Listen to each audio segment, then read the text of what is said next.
Sicily is a world apart. A place like no other.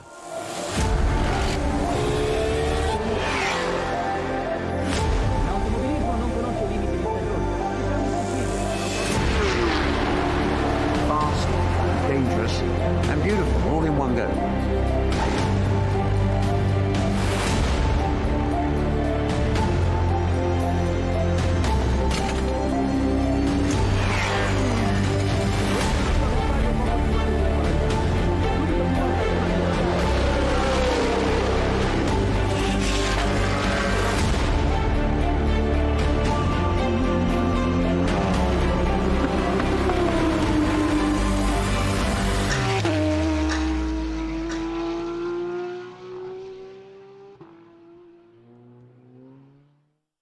Two.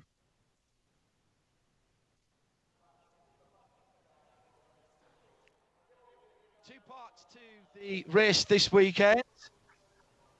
6 hours today, 6 hours tomorrow. The lake looks fantastic, and wherever you are in the world, welcome along to the COPPA FLORIO 12 hours this October 2020. Plenty of historical references here. Various sports car races were here in the 1960s, the Coppa Enna and the Coppa FLORIO in the 1970s. There was even a non-championship Formula One race known as the Mediterranean Grand Prix here. World Superbikes were here in the 1990s, or 1989 actually, and the FIA Sports Car Championship, FIA GT Championship, and Formula 3000, as well as the Ferrari Festival. They've all been here. It's been a wee while since the tributes and the relative calm and tranquility of the lake has been bothered by the sound of highly tuned race engines, and that is exactly what is happening today. Hello, everybody. I'm John Hindo for Radio Show Limited. Dick Taman and John Hindo, Dick Taman and Joe Bradley join me in the Global Broadcast Centre after an interesting qualifying session yesterday held in bright sunshine and warm temperatures that saw a little bit of in, out and shaking all about. Go through the grid for you in a little while. First of all, let's get the thoughts of Joe Bradley. History plenty around here, Joseph, and a circuit that was always feared for being very quick and very challenging for the drivers and indeed for the engineers. Morning, John. Morning, Nick. Morning, everybody. We've come to where you could argue motorsport was born. I mean, the FLORIO Cup, as it was in 1900, when these things were horseless carriages, motorsport was a part of the island of Sicily, and that morphed into the COPPA FLORIO, which we're reviving now, back in 1905. Now, when you consider the first Le Mans was 1923, that was still over a decade away. And to have this revived is really innovative and creative, I think, from the Creventic series. Changed calendar for 2020. We did get part of a race in at Dubai. We should have known then, shouldn't we? When one of the hottest places and drive places we ever go to, we only got just over 7.25 hours of racing because we were up to our knees in water at parts of the circuit. But that was the start of things to come. The Creventic Series were the first international race series to be back on track in Europe in Portimao for the 24 hours in the middle of June. That was a cracking effort to prove the concept could be done to everyone out there. And it was on to Monza, the cathedral of speed. And yeah, we had a hurricane blew through there as well, to be honest, and had to stop the race there for a little while as well, but there was still plenty of action. And the rest of the season, of course, based in Europe, which took us to Hockenheim in early September. New venue at the Hockenheim Ring. Sadly, not the old Hockenheim Ring, but the more shortened version.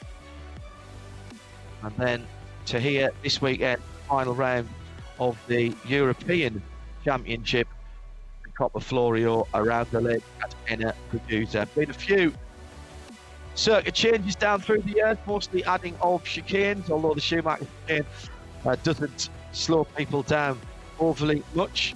And in fact, the final European race, of course, is slated to be Zandvoort on the 13th and the 14th of November on the North Sea coast of the Netherlands. And that will round off our season. The whole community around here really got into this event, and the cars were driven on the local roads for a parade earlier in the weekend. So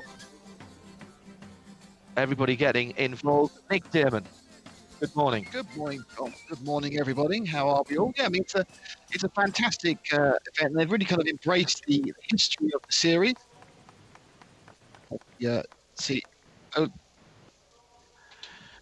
So let's get down onto the grid. We have a couple of grid reporters for us, Ola Donovan and Peter Fry from Preventic will be taking you through the formalities. Morning, gentlemen. Good morning, John. Good morning, Nick. And good morning, Joe. As you can see, there's already a lot of happening around here. Welcome to the beautiful circuit of the Autodromo Percusa for the Coppa FLORIO 12 Hours of Sicily. A circuit and an island with so much history. You can even, yes, you can smell the history. You can smell the history. But now it's 2020. Let's go back into all the colors. Let's go back to what we have at the moment. Ola, what do we have at the moment?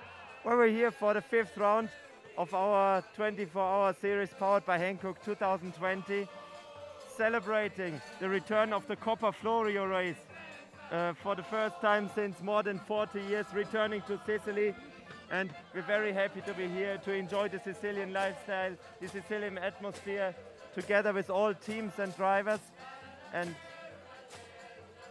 And we will now switch to our singer, who will sing the national anthem in just a bit, the national anthem of Italy, before we will commence to the grid and do a few interviews with the pole sitter and other drivers.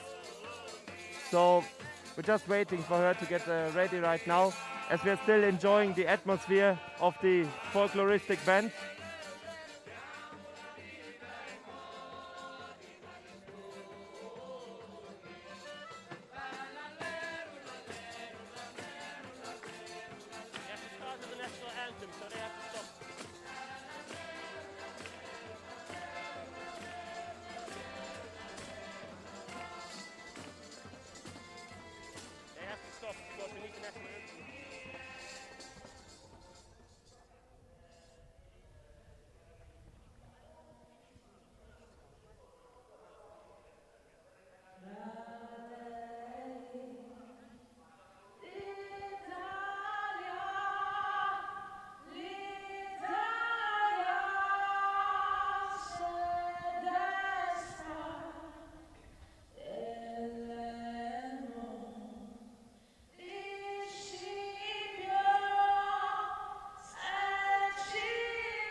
Goosebumps in Sicily. with the national anthem of Italy. We're now moving on to the pole sitter of the Coppa FLORIO 2020 with Jaap van Laren, who has set the fastest lap time. It was a bit of a confusion yesterday. You set a lap, it was taken away, then it was given back. What happened, Jaap? Yeah, I didn't know why they took it away, but yeah, I did a very good lap, and also the lap after was an amazing lap. But this lap, there was a Porsche. He slowed down in the last chicane, and I had to avoid him and went straight to the chicane. But I went into the pit lane, and I think the master said he's cutting the chicane, but it wasn't my fastest lap. So we have the onboard video. So we went to the race director and told him, "Hey, look my lap. You can see all my laps. There's not one with track limits." So and then they were watching our laps, and I was right. There was no track limit, so they gave our position back. So now starting from P1 into the race, what do you expect from this race, and where do you want to see yourself at the end of the 6 hours today and the 12 hours tomorrow? Important is, of course, the start is also important. Not really important with a 12-hour race. But I'm on the outside. That's a bit weird, because normally the pole position with the rolling start is on the inside. But I'm on the outside. I hope that my car is quicker than the cars next to me, and that I can take the lead in the race. And yeah, then it's important to be consistent without mistakes. Also save the car a bit over the curbstones. After me, Rick Breuk is in the car, also a fast driver. And then in the last stint we get Henk de Jong in the car. He's a bit slower, but hopefully we can take the lead. But you never know. You know, with code 60 and everything, it can happen so much. So let's wait to see. But consistently is important, and yeah, save the car, and hopefully we can win this race. But we know there are a couple of cars with a good lineup. So yeah, we do our best, and that's it. Thank you very much. Good luck, Jaap. Yes, I'm already a little bit more on the back of the start grid because almost we're running out of time. I'm with the Porsche car 917. It's the pole sitter in the 991 class, and the starting driver is making not himself ready, but it's herself ready, because behind the steering wheel it's already Sandra van der Sloot preparing herself. Sandra, pole position for the 991 class. I think then you are happy with this. Yes, of course we are very happy to do the pole position, but you know it's a 12-hour race, and for today a 6-hour race, and you have to survive the first couple of laps, so I can hope we can manage it. For you maybe it was a little bit special race because it was a very last entry you made. Maybe you're already sitting on the bank. What was it, Tuesday and Wednesday you were here on the track, something like that? Yeah, they called me Tuesday evening, and Wednesday morning at 7 o'clock I was in the airplane to Sicily. So it was a very last call. Okay, how is the circuit for you? How is it for you, the circuit? It's amazing. It's an amazing circuit. I drove a couple of laps circuits, but this one is very special, high speed corners. It's amazing to drive over here. Okay, thank you very much. Good luck, Sandra. See you later. Let's see if we can go to the next pole position car in the GT4 class before we go into the track presentation.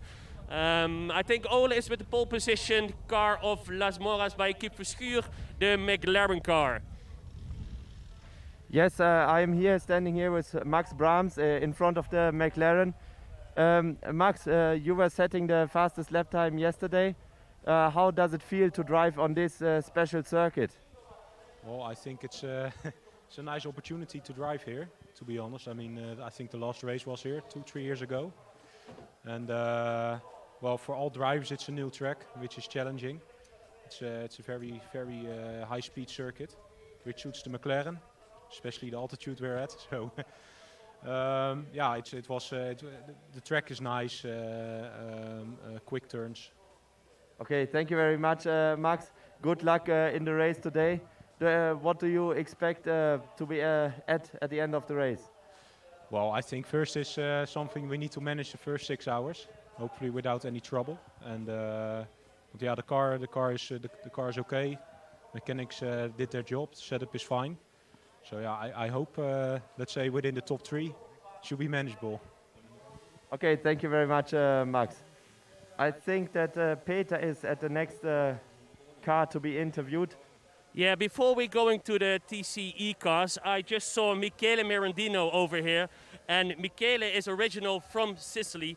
And if somebody can explain how important racing, Targa Florio, Coppa Florio, what it means really here in Sicily, Michele can explain us. Obviously, I'm personally so proud to be here. It's an amazing event.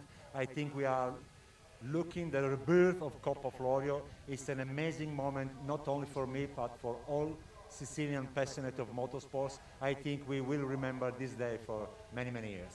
Yeah, it's really a shame that spectators are not allowed. Hopefully the situation is completely different and then we have spectators here because everybody loves racing here in Sicily, right? Yes, obviously due to the COVID, we cannot have stands open, but there are a lot of persons around the hills in the circuit. Me personally, I receive a lot of messages of people that want to come this year in this way, but for the next edition, I think that we can have something like 50,000 persons in Pergusa, because normally with international race, it's in this way. That would be amazing. Let's fingers crossed for next year that everything is going to be better. Good luck, because you're also going to drive your car, right? Yes, sorry, yes, my car is right, but I want just to spend 2 words to thank Preventic and Divo, because thanks to these guys, we are making the history. Thank you. Thank you very much, Michele. Thank you very much. Thank you for the compliments. Let's go first to the track presentation, and after the track presentation, we right be back with the TCE start grid.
I am standing here with Willem Meyer, pole position sitter of the TCE division of the Coppa Florio 2020. Willem, we already had an interview with you yesterday, but can you please remind us how it was to drive that fastest lap in the TCE division?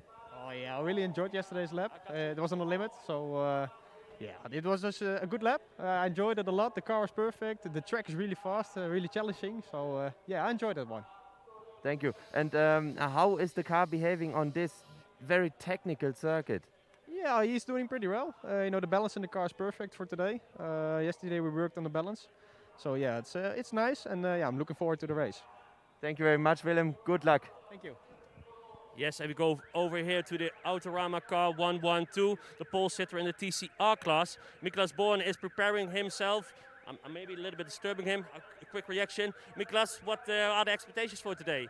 Yeah, I mean, we are on pole position, so it's a good start to the race. I think we won't win the race in the first corner, so we just try and come back in first. But the race is very long, and we have to survive at the first to win. Okay, last time in Hockenheim you told me every circuit is new for me. How is this circuit for you? It's also new, but I think it's new for everyone, so it's not an advantage for anyone. So I think it's a cool track. The atmosphere is very good, and it's a lot of fun. Okay, thank you very much. Stefan is already here. Yeah, you can go. Let's go a little bit back to the front. And I think we also have to leave the start grid. Maybe it's very nice to tell Ole who's going to do the flag, because we have really a legend here. We've got a Sicilian legend here on the circuit, Nino Vaccarella, 3 times Targa Florio winner. and from Palermo, Sicily. He will be our Grand Marshal of Honor this race, and he will be waving the Sicilian flag to start the Coppa Florio 2020. And let's see how it goes, Peter. Yeah, I'm really excited for this race. Not only me, I think everybody is very excited for this race. History again, we're going to really to revive history, right? Yes, it's a trophy that is 120 years old, and we are going to revive it here this weekend. It's a great honor to be here, and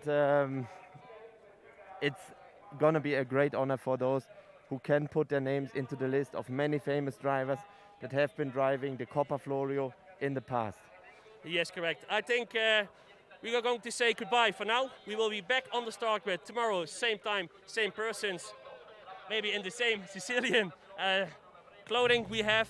Back to the studio, back to Joe, back to Nick, and back to John. Guys, good luck, and hear you tomorrow. Have fun. Bye. Thanks, guys. So let's have a look at the starting grid. On the front row, bit of toing and froing on at the sharp end of the grid because, not at all what I was expecting to see, actually. All right, GPX Racing on the front row now with MP Motorsport. Jaap van Lagen put the fastest time in yesterday, then it was taken away, then it was given back.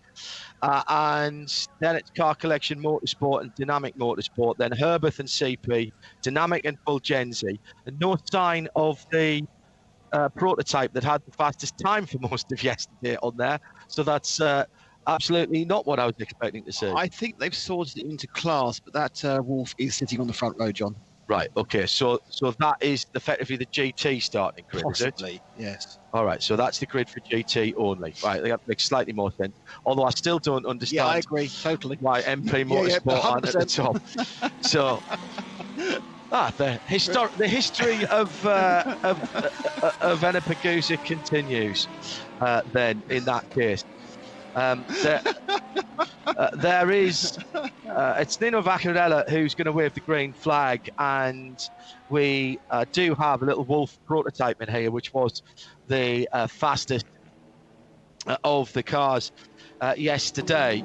As I say, Jaap van Lagen in beautiful conditions, much as we have today, put in the fastest lap of the race and or the qualifying. Then it was taken away, and then it was reinstated afterwards to that. But so I would have thought he would have been on pole position. The 1:43.751. I think it was 0.31 or something quicker than that. That was put on yesterday. Sorry, the prototype time. There's your TCE starting grid. They'll be behind the GTs, and they're going to have to watch out for their left front tyre around here with those cars, because they get a hell of a cracking out. Fantastic that we have 5 cars from 5 different manufacturers, albeit 3 of them are on the same platform, of course, the VAG cars. But nevertheless, first time I've seen the Astra, the Opel Astra TCR in Creventic running. And I haven't seen the Wolf out there, so maybe that car's not starting this morning. It was sitting on the grid. Oh, okay, right, thanks. So, race part 1, 6 hours under clear blue skies in Sicily. The car's coming round at the safety car pace, with for the most part, if everything's going right time. Yeah, that's. It's going to be Nick David and Joe Bradley who'll take you through this one, and under the perfect weather conditions. Bradley, you were saying that you don't remember the tree so much around here. Not so much. It used to be quite sort of quite barren, lush and green, as you would imagine. But we are late in the season. Remember the 3,000 race used to take place early in the summer. And of course, it's been a while since we've raced here. The blast ground lake developed over the years. It used to be just a complete blast without chicanes. Can you imagine that? Can you imagine those left-hand tyres taking an absolute pounding? Of course, modern iterations of tracks, they've had to be slowed down around these sweeping curves. I think it's still going to be a challenge. Curves are quite hard, I'm hearing, and we're expecting a few suspension problems, and indeed that sort of leads on to tyre problems. But especially the TCR cars, that front tyre is going to take an absolute bashing around here. I think there's going to be 2 more laps, formation laps. It is just over 3 miles around the circuit. The time goes very, very quickly indeed. So Jan van Lagen on pole position is what I'm now seeing on my timing screen. And don't forget, we've got enhanced timing on the pages at radio.co.uk. It's Ivan Bellarosa who will start the B808 Tornado, and the Avalon Racing Club prototype category, prototype imitation category. Then GPX Racing, Matthew Jaminet and Pierre Capper for car collection. A couple of decent drivers there. Mauro Calampia, Jürgen Hering, Herbert, there. CP Racing, Charles Mercedes. He'll be starting the car alongside Stefano Macucco, Lamborghini Super Trofeo. But it seems, Nick, that the CP Racing guys, they've split, didn't I, in TCR as well. Charles to his running twice. They're also in the Africa, and they are running part of a 4-man team declared team. Need 4 for a 12-hour race. 260. So it's likely to guess it that Charles and Shane. No, Foster, Charles Putnam and Joe Foster will take the majority of the ladies running. A stint I would expect for especially when it's split over 2 6 hours. I'm sure that Charles had the minimum in the Mercedes to get the points in the championship. So the penultimate round of the 2020 European Championship for preventing in the 24-hour series, powered by Hankook. Hello to you all if you're just joining us. Fabulous weather at Producer. It is MP Motorsport, Van Arken driven Mercedes position with Avalon Formula, Ivan Bellarosa, Wolf Tornado, the local top prototype on the outside of the front row. The AMG car brings them all around. This looks fantastic as we return to international top flight racing, multi-class racing for the first time since 2015, and the COPPA FLORIO is about to get going on RSL. The audio and video perfectly linked together and taking you through the 6 hours a day on Saturday. Nick Damon and first aid rugby. A very, very tight group. Hardly anything in the first 2 cars. The field found by FP Racing got my bargain in the city. The red light go out, and we are in big with COPPA FLORIO. It's very much on. And field streaming. Split start, I noticed the prototype getting into the lead at the first begin, and very much in the lead, and I expect, Nick, to see that prototype just edge away because it has got a little bit of performance out of these corners. Yeah, I think it was a big surprise to everyone that the Mercedes and MP Motorsport took that pole. I mean, so much so that they tried to take it away again. It was such a big surprise. But that Wolf is a very, very quick car. But the battle the Wolf has in its own class is actually against the track and lasting 12 hours. And we can see how little used this track is, with the amount of dust and dirt being thrown up by the 23 car field as they streak round those top 2 chicanes on the first lap.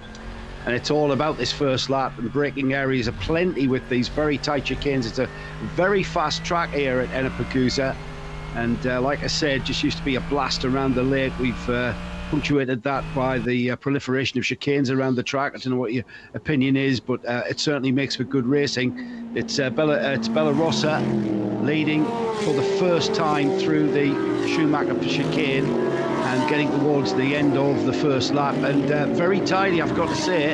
Everybody behaving themselves and using their heads rather than other parts of the anatomy. Yeah, and unlike the other chicanes on the track, the Schumacher chicane is more of a steering the cars into a single file than anything else. It kind of takes away an overtaking opportunity because it is pretty much flat through that angle, but you're then in fact going into a queue as just to come to the end of the first lap, they streak past the pits on your right-hand side. It'll be interesting to see when they make the first pit stop how the fueling's being done here at Enna. Of course, that'll be a new experience for them.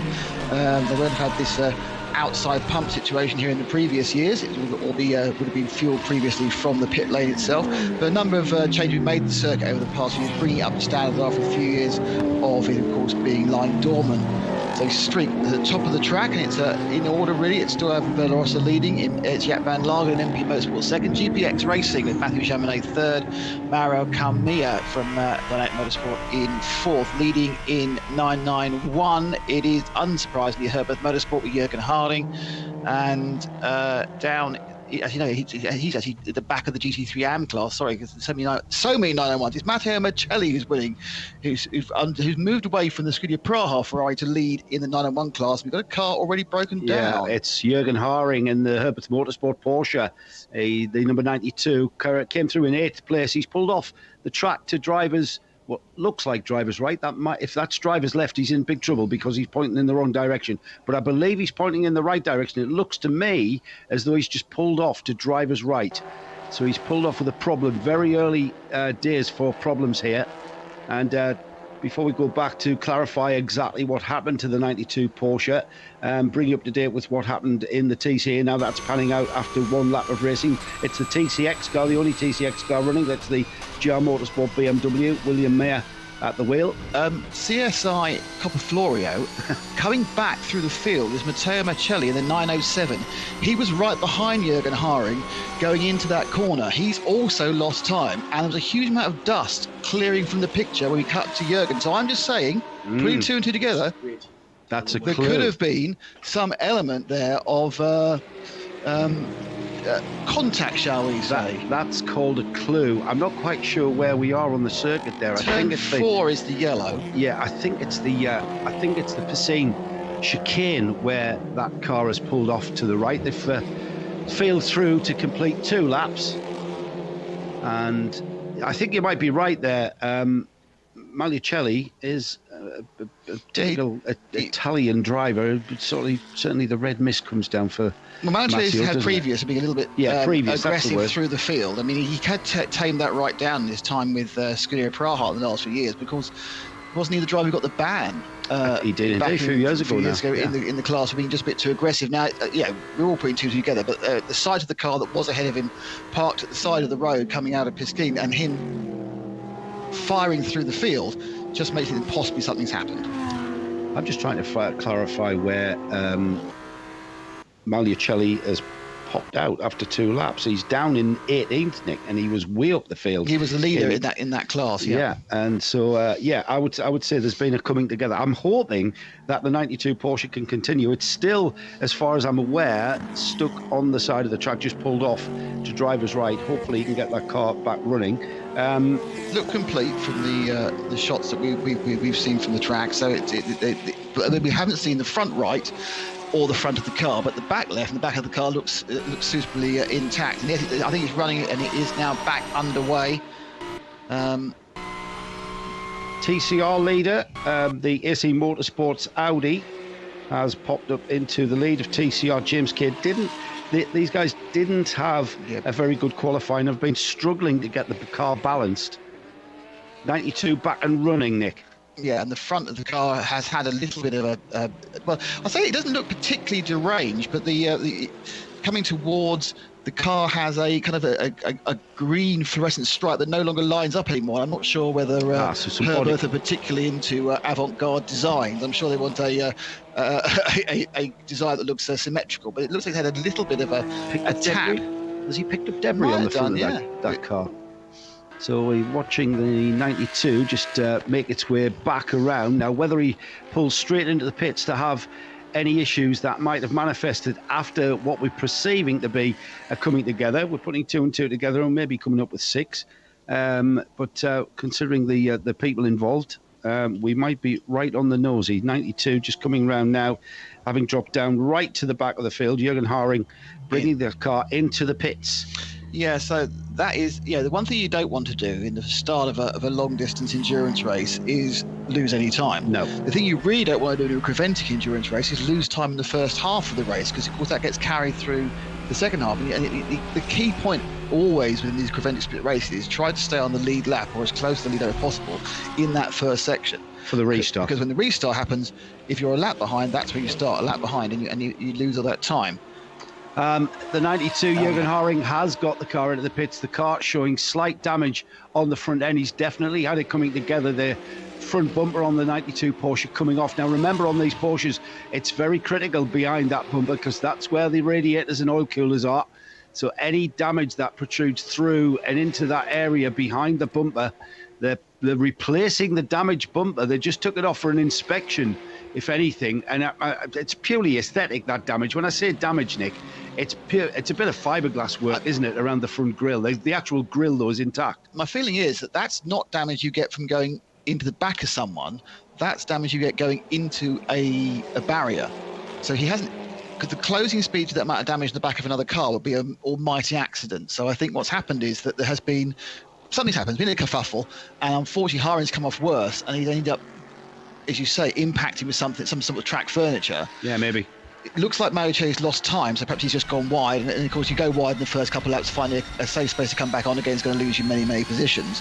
And as you rightly said, because behind the rear engine Porsche, in the front, of course, you have all the radiators. They are a lot less delicate than they were a few years ago. They have, Porsche moved some of the radiators back away from it, because it used to be, maybe it used to be on the British touring car program. You used to have the Porsche Carrera Cup, and you breathe on the front left of that car, and it was leaking all the water all over the track. That was throughout sports car racing as well, wasn't it? Many a time you would see a Porsche with the water pouring from that right front corner as the car had encountered some radiator damage.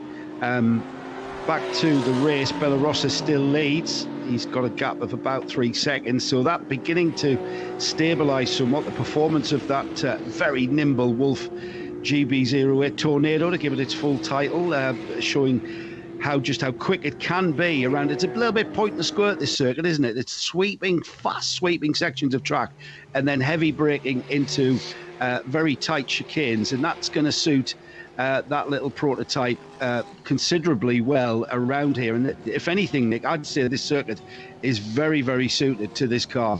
Yeah, I mean, if you look at a track which has a lot of chicanes and a lot of straights, it's all about acceleration, isn't it? And therefore the key thing you want in your car is lightness. You want to have a car where you're not trying to haul, a full-on, effectively, sports car, 1,000 kilograms or 1,200 kilograms of sports car or GT3 machine. You want to have a little 600 kilo lightweight prototype. I mean, I don't think the prototype's producing particularly that much downforce, and probably oddly not much downforce in the GT3. We've got a second pit caller, which is Nicholas Sterzinger in the Dynamic Motorsport Lamborghini Huracan Super Trofeo from GT3 Pro. A couple of these Super Trofeos have been upgraded to pit GT3 Pro spec for this race. Dynamic Motorsport have 4 cars overall. This is their second of the Super Trofeo machines, and it did stop for fuel first. I saw the F on the timing screen, which we now know means the fuel is in front at the start of the pit lane. Pit in for fuel, exactly. Pit out.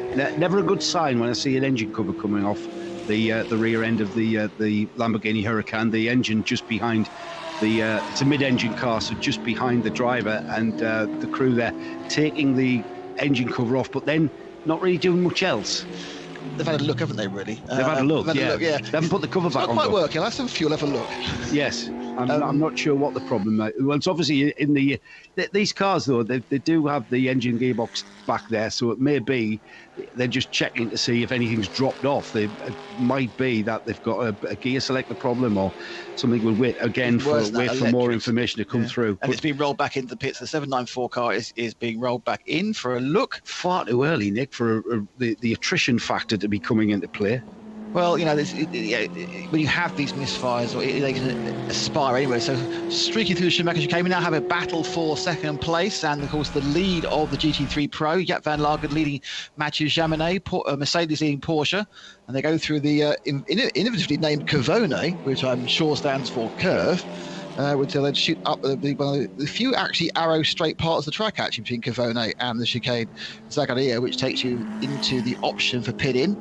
They sweep through the 2 parts of that, and they arc little bit to the right before another short straight past pit lane before they come to the Variante Vivallo, which actually is a kind of a new part of the track designed to actually take some of this, to slow the track a little bit. It's like a little hat they put over the top of what was previously a pure kind of oval sweep. So it's given it a left, right, another right, and a right, left. So if you imagine that one of those little jaunty caps that you can see, like a flat cap has been stuck on top of an oval circuit, that's what that little kind of combination of Variante Vivallo and then the Variante Piscine. Of course, Piscine is a swimming pool, but it must admit, I'm sure in the summer, will be very welcome. Weather here today, pretty pleasant, 22 degrees we're looking at, it's going up to 24 in the air, and therefore, around about a variable 26 to 30 on the track, but very comfortable conditions, both for pit lane drivers and cars. And a lot of smoke coming out the back of that, the 85, the MP Motorsport. Now, is that just that must be smoking heavily, the 85 car as it comes. That's the CP car. About to go through and the Variante Piscine and go in the back of the circuit. Another car in the pits. Yeah, that is the other CP car. I was about to say, that's the Opel Astra in the TCR class of the, it's under the VMAX engineering entry, but it's Shane Lewis and Charles Espinlab down to drive that car. And the other car that those two drivers are down to drive, the number 85 Mercedes. Sure, I'm not sure whether that was smoke or just maybe it's had an off track and it was discarding a lot of dust out of the rear of the car. Yeah, that's as it now comes around and through the Schumacher chicane, I think. Yeah, it's a Schumacher chicane, which is really just a kind of a jink. That huge plume of dust that was flying out the back of the machine is now dissipated. So I think you're probably right. That's gone off, and then it's dragged a bit of track and had to slowly dispense it as it does aerodynamically out through the diffuser at the back. But this is not a good lap for CP Motorsport and their team. Like you say, because we saw Shane Lewis sitting in the pits looking quite distraught. That's in the 105 VMAX Engineering Opel Astra TCR. Well, that car slightly behind schedule with regards to coming round and passing the pits. The 105 remains in the pits. That's the Opel Astra TCR entry, and that does not look good at all. That car being pushed to the side, bit of an extended pit lane here at Enna. And Shane Lewis, the driver of that car, the bonnet of the car is up, and problems underneath that bonnet, obviously engine problems very, very early on. Only 4 laps completed so far. Also in the pits, we mentioned the Lamborghini Huracan of the Dynamic Motorsport entry, Nicholas Stersinger at the wheel of that car. That car's still in the pits, according to our screens.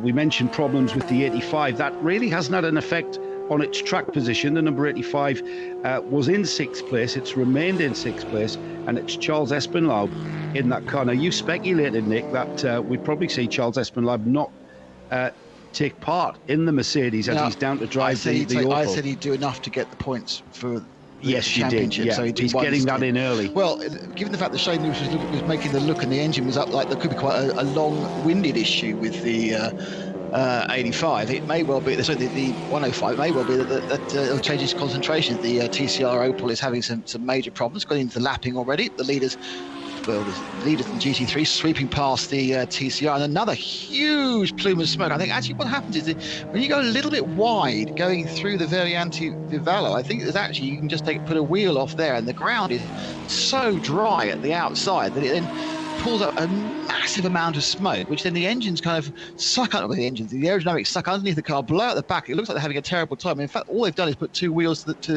off the track. And I think what you've got is rather than kind of a graduated situation where you go from, as you do on a lot of tracks now, from curb to grasscrete to whatever it comes next, it just goes curb grass in the old-fashioned way, and the grass is super dry, and they're just blowing up plumes of what looks like smoke, but of course it's actually just dust. It's not very often you get to see grass at Enna. It's a very, very dusty bowl around the lake, and in years gone by, very, very little grass on the off-track. Bit of a race developing now for second place. The prototype of Avalon Formula, the Evan Bellarosso car, out in the lead by about 4 seconds, but behind them a bit of a battle developing between the MP Motorsport Mercedes and the GPX Racing Porsche. Japan Lagen at the wheel of the number 19 Mercedes, and Mathieu Jaminet at the wheel of the GPX. I've got to say, Nick, GPX really impressed me when I saw their driver lineup. Frederic Fatian, the man behind that team. He's teamed himself with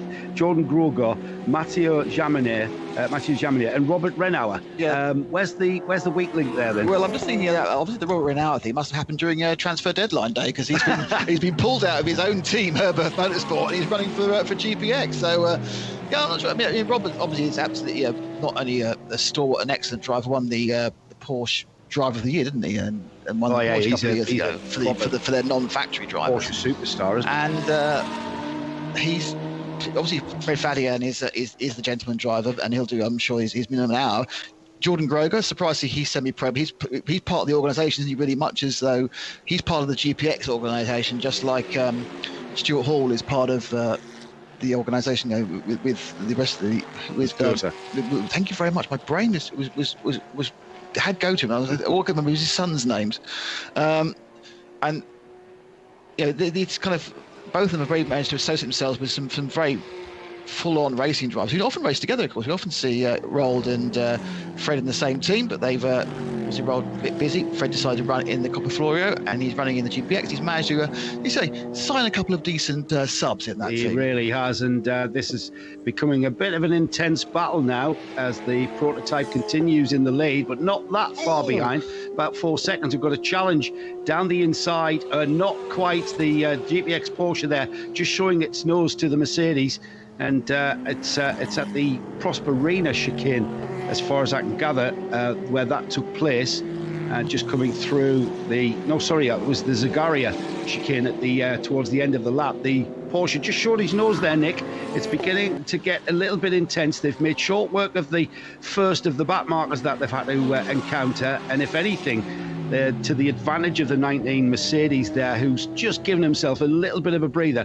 But it's not going to be long before the GPX Porsche is right back under the rear wing of that Merc. Car off at turn 3, and it's one of the Porsche 911. So we only have with the rear view. We can't. It's a 917. It's the 917 car has gone off heavily into the barriers. Drivers left just in the first part of Variante Vivalas, and the 917, need to work out who that is. It's Fulgenzi Racing. It's Sandra van der Schloss. Currently in 11th spot and 5th in the 911 class.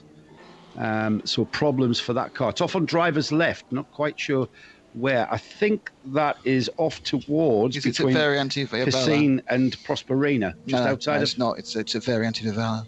It's that All area, right. yeah, turn 3. Code 60. So we're in our first Code 60. That's nice. That's closed the field up very nicely just for the Code 60 as we go into what looks like slow motion through the Schumacher chicane.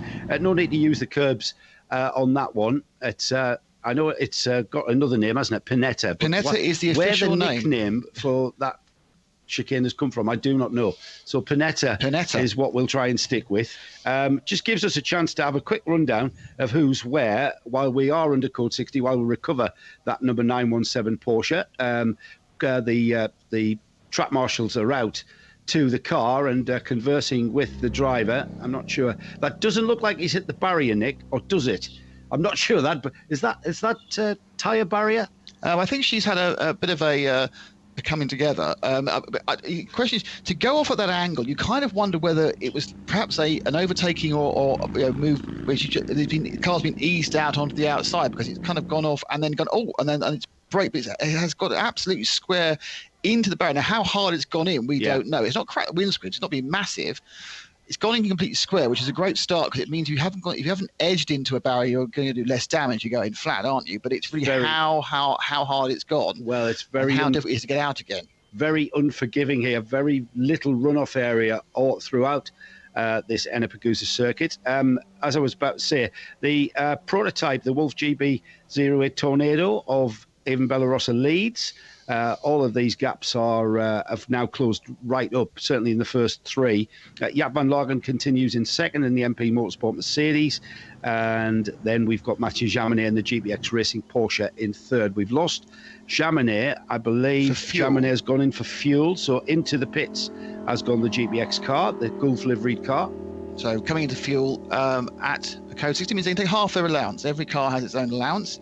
I think it's 90 litres normally, which is the allowance for the 911 GT3, so they'll be able to take 45. These figures do kind of up and down. So we get a view of the chaos as a number of drivers now having a think about, do I come in for fuel? I mean, they've only been running for what, about 20 minutes, but of course that's a chance to top the tanks right back up again. They'll join the back of a relatively short queue. Nico Verdonk in for fuel in 16th. He's in the Pro Sport Racing Aston Martin. William Mayer in the GR Motorsport BMW, currently leading TCE in for fuel. Jose Manuel de Los, the Team Aviasol Rennsport BMW, also in for fuel. Look, Breukers in the Red Camel car, 101. Everybody, Nick, strategically making that decision. Pierre Caffer in the Car Collection Audi, he's in for fuel. He's currently in 5th. So it's hard to say whether that's a good call so early in the race as to whether to have a top. I think because of the crowded fueling area, that might be in people's heads as to just get out of sync with the rest of the field and give yourself a clear path. However, that has all gone to rats as everybody has chosen to do the same. Yeah, well, I think we've had 1, 2, 3, about 6 people. The interesting, just to remind everyone that this isn't like a safety car, even though the first few cars are very close together, just because we haven't had a big stretch.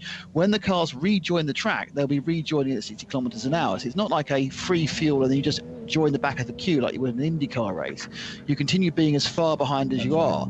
So it is, I think, absolutely an idea just to get off do an alternate strategy early on with the minimum amount of loss, because we can see there's a lot of queuing within the petrol station. There were too many cars for the number of fuel tanks available, fuel pumps available. So it's an interesting tactic. I'm not overly sure. I think the GPX team probably decided that they weren't going to be able to get past on this particular track. A well-driven Mercedes was not going to give them an opportunity to get past. They weren't going to be able to tow past. They weren't going to be able to drive past. So they just thought, right, well, let's get ourselves in a different part of the track and let's see if we can effectively overtake him virtually by going a second or faster somewhere else. So when he comes in with his fuel stop, which they'll now be off track, they'll be off kilter now at least until our next Code 60, that'd be a long time away, but then we can have a net lead moving on, and they will obviously lose less time because they did get the first people in, so they got straight to the easiest pump at the front. But when they get rolling again, they will be something in the region of probably, I don't know, a minute behind or 30 seconds, 45 seconds behind, depending how it all rolls out. And that gives us something to talk about as we flip-flop through the pit stop sequences, and the lead keeps ebbing and flowing between that Porsche perhaps and the Mercedes and the prototype. Sander van der Sloot is there supervising the recovery of the 917 Porsche, and that car being put onto a flatbed truck. That does not mean, like in other series where cars being put onto flatbed trucks means that the car is then out of the race. Not at all. In 24H Series racing, that car will be brought back to the pits, and the team can then make every effort to get the car back into the race. So by no means is that car out just because we're now seeing it being recovered from out on the circuit. So great news that we can get that car back to the pits. I know at this stage of the race, it might seem a bit disconcerting, but you know what, Nick? This is endurance racing, isn't it? And it's all about getting that car back out onto the track. And you've got to see the challenge of getting your car to the finish of a long-distance race, and wherever the result is, just tends to be, whatever comes out the other end, you've got to be happy with that. It's all about the challenge of getting the car to the finish. Yeah, and it's a very challenging track, this. Remember hearing something about a Football Manager, the only good thing about going down 1-0 after 1 minute, you've got 89 minutes to get the goal back. Well, the only advantage of crashing early is you've got a lot longer to catch you back up through the race. But yeah, no one wants to have an accident early on in an endurance race. The damage to the tyres didn't seem particularly great, but until we get to the front end of that Sander van der Sloot machine, we won't know exactly how much work they've got to do.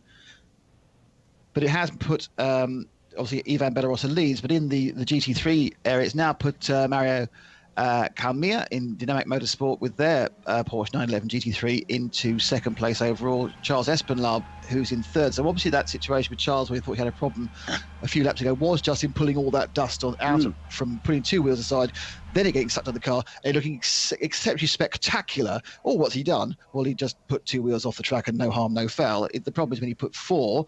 So looking now at the front of the 917, unfortunately, it has gone more in on the left-hand side than the front of the car, as we get a fuel stop for our leader in GT3, Jaap van der Lagen, the MP Motorsport, stops in for fuel with now an empty set of pumps. So he's going to now he should now emerge almost exactly the same place as GPX. But we'll see what that happens. Because he will of course be able to get 1 lap more of fuel in at this point. They would code 60 lap. It all depends, Nick. We don't know how quickly and how readily the GPX car was refueled. If he's had to wait a little while in the queue, he was first in. Was he right? Okay, then that and that's a great call from the MP Motorsport team to wait for the rush at the service station to die down, and Japan now pulling into that fueling area, and it's empty, and he can be serviced with great efficiency. Also into the pits, into fueling, Mauro Calamia in the Porsche 911. It's the GT3 class car of the Dynamic Motorsport team. That car also in for fuel, and is the 85 CP Racing Mercedes. Charles Espinal has brought the number 85 CP Racing car in as well. Everyone sat down and go, that's quite a good idea. So they've all done it, and now they're all back on the same strategy again, but give or take a lap. I think they'll have had consideration. Remember, when you first get to a track for a 24H series race, the team managers will go out and suss out, if you like, the fueling areas to the point, Nick, where they time the refueling from each pump and see which one is the quicker to pump your 40 litres. So that that is the primary choice then. I mean, that's the attention to detail that we see from these teams. My guess is they're looking at how tight they were, that they'll actually the front one may be more popular. Now interestingly, MP Motorsport have decided to also come in for a full stop. So they've not only taken on fuel, but after just half an hour, 28 minutes, they've come in for a stop. Out is getting Jaap van Lagen. We'll wait to see who gets in. It is a choice, of course, of Rick Breukers or Hank de Jong. That looks not quite sure who it is actually, because I was saying it looked like Rick because he had because the overalls, but I thought it looked like Rick. Yeah, so it may well be Rick. They had the guns on the tyres. I'm not they're looking around. Yep, they are doing tyres as well. So they're having to in a stage situation. So putting a fresh set of tyres on, a fresh driver in after 28 minutes. Now that is a surprise. I mean, you've done a lot of team manager work, Joe. Is that something you put in? I mean, what do you see as the strategy behind that? I don't. I'm puzzled. I thought the GPX car pulling in and just stretching what will be the stint for Mathieu Jaminet, and just stretching that fuel window for him and keeping him in the car a little bit longer than perhaps was planned. But that car just took on fuel, did not take on tyres or anything else, did it, the GPX car? No, and you're running, again, one of the rules, remember, you have a maximum drive time of 2 hours. That's the maximum time you can be. Taken from that 2 hours is the time in the pits. But normally, within GT3, that's about 2 and a bit stints, isn't it? It's just it's like normally get about 50 minutes in the fuel. About 55, isn't it? Yeah, so it's like 2 and a bit stints. And so by having this bit, effectively, which Mathieu Jaminet had, he could have then done 2 full runs. If we assume it's going to stay green, which is always the best thing to do, which would have run him in this 2 hours. Whereas Jaap has sat here and done half an hour. They've strapped in, we think, Rick, and we'll get confirmation that in a minute, whether it's Rick or Henk. But it's an interesting situation, really, because that then puts them down to doing 140s or 150s, not maximising, which they do like to do, the driver's rotation. Remember, every driver has to do 2 hours in the pro team to score points within the GT, and then, of course, both the MP Motorsport and GPX are in GT3 Pro. Within GT3 AM, there is a limitation of what the pro driver can do, though I'm not sure if there's any pro drivers in AM too. I'll just check that now. 2 cars that remain in the pits and looking very, very. I'm quite sort of sad to see that the VMAX Engineering Opel Astra. John mentioned that's the first time he's seen an Opel Astra in TCR in a Creventic race, and that car was in. Shane Lewis brought that car in very early on, and it's only done 4 laps with the leaders, whereas the leaders have done 13. That car looking like it may be out. And also we saw the Dynamic Motorsport Lamborghini Huracan, Nicholas Sturzinger bringing the number 794 car in. The rear cover came off and there looked like a visual inspection, and that's pretty much all we saw.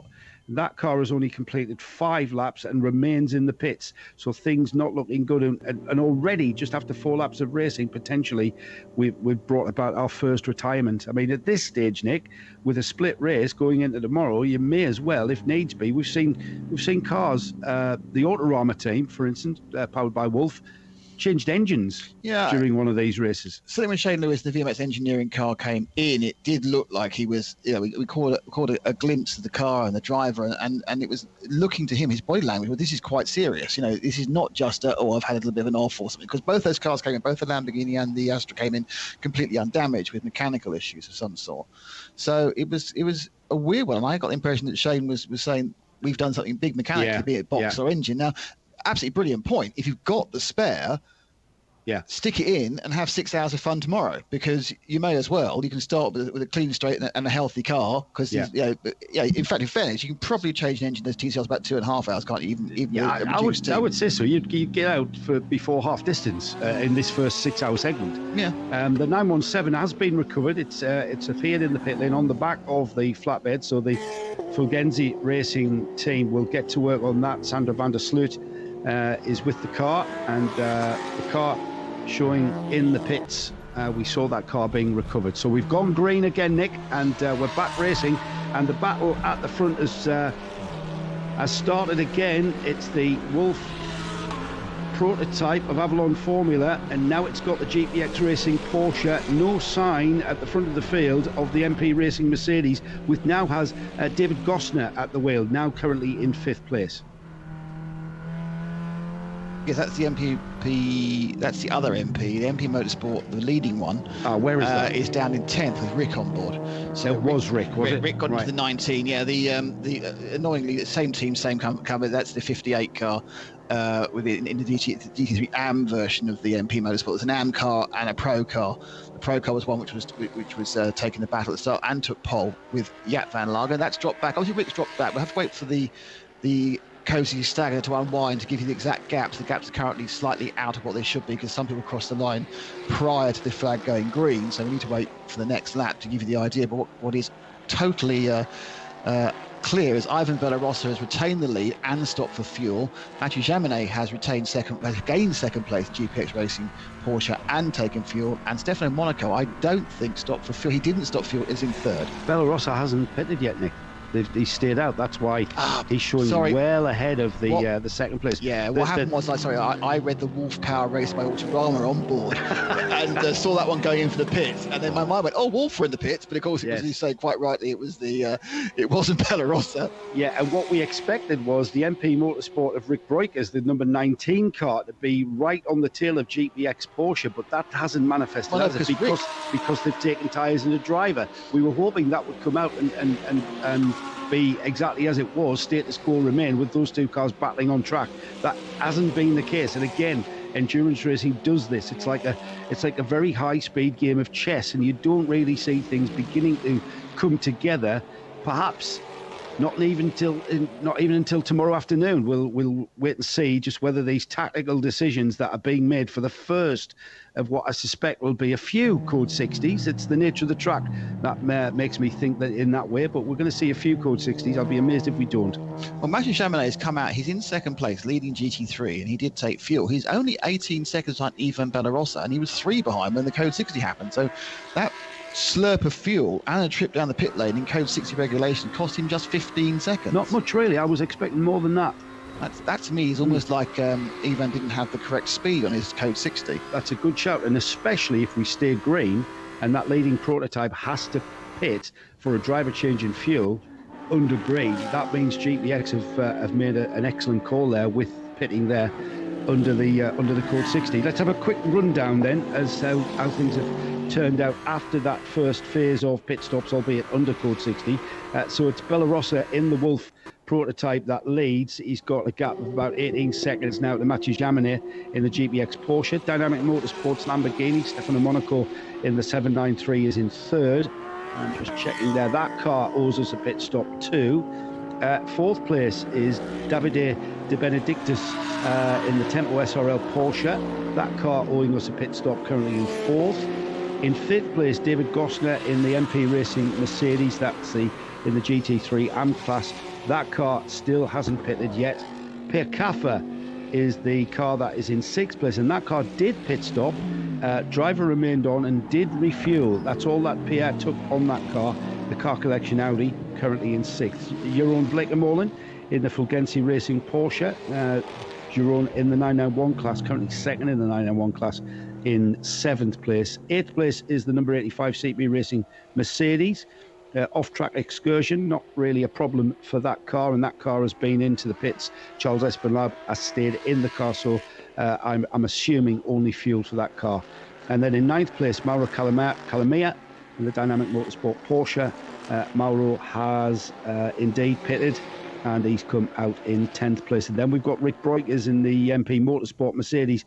That's the car we've been talking about that's dropped off the tail of the GPX car after that early battle because of a driver change in fuel and tyres. Full service for that car. So that car's good, Nick, for about an hour, that car rounding off the top 10.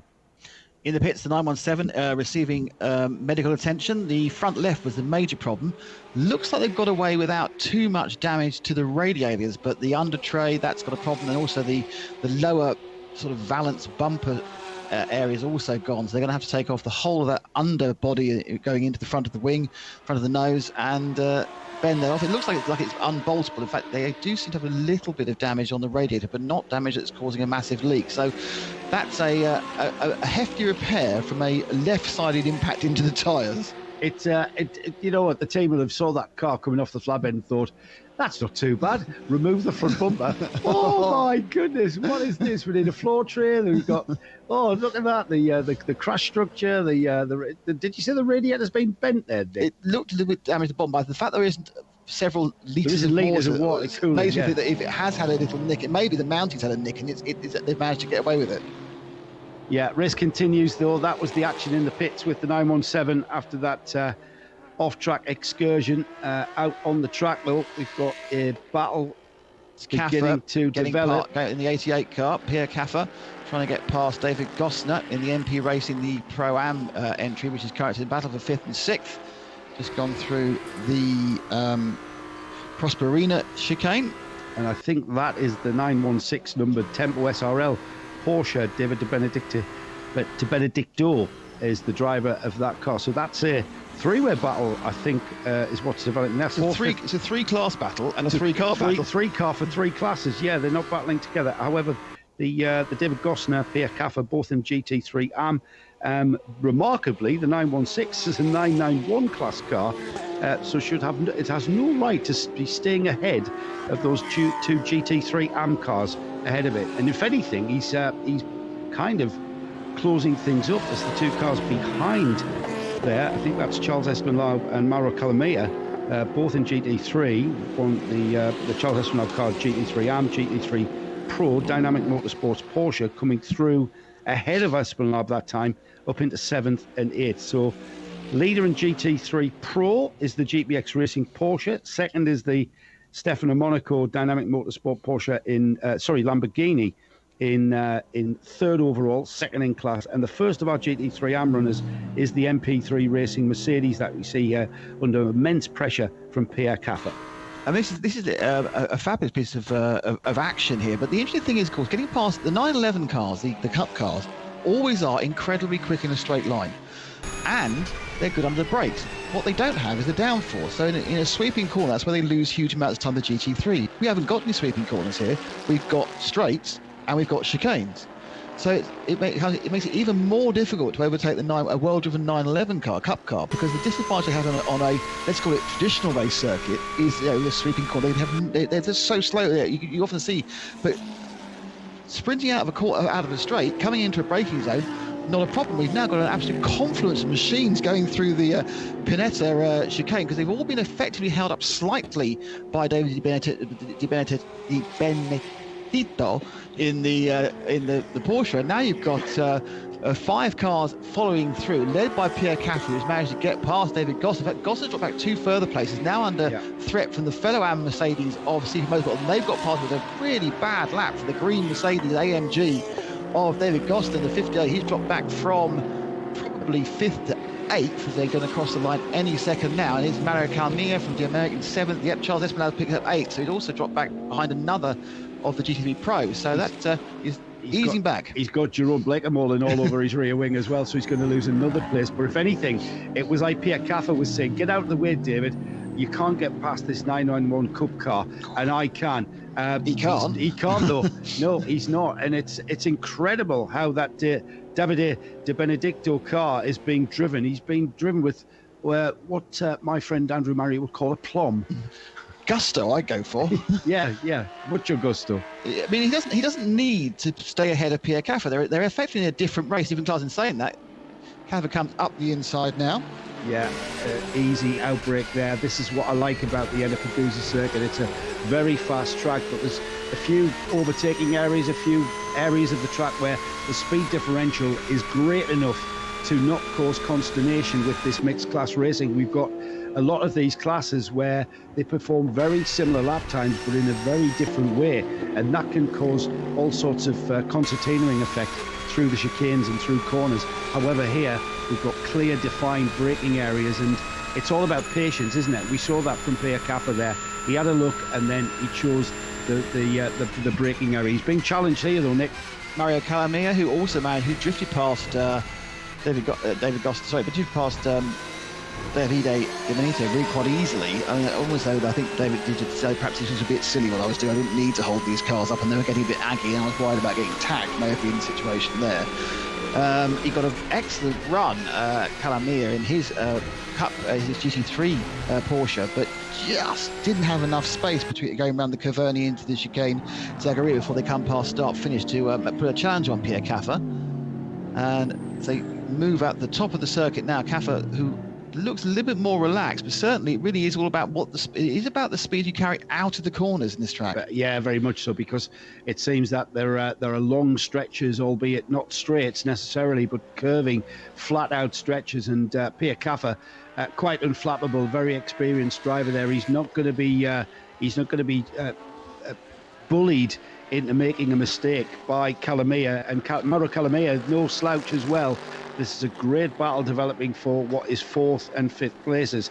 Distinct colour on that car collection Audi. It's kind of a sinister black. Not sure if it's a matte black colour on that car, but then the bright gold, the metallic gold of the Dynamic Motorsport Porsche glinting in the sunshine here in Sicily. It's quite evocative there. I went all romantic there, didn't I? Yeah, I was all taken in by the feel of the thing.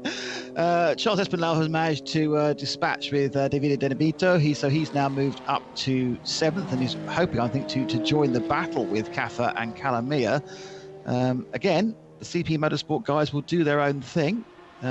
Massively successful, but though they did have an absolute nightmare in the Nürburgring 16 hours, the last race in the Creventic European season, in a reduced GT3 field. They managed not to win by doing the thing they never do, which is crashing twice. Yeah. CP don't do that. The CP start the car. If it doesn't have a mechanical issue, not of their fault, it gets to the end, having been driven by 4 very sensible drivers, and normally does really well. But they completely had a nightmare in the Hockenheim event. And they've had a bit of a nightmare in that team, in that garage. We've already lost the other car in that lineup. Shane Lewis has retired the Opel Astra, it appears. Even Bella Rossa, though, he continues to also pit stop and continues to lead. And the gap now 10 seconds to the GPX Racing Porsche, who has a very kind of a relaxing 22-second gap before we then see the number 793 Dynamic Motorsport Lamborghini in 3rd place. Jamin has picked up 4 or 5 seconds since the green flag.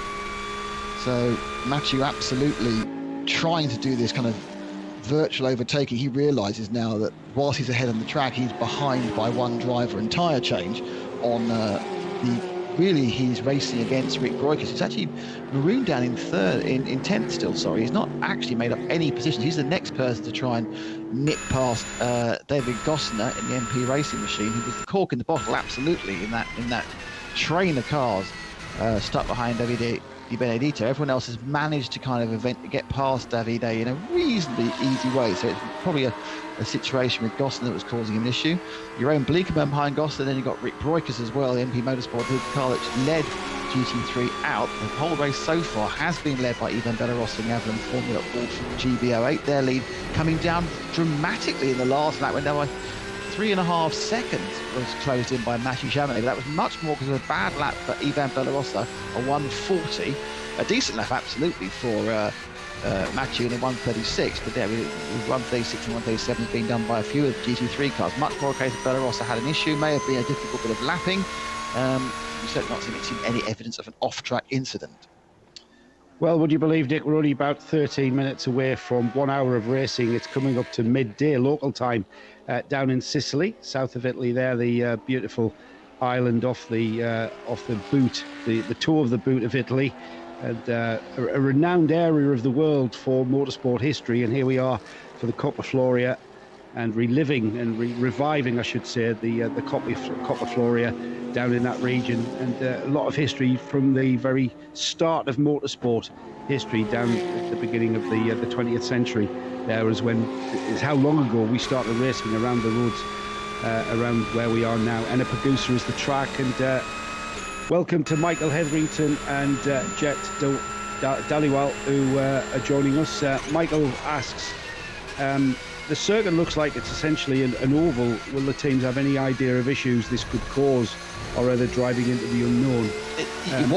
It was an egg-shaped run round a lake, and that's what it was. It was the lake perimeter roads.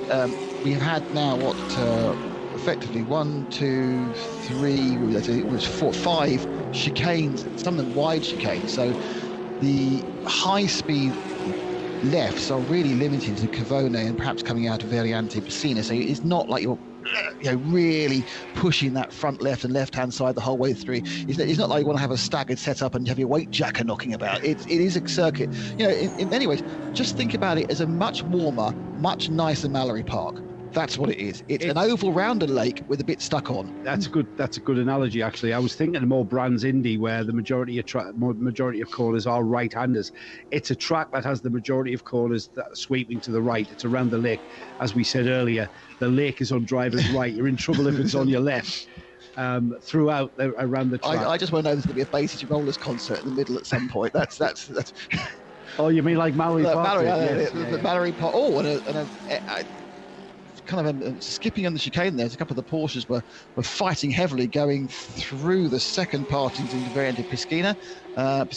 It was it's hard to tell because the Porsches are dramatically similar in every way they look. In fact, it was the battle between the 916 and the 923, which would have been Di Benedetto and Jerome Blicamo. Right, it was Jerome Blicamo attempting to get himself past Di Benedetto there, and he effectively tried to outbrake him. Didn't work. Had to take almost like the escape road, the escape cones, I think, on the inside. And that was caused by Rick Breukers there, who's coming back through the field.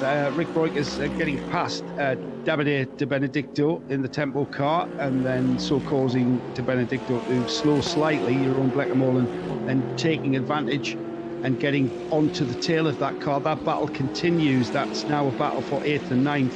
Jeroen Bleekemolen getting past Di Benedetto there, just as I mentioned that. He's up to 8th spot now and currently first in class. So that was a class change there, Nick, right before our very eyes. 8th and 9th spot there, just as I was checking the timing screens. Jeroen Bleekemolen gets by before they complete the lap. Yeah, and they're now following another 911 shaped machine, but this is the recovering GT3 of Haring, so he's back in the race. Let's have a little look about where he is. Yes, Jürgen Haring running in 20th, and of course he has the faster GT3 car with damage, which is just slightly irritating the standard 911 Cup car being run by Jerome Bleekemolen and the car in second with David Di Benedetto, because they are now being held up by a theoretically faster Porsche.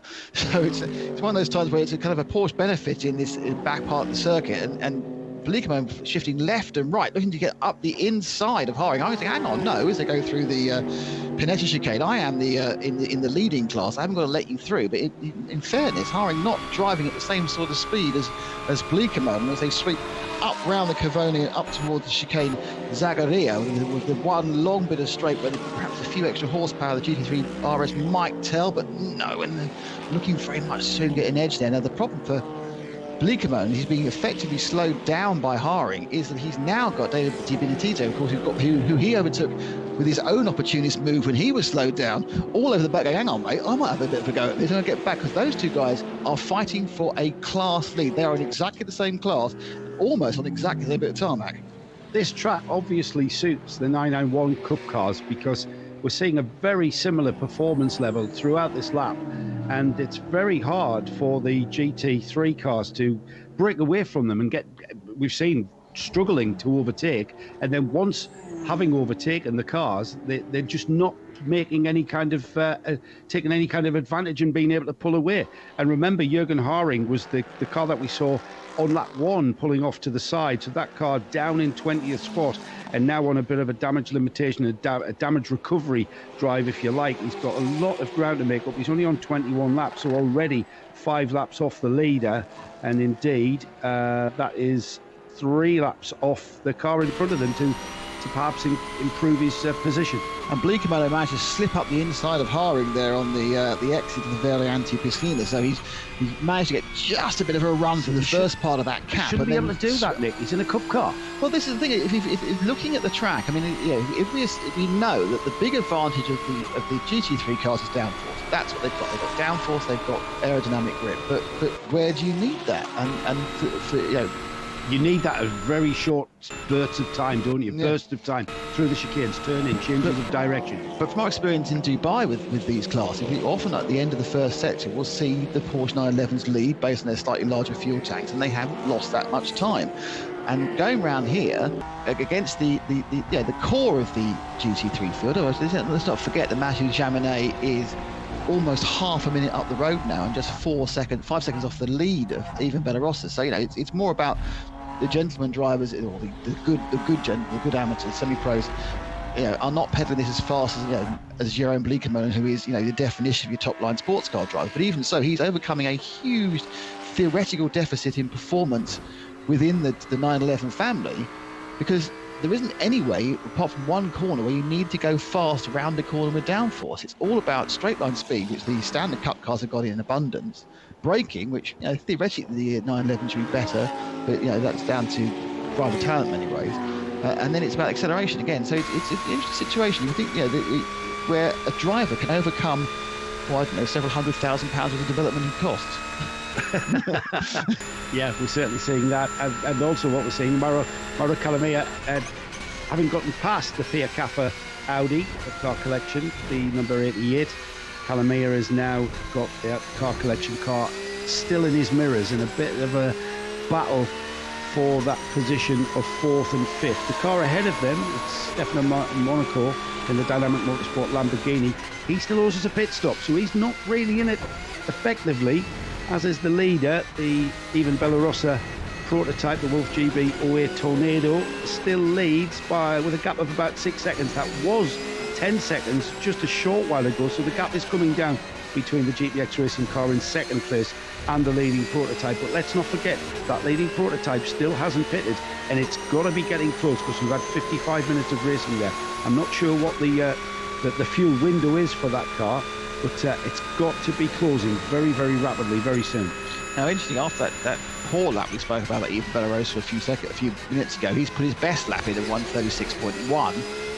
So I think it looks like the Wolf is quite badly affected by the bits of traffic. Maybe, again, it's not making its speed at the right places to get past cars. And it does seem at the moment, perhaps because people are still very excited about being going around in Sicily, they're not perhaps helping people they're not really racing against get past. They're having to fight for every position. We've seen in this multi-911 battle, it's like normally, the first rule of endurance racing, if you're not racing someone, they're faster, you let them go. That doesn't appear to be applying just yet here.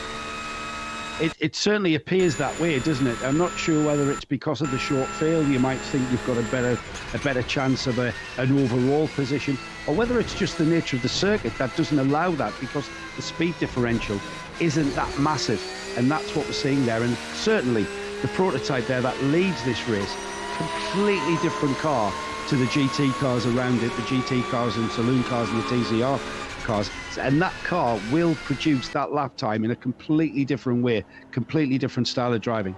Jaminet's just come back with a 1:35.5, the fastest lap of all in his number 36 GPX Racing. It's yeah, I think once again we're getting at how important getting a clear lap in, but the speed, the ground speed of the GPX is there. It's faster, as again faster goes the Wolf at 1:35.8, the second fastest lap we've seen. So the cars have found a bit of clear space. Perhaps they've managed to work through the clumping that naturally occurs after a code 60. You know, everyone comes together, and now they're finding a couple of clear laps to really show the speed these machines have. And the answer is it's still oddly a little bit quicker for the 911 GT3 than it is for the full-on prototype. So, you know, 911, this is quite a good advert for Porsche here. So look, if you want to go really fast, get a 911 GT3. If you want to go as fast as 911 GT3 with a good driver, get the 911 Cup car. It's fine. Yeah, but you needed Jerome Blackamore. Yeah, that's true. Yeah, yeah. That's quite an expensive cost option. I think so. I think so. I'm not sure how much he charges, but you know that you've kind of ticked a box when you put a driver in of that standard. We're getting towards the first hour of racing here, just under 3 minutes, just over 3 minutes to go before we can then go for a little bit of a brief rundown of what and who and what has happened in the first hour of racing. We've had, surprisingly, a bit of attrition already taking part in this 12-hour race. It's the first 6 hours that we've got this afternoon, and then we reconvene tomorrow for the final 6 hours. Not unfamiliar with the format in 24H Series racing, and I've been a big fan of this type of racing because, and not because we can go off and have a nice Italian meal of an evening and have to stay up late. No, it adds a different layer of tactics, I think, and it's all about staying on that lead lap, isn't it? It's all about staying in touch with the lead. You keep convincing yourself, that's why. Okay, you see through that thin veneer of facade I was trying to create there.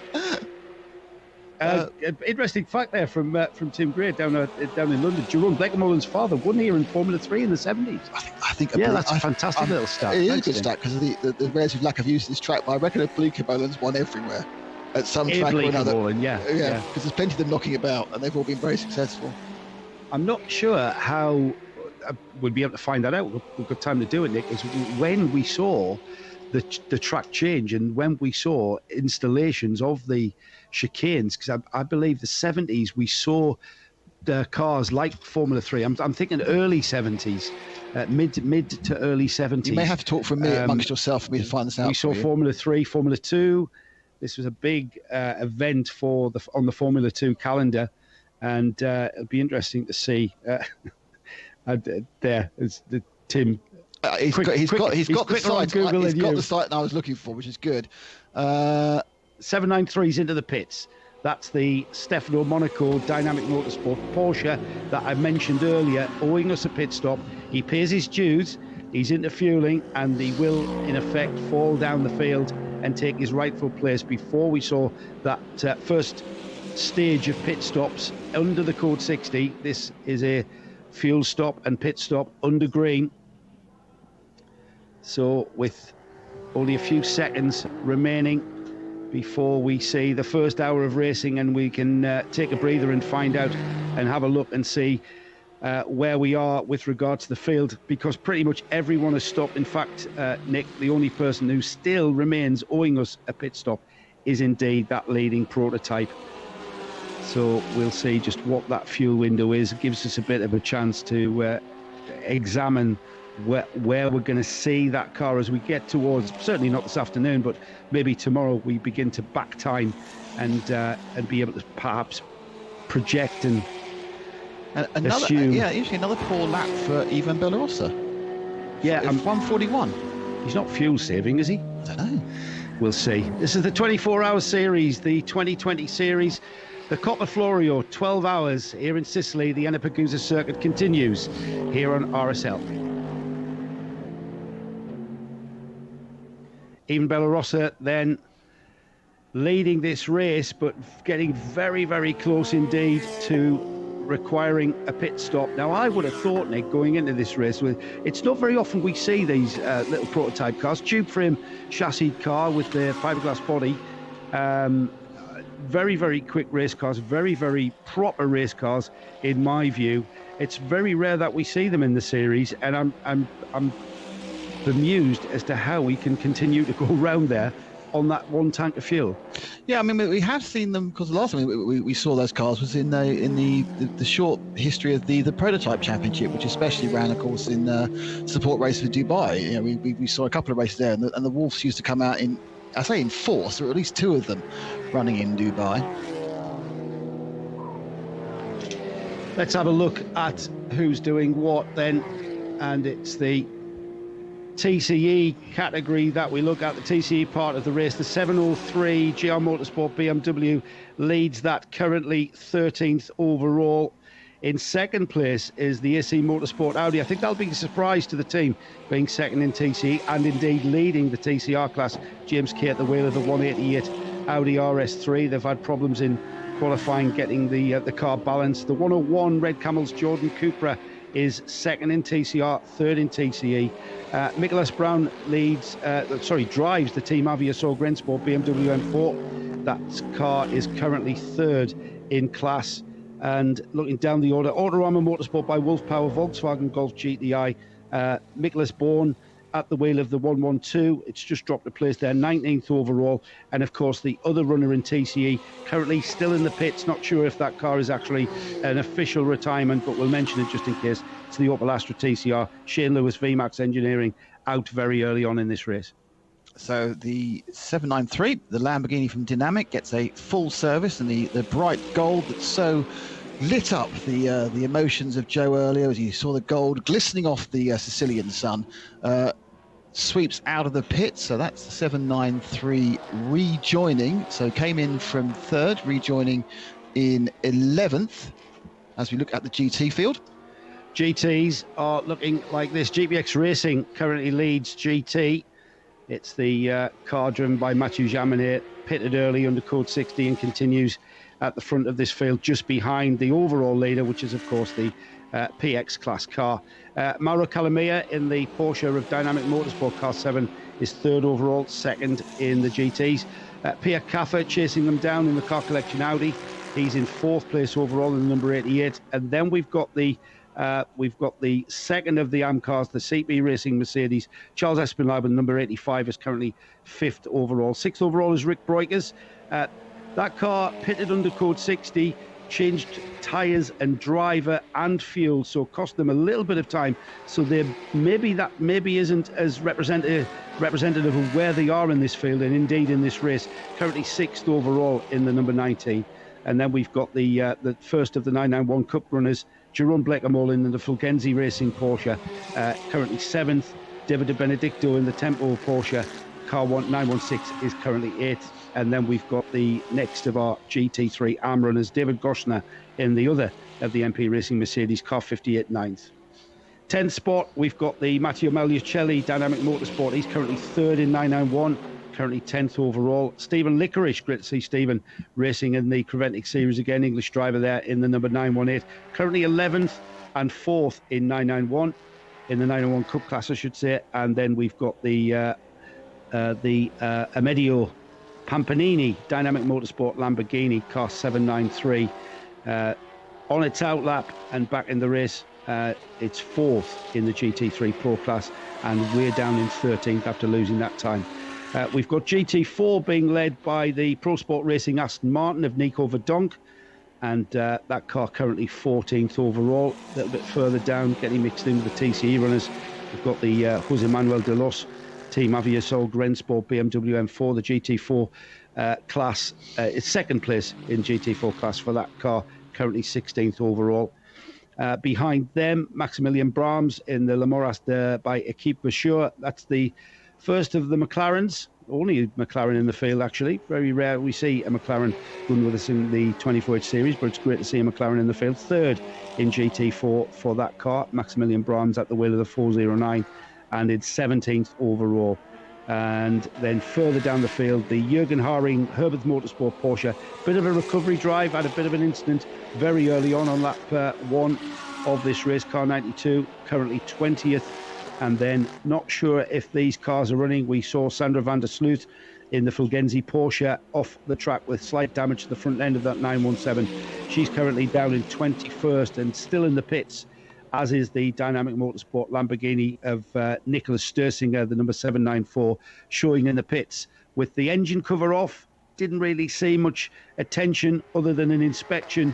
Not sure what the status of that car is, other than it being stationary and in the pit garage. So 1 hour of racing then, and work continuing to go on in the Fulgenzi pit garage. Sandra van der Sloot, we saw having what looked like a minor bit of contact with the barriers, but that car, I've always said, Nick, the way that you can't really tell how the energy of a shunt sort of moves down the car and manifests in other areas of the car where you would not think it would be a problem, but it, in fact, you know, it certainly is, and it certainly showed on this car, the 917 there, with the up on its jacks and the tension looks like they're getting everywhere. Quite close to having finished it. Most of the detritus on the floor of the garage is actually from the grass and the mud that it picked up as it skidded across the off the track before it hit the barriers. All 4 corners now seem arranged properly. The bumper's back on. Even the mesh grills are back covering the radiator. So I think that car will be up and running in a few minutes, provided that obviously there's nothing they discover when they restart it. Ivan Bellarossa continues to lead, hasn't stopped yet. He's 4 seconds just shy of ahead of the GPX racer Mathieu Jaminet, who's been in the car since we started, has made a brief fuel stop. Third place, Mario Calamia from Dynamic Motorsport is a further 40 seconds behind. So it's a 2-horse race at the front. Now, of course, what that does mean is Jaminet has pulled out quite a big gap on Rick Breukers, who was, of course, when they went in before that change of driver, they were neck and neck. They came out and they were 40 seconds behind. Rick has now dropped a further 16 seconds back on Mathieu Jaminet.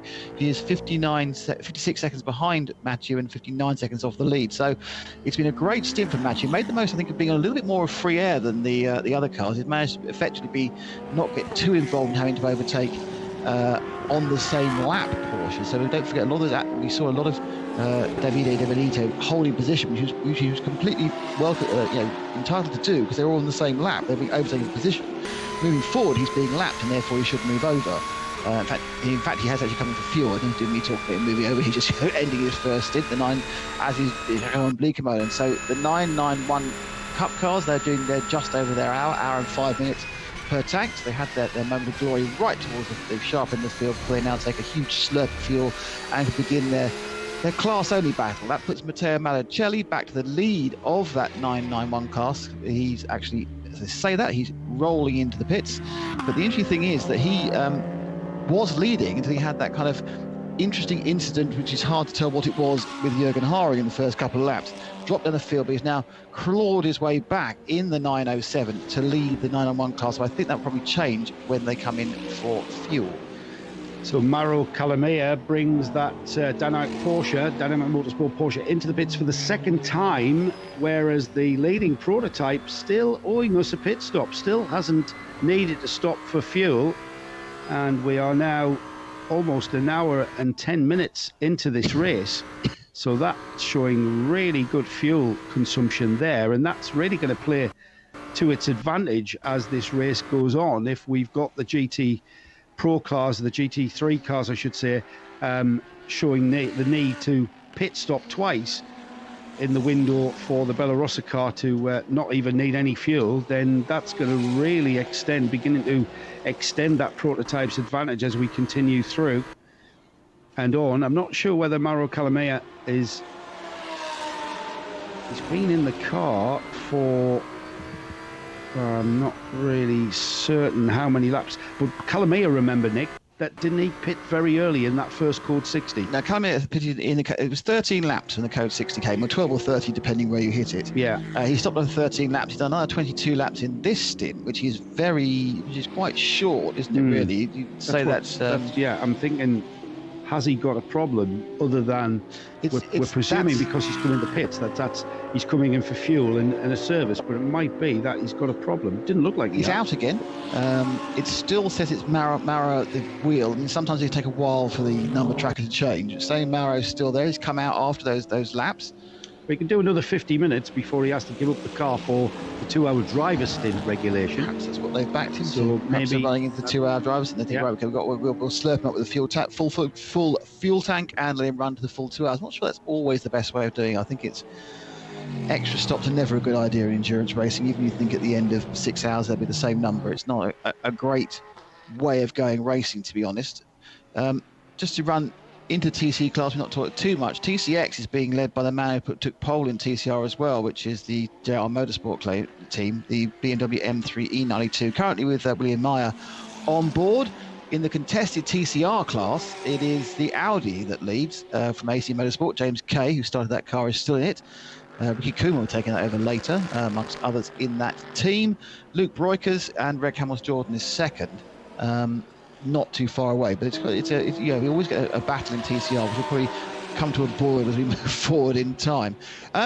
Right, track design and change over time. Are you interested in that? I am, absolutely, yes, because what made me start thinking of this was when Tim mentioned that Jeroen Bleekemolen's father raced in the Formula 3 race here, and I was thinking, well, was that just an absolute slipstream fest around the ball? Here we go. So from 1951 to 1969, it was an egg. It was basically just an egg. It was literally just going round. It was only right-handers. And then in 1970, they thought this is too fast, and they put in the Prosperina chicane, which is the chicane sort of about 5 o'clock on the clock of the egg, to say. About 5 o'clock, that was the chicane which went in. And then 1971 to 75, then they thought they're still going too fast, and they added the chicane Zagaria, which is the one which is just before start finish. So it's now so in the mid 70s it's 2 chicanes. In 1976 they did the big thing, which was add the hat to the top of the egg, and added the Variante Vivalo and the Variante Piscina. So at this point it's now already been slowed down dramatically. This is in the not particularly safety conscious late 70s. They were obviously already realised it's a bit of an issue. They changed the pit lane in 1986, and I think just altered the way the final chicane looked as well. And then in 1995 to 2004, they added the little dink chicane, which at that point was called the chicane Schumacher when it was launched and then it got its name changed to the chicane Pinetta in 2005. So for 10 years it was called, that's why we had both names earlier, but it's the chicane Pinetta now. And that's how we see the circuit. So the circuit started with no chicanes, or nothing apart from an egg, and now it's got let's see, 1, 2, 3, 4, 5, 6, 7, 8, 9. You've got 9 corner complexes, most of which are switchbacks. So back in Bleekemolen Senior's days, that would have been a slipstream fest, wouldn't it? With only 1 chicane on the back. 2 chicanes then. By 71? 75 to 25, it was the Prospina, which is the one at 5 o'clock, and the Zagaria, which is the one coming into start finish. Yeah, fabulous. So yeah, so you've got a massive run at the top of the circuit, all left-hand turns, and then a massive run at the bottom of the circuit, or right-hand turns, and then more right-hand turns at the bottom of the circuit. So yeah, realistically, this track should have been considered for NASCAR. Yes, perfect. It would have been, yes. I'm being told by Paul Trustwell, our good friend, has come to my rescue. 75 to 80 minutes of fuel in the Wolf prototype. It's carbon chassis as well. It's part of it's very familiar in the CN class, the FIA CN class is the group that car is part of. It's the PX class for us here at the 12 hours of the COPPA FLORIO, 12 hours of Sicily. And so we are getting towards seeing the leader peel into the pits. However, Nick, I think that's not going to happen while he's in the lead, because right on his tail now, right under the rear wing of that Wolf GB08 Tornado, is Mathieu Jaminet in the GPX Porsche.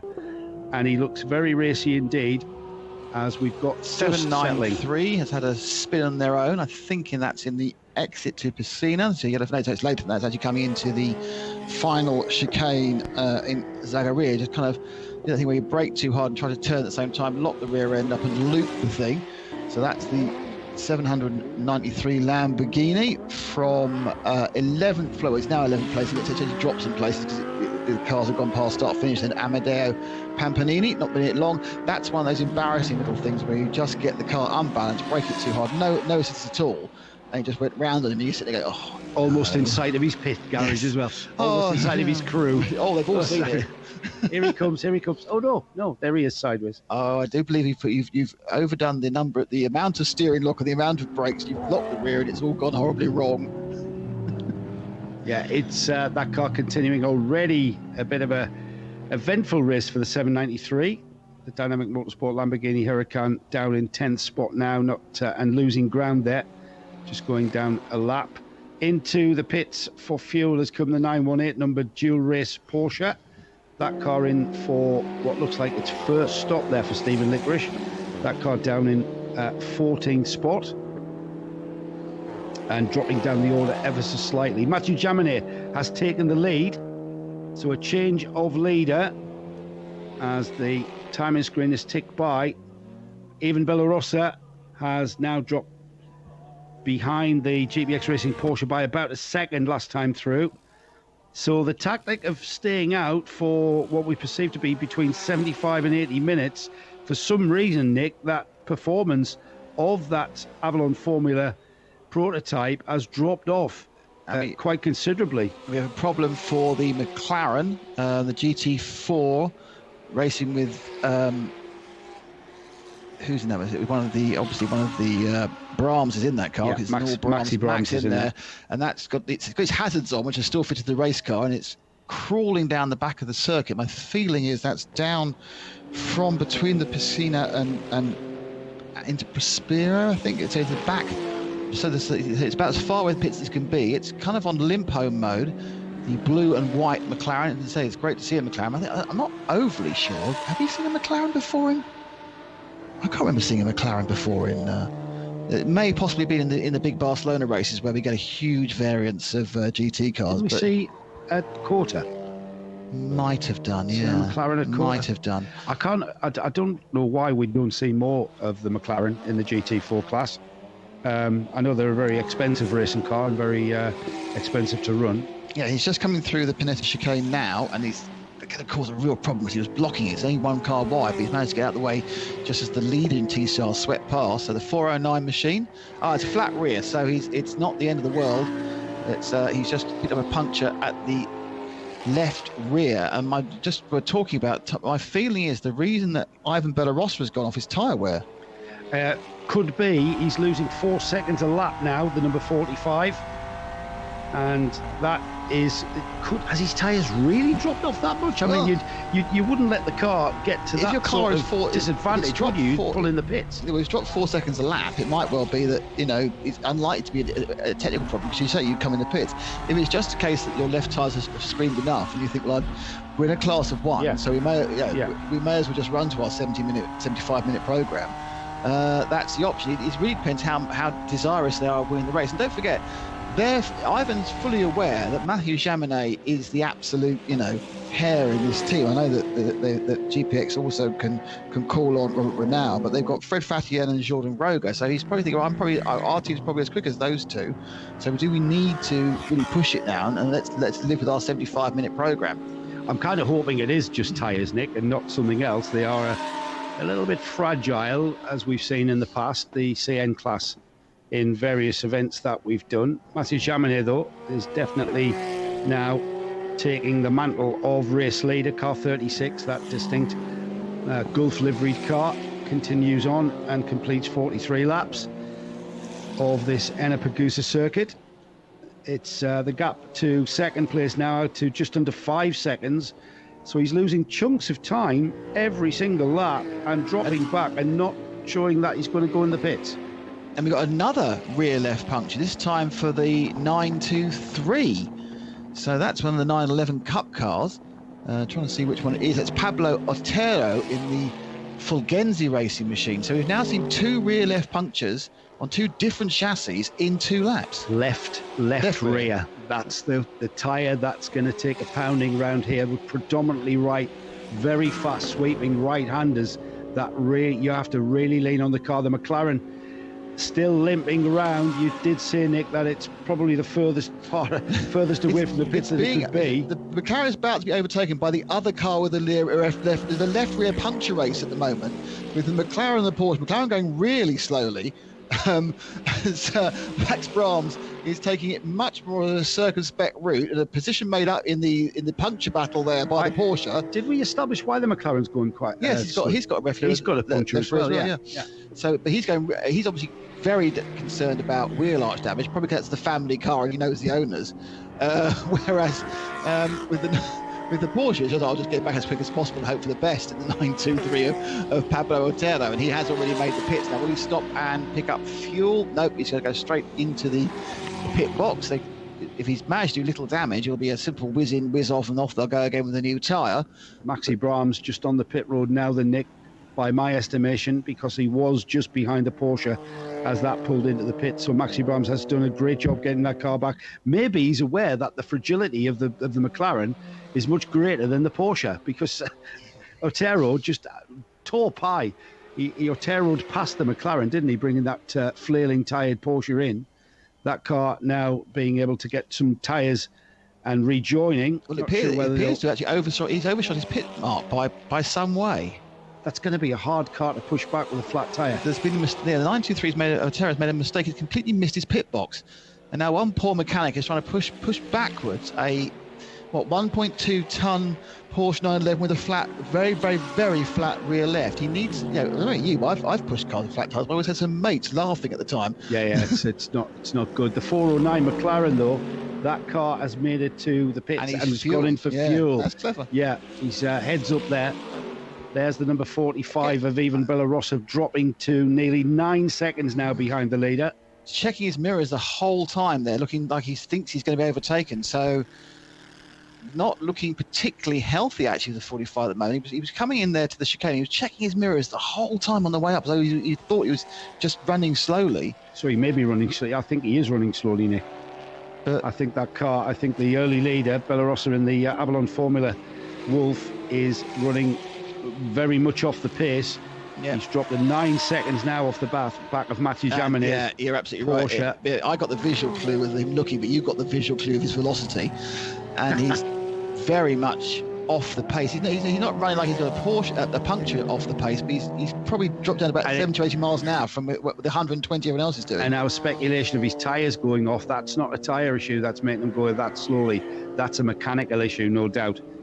Or he may be running out of fuel. I mean, we're inside of that 75,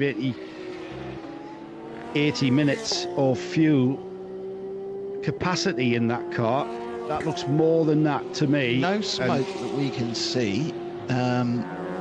So surely he's going to peel off in the pits this time. And we haven't got the indicator. Yes, he has. Yeah, so into the pits. Early leader, Bellarossa, bringing that Avalon Formula Wolf Tornado in, going straight to fueling, which you might think, I need to get this problem rectified, but with the fuel stop being at pit in, that always brings in the complication of, do I get fuel? You've kind of got to, haven't you? You've got to refuel the car and then get it to the pit garage for whatever problem it is, and then get the problem solved and then get back out. Or else, if you're down on fuel, you'd have to come straight back in the pits, having solved the problem. So it's the only thing to do. And we saw the McLaren do that, the 409, now dropping to 20th overall. Maxi Brahms getting the Le Morris by keep, Visual McLaren 570S to give it its full title. That car had a puncture. He got that car back, and it looked as though he'd done a cracking job, because you can damage the car massively with the tyre delaminating and flailing around. And that car, again, limping out of fueling and limping more towards its pit garage. Hopefully, he won't overshoot where he needs to be. Ivan Bellarossa came in after 1 hour and 24 minutes. He'd done 2 warm-up laps, and yes, there was some code 60. And Paul says 75 minutes on a fuel tank. 75 to 80. Chance he might have had a big shiny fuel warning light on his dashboard on that last lap. 5 laps. On the last lap. Well, no, I think the thing naturally was getting perhaps tired of the tyres, and we're going to run to this. We're going to run to this idea of running 1 hour 20, 1 hour 20 to try and minimise the number of stops. But I wonder whether even just pushed it too much on the stint rather than on the car. I mean, the proof of this will be when they come out for the next stint, which I assume, because the amount of time he's been in the car, will be with his teammate Guglielmo Bellotti. Only 2 drivers sharing that car as well. Yeah. Very physical car that to drive. Hazard still on the orange Porsche that had the flat tyre. I think is that there's a couple of cars with very similar. They're coming straight back at. Yes, the 923 who got the tyre and then wasn't in the right place has now come back in again. Once again, hasn't gone into pits. This is the Pablo Otero car. He overshot the pits, got pushed back. I think got a tyre, and now he's coming back in the pits again. He still hasn't gone in fueling though. It still hasn't gone for fuel, and now he's stopped properly. Whether they had to come back in again to avoid a potential penalty. It just looks a bit chaotic there. The 923 just at the pit garage now, dropping down to 19 Sport. All of this confusion of coming into the pits, having one tyre replaced, the punctured tyre replaced, and then going back out and coming straight back in. Did you go and do another lap on that puncture? No. Well, they've changed the rear left again. Was it a place where they couldn't push it back and they get told you can't push it back down the pit lane, so you've got to do another lap? And he's trolled around another lap on the puncture. And that's all he's done, isn't it? And now he can't find a gear. The driver has stayed in the car. I have no idea where he's going now. No idea where he's going now. No.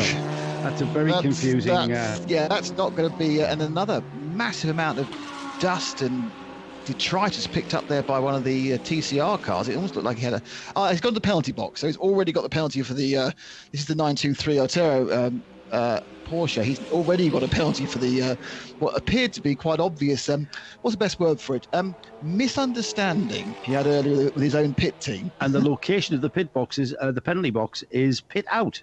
Yes. So after you've got to serve your penalty after you've fueled, tired, driver.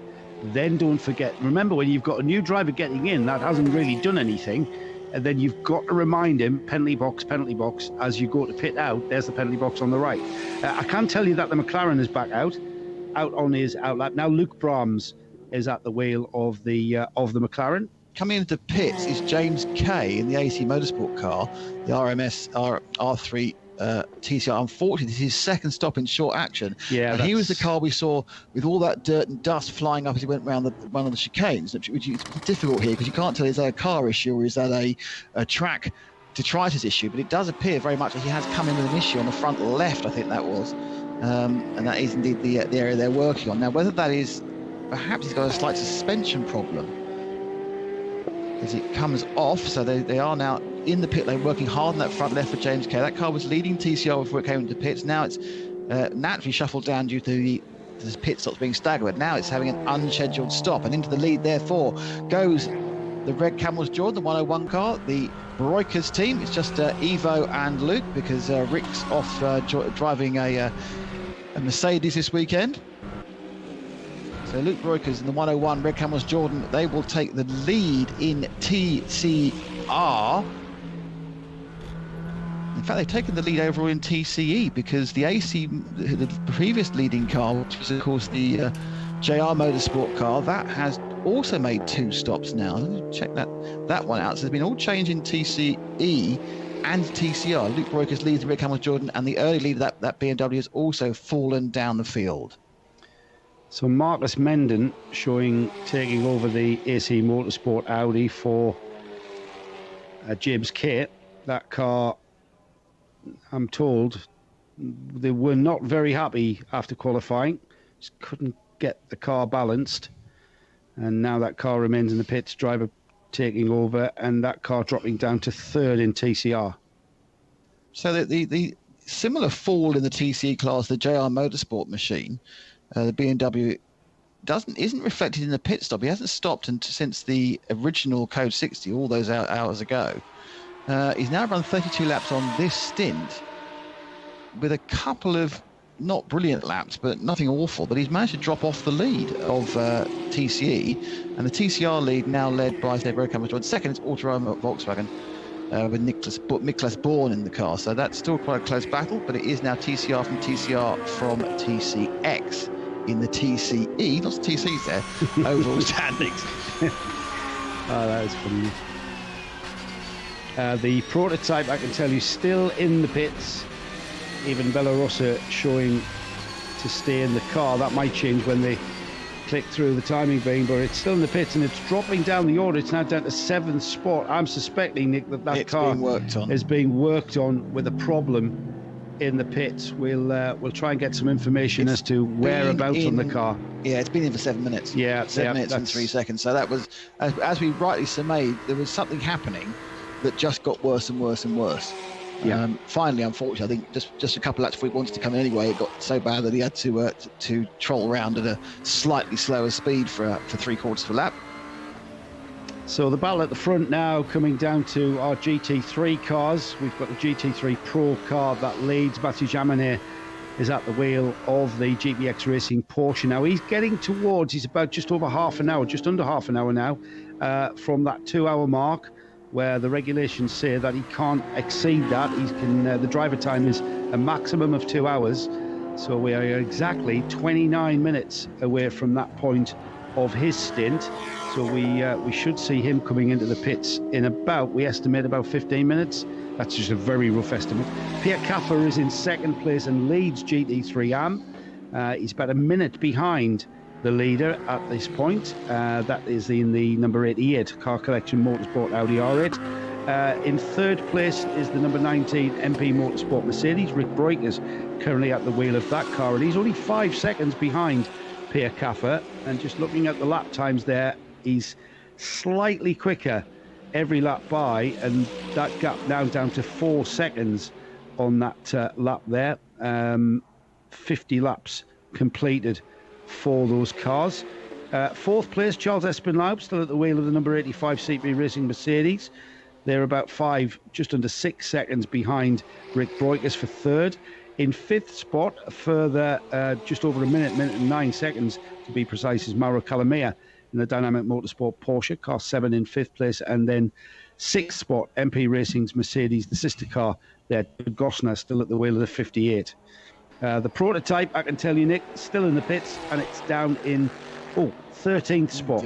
Also as we look. Also still in the pits is the AC Motorsport Audi RS3 TCR machine, which James Kay brought in. We already know that Marcus Menden's going to take over. He's also going to take over a brand new front left shock absorber, which they're putting in. So a new shock on the front left for that car.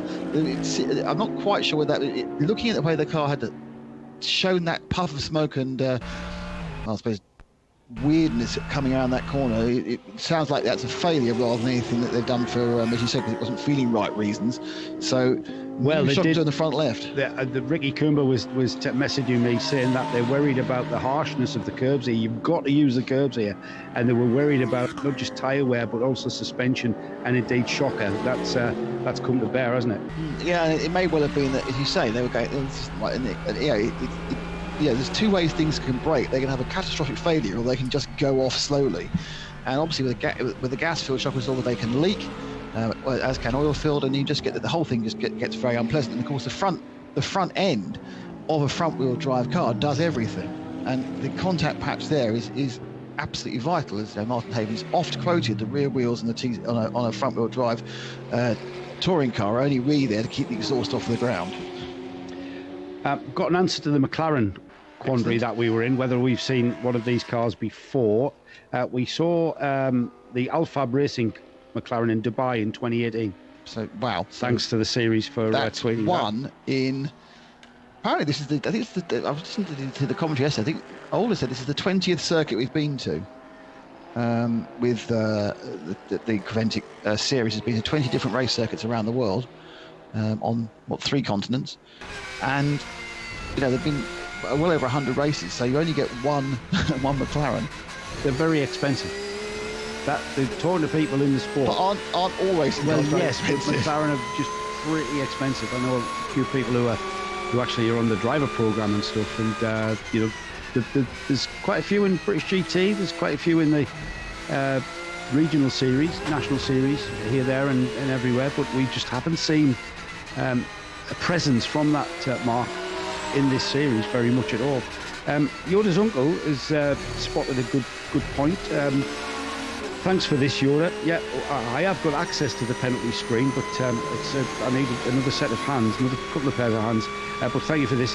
The car 923, that's the Porsche, appears to have had a pit lane speed limiter not working, because every time through the pits since the puncture, they've picked up speeding penalties. Yep. So that's a good spot. They have served a total of 64 seconds of speeding penalties in three sets. So 3 times they've had to come through, and it does seem at that point what you then do is you tell Paolo or whoever's in the car, just go really slowly. You know, it's not that difficult. You might surely you'd know, right? Okay, our speed limit's not working very well, therefore 3,000 revs in second gear is fine, or whatever it may be, and you just trundle on that. I know they're racing drivers, and not all of them have brains engaged, and they get very excited, but that would seem like a concept for me. You've dealt with racing drivers, so I've just... Oh, don't get me started. I've theoretically thought about this, going, surely that's what you would do, isn't it? Surely that's what you would do. You would think. Yes. Because racing drivers always follow orders. Anyway, they're always absolutely 100%. They listen entirely. Well, they're not all the same as well. They're all very, very different. Very different. Well, I mean, they're like people, you mean? Yes, with egos. Trusses keeps us right on the fuel. Both Jaminet and COPPA will run out of fuel before they run out of drive time. We surmised that. We did think that those cars are due a pit stop before that drive time was up. No doubt about it. The Issy Motorsport Audi continues in the pits with that shock absorber replacement. The team were worried about that, and that has indeed manifested itself with a problem. And how many of those can you change without putting yourself right out of contention? This is very, very early in the race. What have we had? 90 minutes of racing, just over 90 minutes of racing, and we've got the first of our shock absorber problems. But we don't know what the life on that shock absorber was. But is it, well, that's true. Is it one that's been, done an awful lot of work on previous races? It was, that's the thing. These sort of items in life, and then there is always bad luck, because you can hit a curb at a certain angle and it goes fine. You can go 1 or 2 degrees further off and it goes snap, which is in fact what happened to AC Motorsport. It did not gradually go, it is broken in half. They have broken in half their front damper. Yeah, really snapped in half. The whole damper is just in half, as though you've broken across your knee. Thanks to Mark Simmons for firing me that. I take it, Mark, you're at the circuit with the team. Give us a thumbs up if you are. That must be one heck of a impact to break the shock absorber. Seb, our trusty cameraman down there in the pits, has informed me that the penalty is in the middle of the pit lane. Oh, right. For some teams, pit in, for some pit out. Thanks for that, Seb. Couldn't quite make that out from our position here. But thanks for keeping us right, and we look forward to being down in that pit lane with you, Nick and I. Perhaps freezing our whatnots off in November. In Zandvoort, yeah. Is it a very big outside chance of the current situation in the world? With our Wellingtons, yes, our galoshes. Southwesters. Yes. Yeah, that's the next round of the 24 series. I think it was John who told me. I don't know why you expect good weather in Amsterdam. It's level with Hull. That's true. Yes. And anyone who knows British weather, Hull is not the centre of great weather or really anything. No, and it does rain a lot in Zandvoort. They have got very similar weather to what we're used to. Yeah, however, that's why we're in Sicily. Exactly. The COPPA FLORIO in October, and not the Nürburgring. In glorious sunshine. Glorious sunshine, fabulous autumnal colours, autumnal heat, and a fantastic race underway, which Mathieu Jaminet is leading by the proverbial Sicilian country kilometre, I suppose you'd say. By 1 minute and 6 seconds from Pierre Caffa, who is leading his class, of course, because he's a GT3 AM, and Mathieu Jaminet in the Porsche is a GT3 Pro. So that Audi is in second place. Rick Breukers, the MP Motorsport car, which led the class early on. In fairness, that car's not really going brilliantly in comparison to Jaminet. He's dropped off now by 1 minute and 13 from Mathieu, and with no real, it seems, answer. The last time round, for example, Jaminet 135. We're admittedly on what will now be a low fuel load, 135.5. Rick Breukers 137.3. We don't know about the traffic, but that kind of 1.5 second a lap drop has been what we've been seeing. Yeah. Now the question is that Jaminet brilliance, or is that indicative of a difference within the car and race setup, where that when the next person gets in that Porsche, is he also going to be a second over faster than the next person who gets in the MP Motorsport car? And interesting, Rick comes in for fuel. Now, don't forget, Rick came in a lap. Well, Rick's partner came in a lap after Matthew in the Code 60s. But Rick comes in for fuel after a stint, and I will tell you how long he's been in the car. Right in behind him, Nick, is Charles Espinlaub, also in a Mercedes. So 2 Mercedes into the pits. 41 laps for Rick, as we have a problem for the BMW, the car which led the way at the start of the. Is that? Oh, it's an orange number, so it's not. It's the 703, isn't it? Perfect timing if we do go to code 60 to recover that BMW, which is now pointing in the wrong direction on the pit straight. Matthew Jaminet, the leader, has pulled into the fueling station. And if we do go to code 60, that's going to play very much into his hands, because what that means, he's going to get a full quarter of fuel at a proper pit stop, albeit under green. But we have gone to code 60. That's got to be a massive advantage now to GPX Racing. I know it's very early on in this long race, but that's going to play very much into the hands if they can get all of that pit stop done. The track has now gone to code 60, so everyone's slowing down, so he's losing less track time while he takes that pit stop. Yeah, that's a real big bow for Matthew, but in fairness, Rick Breukers will get some of that as well, because Rick also came in a little bit earlier. Yes, as will Charles Espinlaub in 5th. Only about a minute earlier, actually, because he was a lap earlier, but he was a minute a bit behind. So Rick Breukers also gets a full slurp of fuel despite coming in during a code 60. He came in just before it pinged, as did Charles Espinlaub. Absolutely correct. As did Jose Manuel de Los, the Team Avia Sorg Rennsport BMW M4, but unfortunately caught by the code 60 was Luke Breukers in the Red Camels Jordan, so he will only get a half slurp. Now, the car that caused this was Ted Van Ville in the JR Motorsport BMW M3 E92, the car which was on pole for the TCE class, but has been slowly dropping recently. He has spun the car and is facing the wrong way on the far side of the circuit, but I'm wondering whether that slow drift back we were seeing in that BMW was also indicative, potentially, of a suspension failure. Do you think that car's looking low on the rear left? Or is it just an optical illusion? I don't think so, Nick. I think that looks about right. I think it's a little optical illusion about whether how the space is being shut under the car. The tyre on the left looks about right. That was not confusing at all.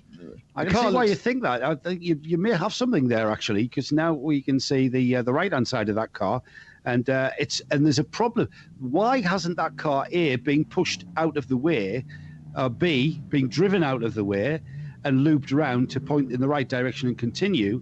It may be that you might have spotted something there. It's locked solid at the rear. Yes, yeah, you may have. Could be actually less like suspension, more likely gearbox.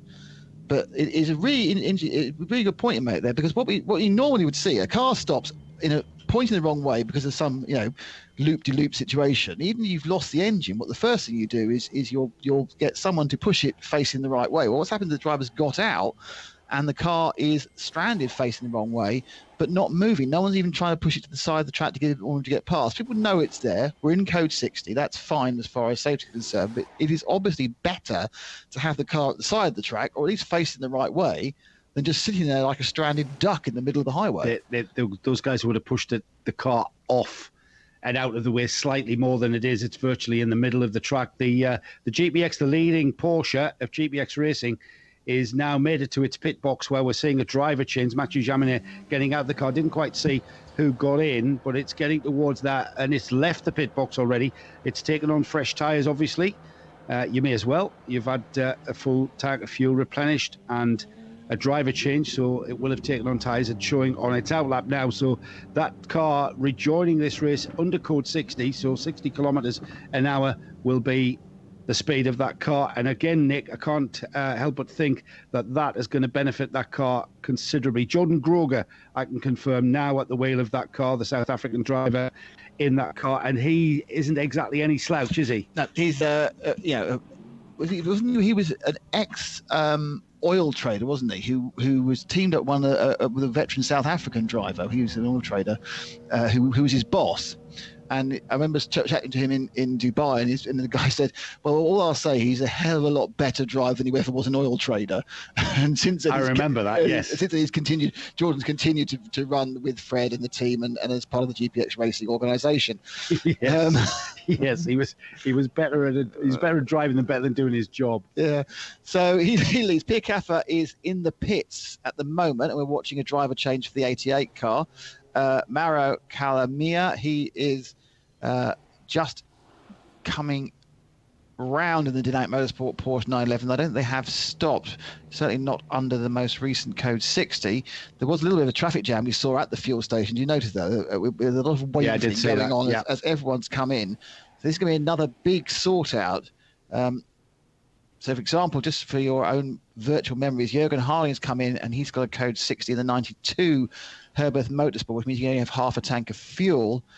Pierre Caffa also only half a tank of fuel for the car collection motorsport. And that's quite key in second, because he's got half a tank of fuel, came in from second, whereas coming in from third was Rick Breukers, and he got a full tank. I think Rick now is out of the car. Just trying to check on that 92. Yeah, no, not 92, the 19. Yeah, Henk de Jong now has got into the MP Motorsport car, so they've abandoned the idea of running Rick through for 2 hours, put Henk in again, which makes taking Jaap van Lagen out early on even more confusing, that they've now just rotated Rick out after effectively an hour. Well, we've still got a long way, haven't we? And we may not see the idea, the spirit of that tactic really sort of beginning to show until much, much later on in this race. Nick, I think that was a great spot by you on that abandoned BMW being a little bit down on the left. I think that's had a collapsed suspension. That's the only reason why that car hasn't been pushed to the side of the track. And now we appear to be waiting for a low-loading truck to come and lift that car, or a truck indeed that can lift that car onto a flatbed and get it off the track and back into the pits.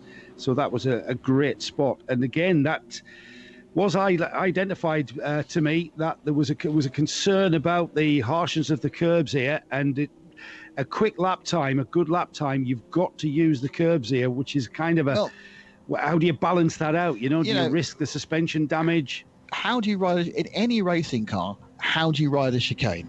You straighten it, and you straight away taking as much curb as possible on the in and as much curb as possible on the right. And what does this track have? 1, 2, 3, 4, 5, 6, 7, 8, 9, 10, 11 combination of corners, which we were calling in out of chicane. Now, you haven't got to take the curb necessarily in all of them, but that's you're going to have those problems again and again. The 703 has got the recovery truck to it. It looks also like it shed some fluid. Whether that's oil, gearbox oil, engine oil, whether or not the engine sees. Ted Van Villet stands outside of the car. The GR Motorsport BMW is sat there just in front of the truck now. So we should be getting that job moving along nicely and get that 703 numbered car back to the pits. It's currently leading TCX and third in the TCE part of the race. We're becoming a bit of a race of attrition now, with AC Motorsport dropping back down the field with that shock absorber problem. That car back out into the race and currently in 20th spot overall, dropping way down the field. Bad news continues for the Avalon Formula Wolf. That car still in the pits and looking very dire indeed for it. Now, judging by the yellow flags, this car shouldn't take too long to bring back to the pits once it's recovered, because the yellow flag's actually at turn 18, which is the last turn of the circuit, so it should be able to get into the pits pretty quickly. Now, I'm not sure whether an extra little bit of information has been spilled to us there by the fluid leaks, in that the car may have just effectively hasn't seized. He is rolling the car up, but it may just have just died and dropped a whole load of fluid and gunk on the rear left, looking not terrible, but then again, it's bits of metal there that I saw because the car moved off where it was. There was bits of shiny bits of metal, something very chunky. Yeah. I think it's safe to say that when the car comes back, the 703, it's not going to be super healthy, and there are big chunks of something. Is that a shell bearing? I don't know. It's pretty big. I mean, it could just be some form of a large amount of tyre pickup. We've not seen much pickup, but it's it's shell-bearing shape. Not a good sign that it's not, underneath is the it car. really? No, it's possibly the suspension survived, mainly because there's a conrod punching out the side of the block. Yeah, water leak. It's got an oil leak. Oh, what's this rod out the side? Yeah, that's where the oil's leaked out of. Yes. So, so there's basically now, have we seen virtually everybody come in during this Code 60? Yeah, I think so, Nick. Apart from a couple of teams who'd had like Luke Brahms, for example, in the Keep for Sure. McLaren didn't need to come in; he'd been in 3 laps ago. So Van Vliet. What I would say, and this is interesting, is the point you just threw away a second ago about this being a race of attrition is remarkable, because we are now. I think we've lost. I'm pretty sure we've lost 3 cars already completely, and may have lost 5. The Shane Lewis machine may well be getting engine change. Dynamic Motorsports Lamborghini Huracan Super Trofeo, which came in looking like everything was fine, and I will have a quick look at it under its own steam. That's not shown up again since lap 4. The Fulgenzi Racing 911 is having a huge problem. The 917 car, which we saw with the suspension issue. And AC Motorsport, they'll be back out again. We know that because they were just changing a shocker. Ivan Bellarossa in the Avalon Former, that wolf crawled in at the end. Hopefully it'll be something they can fix quite quickly. And then, of course, now the very unlucky Ted Van Vliet, who's had certainly a serious problem that will mean they'll be in the pits for a while, because that's something motive has gone ping, and that takes time to repair.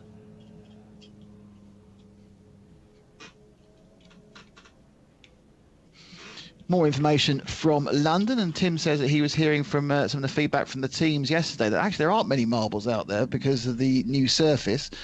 So the new surface was laid in the summer as part of the renovations to bring Enna back up to international racing standards and get more races here in Sicily. But the new tarmac is not making the track marbleized, which is bad news, because that remains more and more likely something metal that should be in the engine.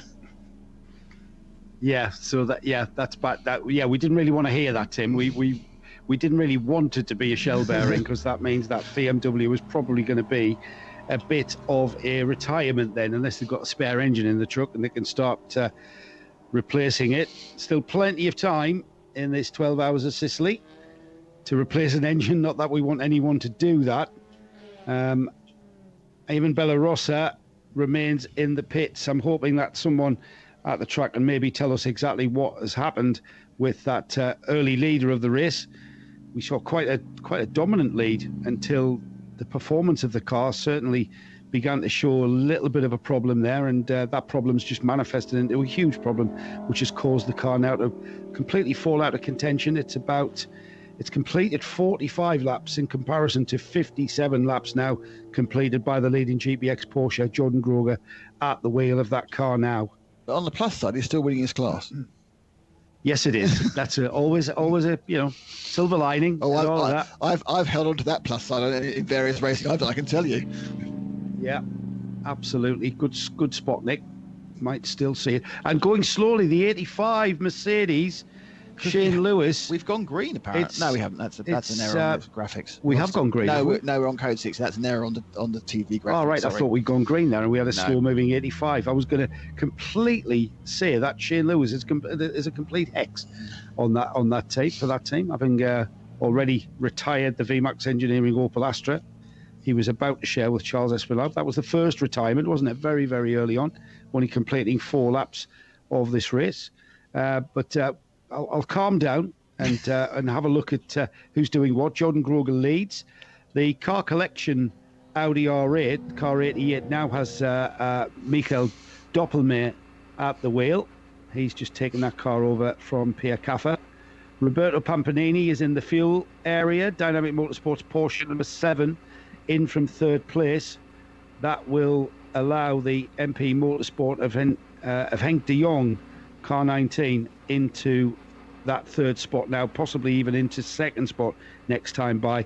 Shane Lewis in the 85. We're still under code 60, so the car's still travelling around, so it's pointless looking at the gaps between the cars, as they will completely and utterly change when we go to green. We're looking very much likely that can't be far away, to be honest, as that car, the BMW, has been recovered now and is on the back of a flat truck and making its way to the pits. It's the 703 of course, that I'm talking about, GR Motorsports BMW. They're having a massive problem that kind of looked like an engine seize or something that flipped the car around through 180 degrees. It was pointing in the wrong direction, with that car now onto a truck and back in. Roderick Guillon has now taken the wheel of the Pro Sport Racing Aston Martin. That car is currently first in the GT4 class, down in 10th overall place. And that car having just come out of the pits, now with Roderick Guillon at the wheel. Nico Verdonk handing over that car. Nico being a bit of a driver mentor and trainer to Roderick Guillon, who has been a part of the 24H series now for some races now. A couple of seasons at least, 2 or 3 years in fact. Second in GT4, just behind is the Team Aviasorg Rennsport BMW M4. Yannick Guerra at the wheel of the 451, currently in 11th spot overall. So multi-class racing and multi-class races breaking out all the way throughout the field, as both of our TCE leaders, first and second, Konstantin Kaitzer in the Autorama Motorsport by Wolf Power, the Volkswagen Golf, out into the lead of TCE, just out of the pits, followed by Ivo Breukers in the Red Camels, Jordan Cooper, currently 12th and 13th overall. Would you like to know a list of the 20 tracks that Coventry visited in their history? In their history of? Yes. Oh, this is interesting. Yes. So we'll start with so we've been to Dubai. Yep. The Hungaroring. Really? That was a 12-hour race when we do something else. Barcelona, of course. Mugello. Marvellous Mugello. Love Mugello. Silverstone, would have been cold. Brno, dark and cold. Yeah.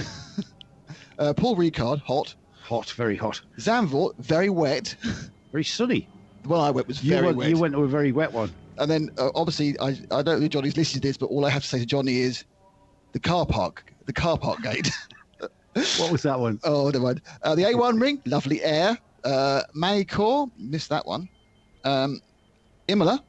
Yeah, Imola was a good Misano track for GT3s. Navarra, that was a fabulous track. Great track, great event. Circuit of the Americas, always fabulous. Yeah. Spa, of course, the TCR. The wonderful Portimao. Love Portimao.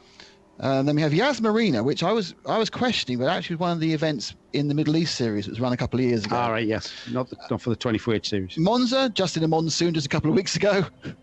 And then Hockenheimer also a few weeks ago. And Autodromo de Pagosa, the 20th track they've been to. So they've racked up 3 or 4 new ones this year, thanks to the world situation.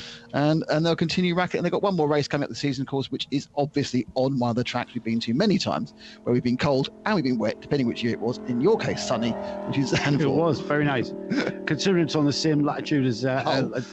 As Hull. It's I'm sure Hull has sunny days as well. But I think that's very unlikely. We're still under code 60, and we're coming towards our break in our broadcast. We're a few minutes away. We'll give you a bit of a rundown in a few minutes as we get towards that point. But things stagnated somewhat under these code 60 conditions.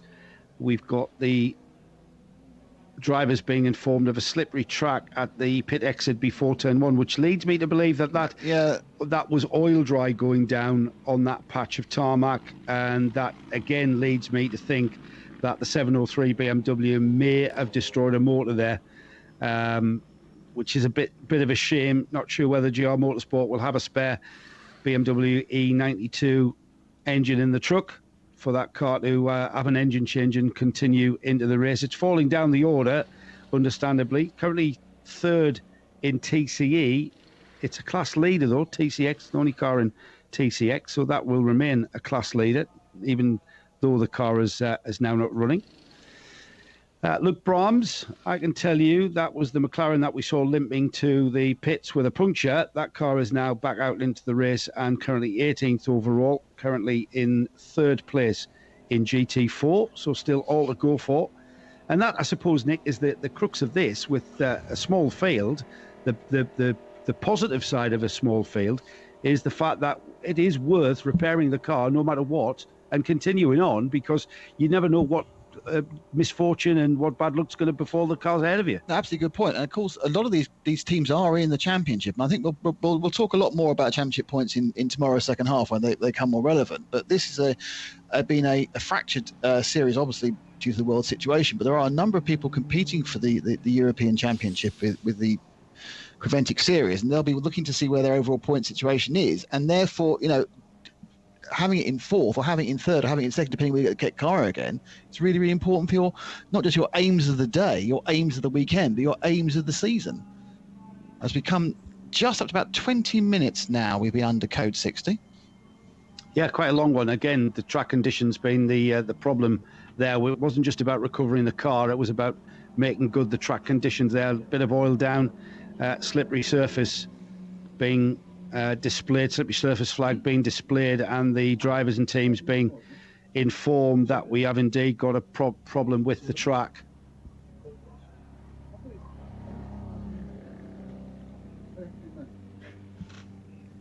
So with the clock ticking there, just under 4 hours remaining this afternoon, we are about to go for a break for about an hour, or indeed not about an hour, will be for an hour, and we will be having a lunch break and coming back to you in an hour. 2 o'clock Italian time, 1 p.m. UK time, and we'll be giving you a bit of a rundown as we see the cars continuing around. A lot of dust coming off the track still in parts, and it's more of a multi-line circuit. It's not just one line through here, which is always great for multi-class racing. Beautiful location, the 12 Hours of Sicily, the Coppa Florio 2020, the 24th series, reviving the history of this event dating back to the 1900s. Just to give you a rundown of who's where in the GT3 classes. GT3 Pro, excuse me, being led by Jordan Groger in the GPX Racing Porsche, currently first. GT3 Pro second place car, the MP Motorsport Henk de Jong, currently in third place overall. In second in class, the third place GT3 Pro car is the Dynamic Motorsport Porsche. Roberto Pampanini is currently fifth overall. And then GT3 AM, we have the Michael Doppelmayr Car Collection Audi, currently leading that class, second overall, second in GT3 AM, and indeed fourth overall in the race. CP Racing's Mercedes, Shane Lewis at the wheel of that car, and then the third of our GT3 AM is GT3 AM runners is the sister MP3 Racing, MP Racing, I should say, Mercedes, Karina Gosner at the wheel, just on her outlap there in seventh spot. 991 is being led by the Dynamic Motorsport car number 907, Simone Lequinta at the wheel of that car, currently in sixth spot overall. Second in 991, Tempo SRL, Michele Michele Merendino in the 916 in eighth spot overall, and then third in 991, we've got to go way down, Dual Racing's Porsche of Gianluca Carboni down in 15th spot overall. Next in the class runners, GT4, that's being led by the Pro Sport Aston Martin. Rodrigue Guillon at the wheel of that car, 401, is in 10th spot overall. Second in GT4, right behind them indeed, BMW M4 of Team Avias Sorg Rennsport, Yannick Guerra, in 11th spot overall. And then we've got the single car entries, TCX, the GR Motorsport BMW in the pits with what we think is an engine problem, and then the PX car also, that's the Wolf prototype, the Avalon Formula car of Bellarossa in the pits, what we think is a big problem with that. You're listening to the RSL network of channels. This is the Coppa Florio 12 Hours of Sicily. We're going to go for a bit of a break and see you at 2 o'clock Italian time, 1 p.m. UK time.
Grogor.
A big welcome back to the COPPA FLORIO, the 12 Hours of Sicily from the Enna-Pacusa circuit. Joe Bradley and Nick Damon taking you through the final 3 hours of the first 6-hour segment of the 12 Hours of Sicily. And the standings are GBX Racing still leading. Jordan Groger at the wheel of that car, 92 laps completed. In second place, the 85 CP Racing Mercedes of Putman, Espenlaub, Foster and Lewis. It's the Audi R8 of the number 88 Car Collection Motorsport team in third place. We've then got the MP Motorsport Mercedes Car 19 in fourth. Dynamic Motorsports Porsche at number 7 is in fifth place. It's the 907 leading 991 Cup, the Dynamic Motorsports entry there. MP Racing, the number 58, is in the GT3 Evo class, and they're in 7th spot. The 92 Herbert Motorsport car is in 8th place. That's the Muller, Haring and Constantiu car. 9th place is the 916 Tempo SRL entry. Team Avia Sogren Sport BMW M4 is leading GT4 in 10th. In 11th spot, we've got the Dynamic Motorsport 793 numbered Lamborghini Huracan. And then in 12th spot, the Aston Martin of Pro Sport Racing, car 401, Verdon, Guillon and Heren is in 12th. 13th, we see the 923 numbered Fulgenzi Racing entry, your own Bleckermolen, Rizzuto, Palazzo and Ottiero in that car there in the 991 Cup class. Dual Race sees the 918 in 14th place. In 15th, Les Moras by Keep for Sure. That's the Brahms family car, the McLaren, with problems earlier on, but now back in the race in 15th. Car 917, also a car that's had problems. They're in 16th spot in the Fulgenzi Racing Porsche. On to the 17th spot, and we've got the Ricky Coomber driven AC Motorsport Audi, currently third in TCR, and that car in TCR behind the second place Autorama Motorsport by Wolf Power of Konstantin Kaitsa, currently in second spot, and TCR being led by the 101 Red Camels Jordan car, 84 laps completed, and just over a minute lead for that car leading the TCR class. In the the TCX class, we've got GR Motorsports BMW. They're currently 4th overall in TCE, and the first indeed retirement from this whole event was the 105 VMAX Engineering Opel. Car number 105, Shane Lewis and Charles Espenlaub going out very early, 4 laps completed, and then we think an engine problem putting that car out as our first retirement. So Nick, we've got 3 hours, just under 3 hours now by the time I've got a rundown of the field.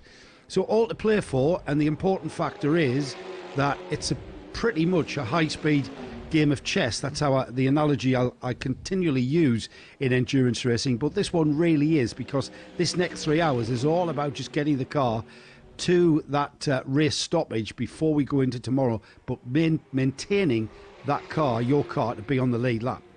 Yeah, it's a battle. The other thing to remember, of course, is that the lap times are between 135 and 145. You can be 1 minute 34 seconds behind the leader, but as long as you're still on the same lap, tomorrow morning you start 2 meters or 3 meters behind them, or 3 meters to the left of them. So in many ways you also have to think tactically about, all right, I'm not going to be able to catch up. Well, maybe I can't even get back that lap I've lost to him, but can I make it exactly 1 lap and not 2? And more importantly, can I make it 1 lap and a nice full tank of fuel when I start tomorrow? So those tactically back time, because you don't forget, the cars end the day in parc ferme. It's not like some of the other split races where you can work in between. So you come in, you park up, there's nothing you can do. You do get a free driver change, but apart from that, you carry on the tyres, you carry on the fuel you're on before, and off you roll from there. So it's most really about balancing the fuel amounts, because you can just eke it to the end and stay on the lap. That's great. Or do you go, I'm not going to stay on the same lap, I'll take a minute's worth of fuel and finish exactly 1 foot ahead of the guy, 2 laps back, but I'll get that whole lap back again. And that's where you've got to start maximising it, really. Not complicated at all. It's more complicated as I say it than as I visualise it. But for these teams, it's about maximising the advantage of being behind. Yes, and just to reiterate what you said there, parc ferme conditions, it's not a pure restart where you start again. It's basically pressing the pause button. We line the cars up on the pit straight, we cover them over for the night, and how you finish that first 6 hours as how you start the final 6 hours. If you think about it, it's the ultimate virtual safety car. It's so virtual the safety car doesn't come out. Yeah. But you stop. You are stopped, but then you are brought together again. So a 25-second lead becomes a 1 second. Yeah, good point. Yes. So yeah, good point. Yeah. And if you think, so everyone rolls up, but you don't get your laps back, and that's the point. You stay a lap behind, or 2 laps behind, or 3 laps behind. There are anomalies to this, where Yes. if your car's in the pits and you are dealing with a problem, you'll take lap penalties, 10 lap penalties and the like. We'll perhaps talk about them if we encounter them towards the pause. There is another key anomaly which has been the rules have been fluid during the history of preventing about how it affects where you are relative to the race leader or to your class leader. Because sometimes being lapped by the race leader would mean you were a lap down. Other time, but when you haven't been lapped by your class leader, that has been sorted recently. So sometimes you'll see a result that the interim results published tonight will show, Barry Miggins a lap behind Terry Smith. But actually, when they actually tomorrow, they'll line up. They'll be next to each other because actually, whilst he was a lap behind on the count back of the leader, he wasn't a lap behind his class leader. Actually, it is really complicated. Let's talk about cars. Yeah, let's talk about racing cars. I've drifted off after that heavy lunch. I was beginning to drift off there, Nick. Not the first It's time. a good job you stopped there. We've got, like I said, we've got GPX Racing in the lead quite comfortably. I said that, fingers crossed, touchwood and all of that. They've got a bit of a substantial lead, perhaps the biggest lead we've seen so far in this COPPA FLORIO at 12 hours. And Shane Lewis now at the wheel of the CP Racing Mercedes in second place. That car coming through in the last hour to take that spot away from what we saw, the Dynamic Motorsport car, pretty much being the car to beat and getting ahead of the number 88 car collection Audi. Elia Earhart is now at the wheel of the number 88. In third place, Jaap van Lagen, MP Motorsport, but Jaap back in the car. He did start the car and then he handed that car over, the number 19, in fourth spot there, and that was the car that pitted very early in the first of our Code 60s and changed driver and tyres and fueled and had a full service inside of that, which we were a bit puzzled at, but so we may be seeing that car just eke towards the front of the field. MP car, after starting very impressively and leading for the first section up until that 20-minute in Code 60, is now 6 minutes off the lead. So Jordan Groger is 6 minutes up the road from Jaap van Lagen. I think Jaap van Lagen has a sort of a half a pit stop in hand as such, and they've stopped ahead. But it's a slow eking by Jordan Groger, the GPX group, and just getting further and further and further away every lap. And just the MP Motorsports time just ebbed away. Yeah, for some reason I can't suss that out.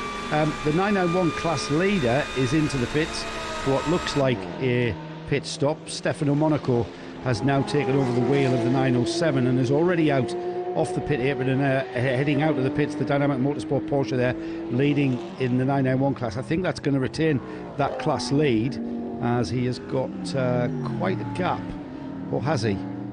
Yes, over a minute. So that might come back to him. Yes, that might come back to him. It's second in the 991 class is the 916 Tempo SRL entry. Patrinicola is at the wheel of that 916, and we should see next time by 916 taking over that class lead from 907 by my estimation, both having completed 91 laps.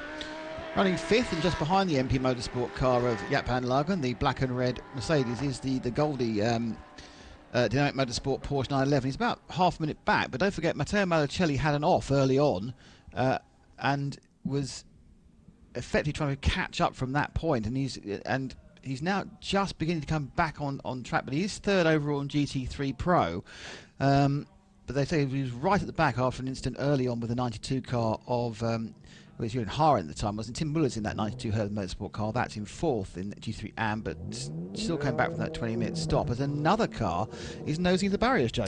Yeah, I'm just trying to get an ident on that car, Nick. It's 457 or 451. 451 is the Yannick Guerra driven Team Aviasorg Rennsport BMW M4, currently second in the GT4 class and 12th overall. Looks like he's gone nose first into the barrier, and we've got a code 60 because of that. No surprise. He wasn't in gravel, he was on grass, but when he spun the wheels, that grass became sand underneath that grass. Yes. It's sort of sand dune-y kind of runoff here at Enna. There's a lot of dust whenever they go off the track, isn't there? Yeah, that's probably explains it. By off the very track, dry. I mean just a wheel. I mean spinning off in the boondocks, just to put a wheel down. So it's gone code 60. They're going to kind of upset anybody who was due to come in because they only ever get a half tank of fuel. But the 451 has absolutely wedged himself into the barriers. Actually, Nick, that looks like a gravel trap that just happens to have grass growing out of it. Meanwhile, while we've gone code 60, the number 101 is into the pits out of the lead of TCR and indeed TCE. Evo Breukers bringing that car in and now handing to younger son Luke Breukers. And look, is it Luke's first full season? He did a couple of races. No, he's been racing about 3 years now. No, is time flying that much for me? Yeah. No way. Yeah, I mean that was after. I think after he passed his driving test, he was like, "Oh, I don't want it. I'm not sure I'm going to join the family." He used to work, of course, for Coventic and do lots of the gophering jobs, didn't he, at the events? Yes, and then, And then finally decided to pass his test, get a race license, and then be really, really quick, which is just a little bit annoying to all of us who couldn't do that. Some tyres being replenished at the Pinetta champagne chicane. Champagne would be great. Pinetta chicane, which is a bit of a deterrent, isn't it, to completely straight line that chicane and make it non-existent. If those tyres weren't there, Nick, I think that would be a straight line. It's virtually a straight line, but you're having to clobber the curbs quite massively, aren't you? If those tyres weren't there, you'd go full PlayStation over there, wouldn't you? Yes. Yeah, not bothering with the corners whatsoever. So Jordan Groger, who interestingly into the pits have come both second and third place. So both Shane Lewis in CP Motorsport and Elia Earhart in the Car Collection Motorsport 88 have both come into the pits for fuel. Just seeing if that's really what we would expect. Shane Lewis has done 22 laps, so sort of. Yep, it's a short run, and Earhart has done 20 as well. We've not really had a full green flag run with these cars. It seems to be around about 27, 28 laps as the stricken BMW gets pulled out by what looks like an old Lada, which is fantastic if it is. One of the Surely it'll be a Fiat. I don't know. I think it generally is a course car left over from 1990. There were no chicanes that course car was built. I can tell you who was bought. It's going to be a short code 60, so some of the front runners managing to get into the fueling area and refuel under code 60 because the 451 BMW now is running of its own accord. It's being towed out of the gravel. It's pointing the wrong direction, so he's just got to do a 3-point turn in Austin Powers style and get on his way. Did you see? I think he was trying to power turn it. He was trying to do it. He was trying to spin. He was trying to spin turn it, and then he realised it wasn't coming round. He kind of sadly came to a halt, just kind of pointing nowhere much more around and going, "Oh no, I wasn't going that. I was never trying to do that. It's fine." But very little damage on that car. It looks like when he nosed into that barrier, barely hit it, didn't he? Hadn't. And as you say, his problem was he couldn't engage reverse because he got bogged down in dust, old gravel. He did try to reverse out of it. It just the wheels just spun down into the gravel, as we've seen many times. The 92 is in the pits. That's Tim Muller bringing the Herbert car into the pits from fourth spot, fourth in GT3 AM, and indeed ninth spot overall. That car already having a driver and tyre change, already having taken on fuel, and that car will be out onto its outlap now with Taki Constantiniu at the wheel of the car now, of the Herbert car now, having taken over that car. What I was going to say is Mike Nash agrees with us. I don't know if he was listening earlier, but Mike Nash says this is just like a grown-up version of Mallory Park, which is exactly what you said, Nick. I know. And just to remind everybody that you can get involved and help us out, be part of the team here. I am at Bradders 3078. The other one much easier to remember at RC Racing, isn't it? RC Racing. Apparently, it's RC really hard for NASCAR fans to remember that. We are at also. Oops, hang on. We are also at. Hang on. I've lost it. What's the other addresses, Nick? Help me out here. At Specutainment. At Specutainment. Yes. And at RSL Studio. Yes. Yeah, that's the main one. At RSL Studio, at Bradders 3078, and at RC Racing. You'll get to us directly. If you spot anything, please let us know, because we don't always see everything that's going on. And Mike Nash, big question for you, mate, is when are you going to rejoin us in a Creventic race? Because you've got that Seat Cupra thing. Or Seat Leon, actually, which is probably becoming a bit dated, in fairness to Mike. They'll find a class for it. Yeah, absolutely. We'll find a class for it, yeah. They had two classes, didn't they? They had the DSG and the sequential class. They had two different classes. That's right, we did, yeah. Yeah, and we saw Mike out in a few at Spa, I think, the last time. Struggling, but manfully carrying on, or womanly carrying on at the moment, because Lisette Brahms is in it, is the Las Moras Racing by equipped Versure McLaren 570S, the GT4 car, just out the pits after serving a penalty. Had done been in for an hour, had a flat tyre, lost a bit of time, then came in for another hour, but back rolling again. So we are in a situation where we seem to have, unfortunately, of our 23 starts, we already seem to have 4 cars that have retired, Joe. Yeah. Ted Van Vliet and the JR Motorsport BMW, which I suppose, you know, he's had a major mechanical failure there. So that is repairable if they've got the parts and they've got inclination. The inclination, exactly. Motivation. But you think about it, you know, they can certainly go out and play in the second half of the race. There's just under 9 hours of racing left, Nick, and that's and with a huge break in the middle. So plenty of time to repair anything, really. Even Bellarossa in the race leading to begin with, Wolf GBO8 Tornado from Avalon Formula. Again, we don't know what the problem was. I'm going to guess gearbox, just because of some hand movements I saw from him. Well, Trussers agrees with you. His speculation would be that it was gearbox. I think it's been a bit of an Achilles heel for those cars in the past. So I don't know how I mean, obviously the access is quite easy, but they've got a spare gearbox, and again, what they want to do about it, but they could easily start again tomorrow morning, which would be my bet if I was at this situation in the race. And then the 2 cars which went out basically before the race even started, which was Nicholas Sterzinger and the Lamborghini Huracan Super Trofeo of Dynamic Motorsport, or one of them, because there's 2 Dynamic Motorsport Lamborghini Huracan Super Trofeo, came in under its own power. They lifted off the engine cover, had a bit of a look, everything seemed fine, wheeled it in the garage, never seen again. No idea. They saw something we didn't. That disappeared into the black hole of the pits. And then Shane Lewis, the VMAX Engineering Opel Astra TCR, which both John and I were going, hurrah, an Opel and TCR, not seen one of those. Didn't see it here, lasted about 4 laps. Rueful look on Shane's face. And I noticed that Shane has recently been running in the CP races. I think he may have thought, right, let's all go race in the other car. So not quite as disastrous for him and Charles Esplanade, because they've actually got another car to go and race in.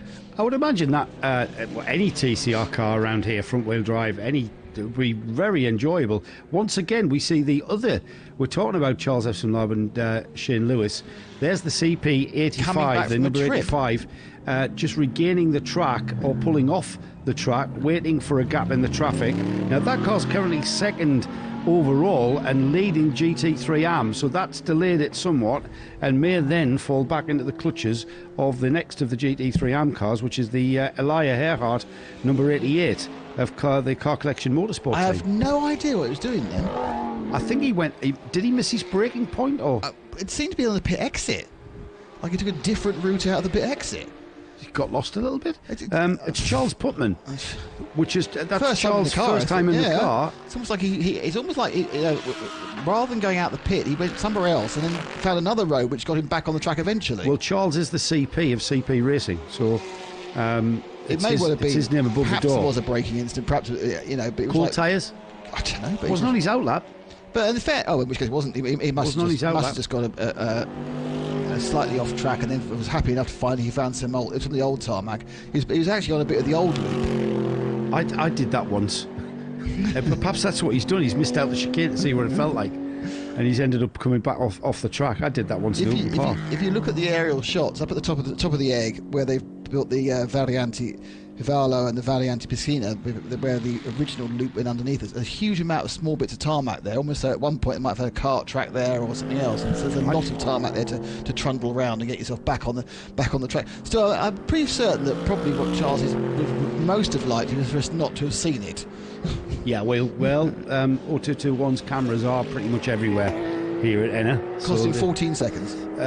Cost him 14 seconds. Good spot. Yeah, that did. I mean, I'm not sure whether that was. He certainly didn't spin, and all we saw was him kind of driving off the track to drive back on. So Charles may be able to shed some light when he gets back to the pits and tells us what exactly the problem was. But he has lost a bit of time, certainly to both of the cars behind him. He's running a lap ahead of the MP Motorsport Van Lagen car and 2 laps ahead of the car next in class to him, so he can afford 14 seconds, Nick. I'm not sure that's going to cost him dearly. We saw just a few minutes ago the Red Camel Jordan's car into the pits, now with Luke Breukers on board. They've maintained their lead in TCR after that pit stop, and the Autorama Motorsport by Wolf Power champions in this series last year currently second. You cannot discount that number 112.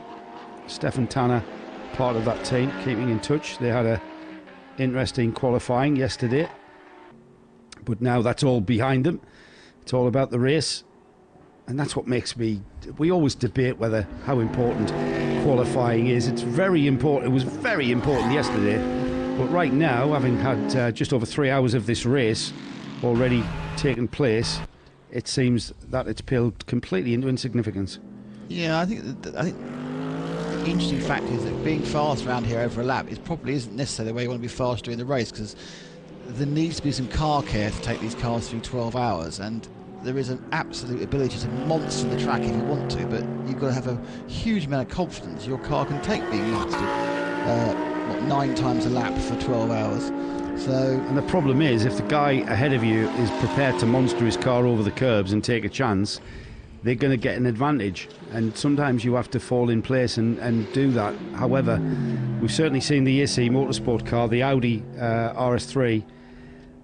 That team, the AC Motorsport team, came into this race this morning, knowing full well the problems that they were about to encounter because of the need to use the curbs here. Yeah. And Ricky Kumba, who's at the wheel of that car, was telling me that the curbs are a bit harsh and they were expecting all sorts of problems, and we've already seen that with the shock absorber completely snapped in two. 45 degrees in the middle of the shocker was quite something, and it takes quite something to do that.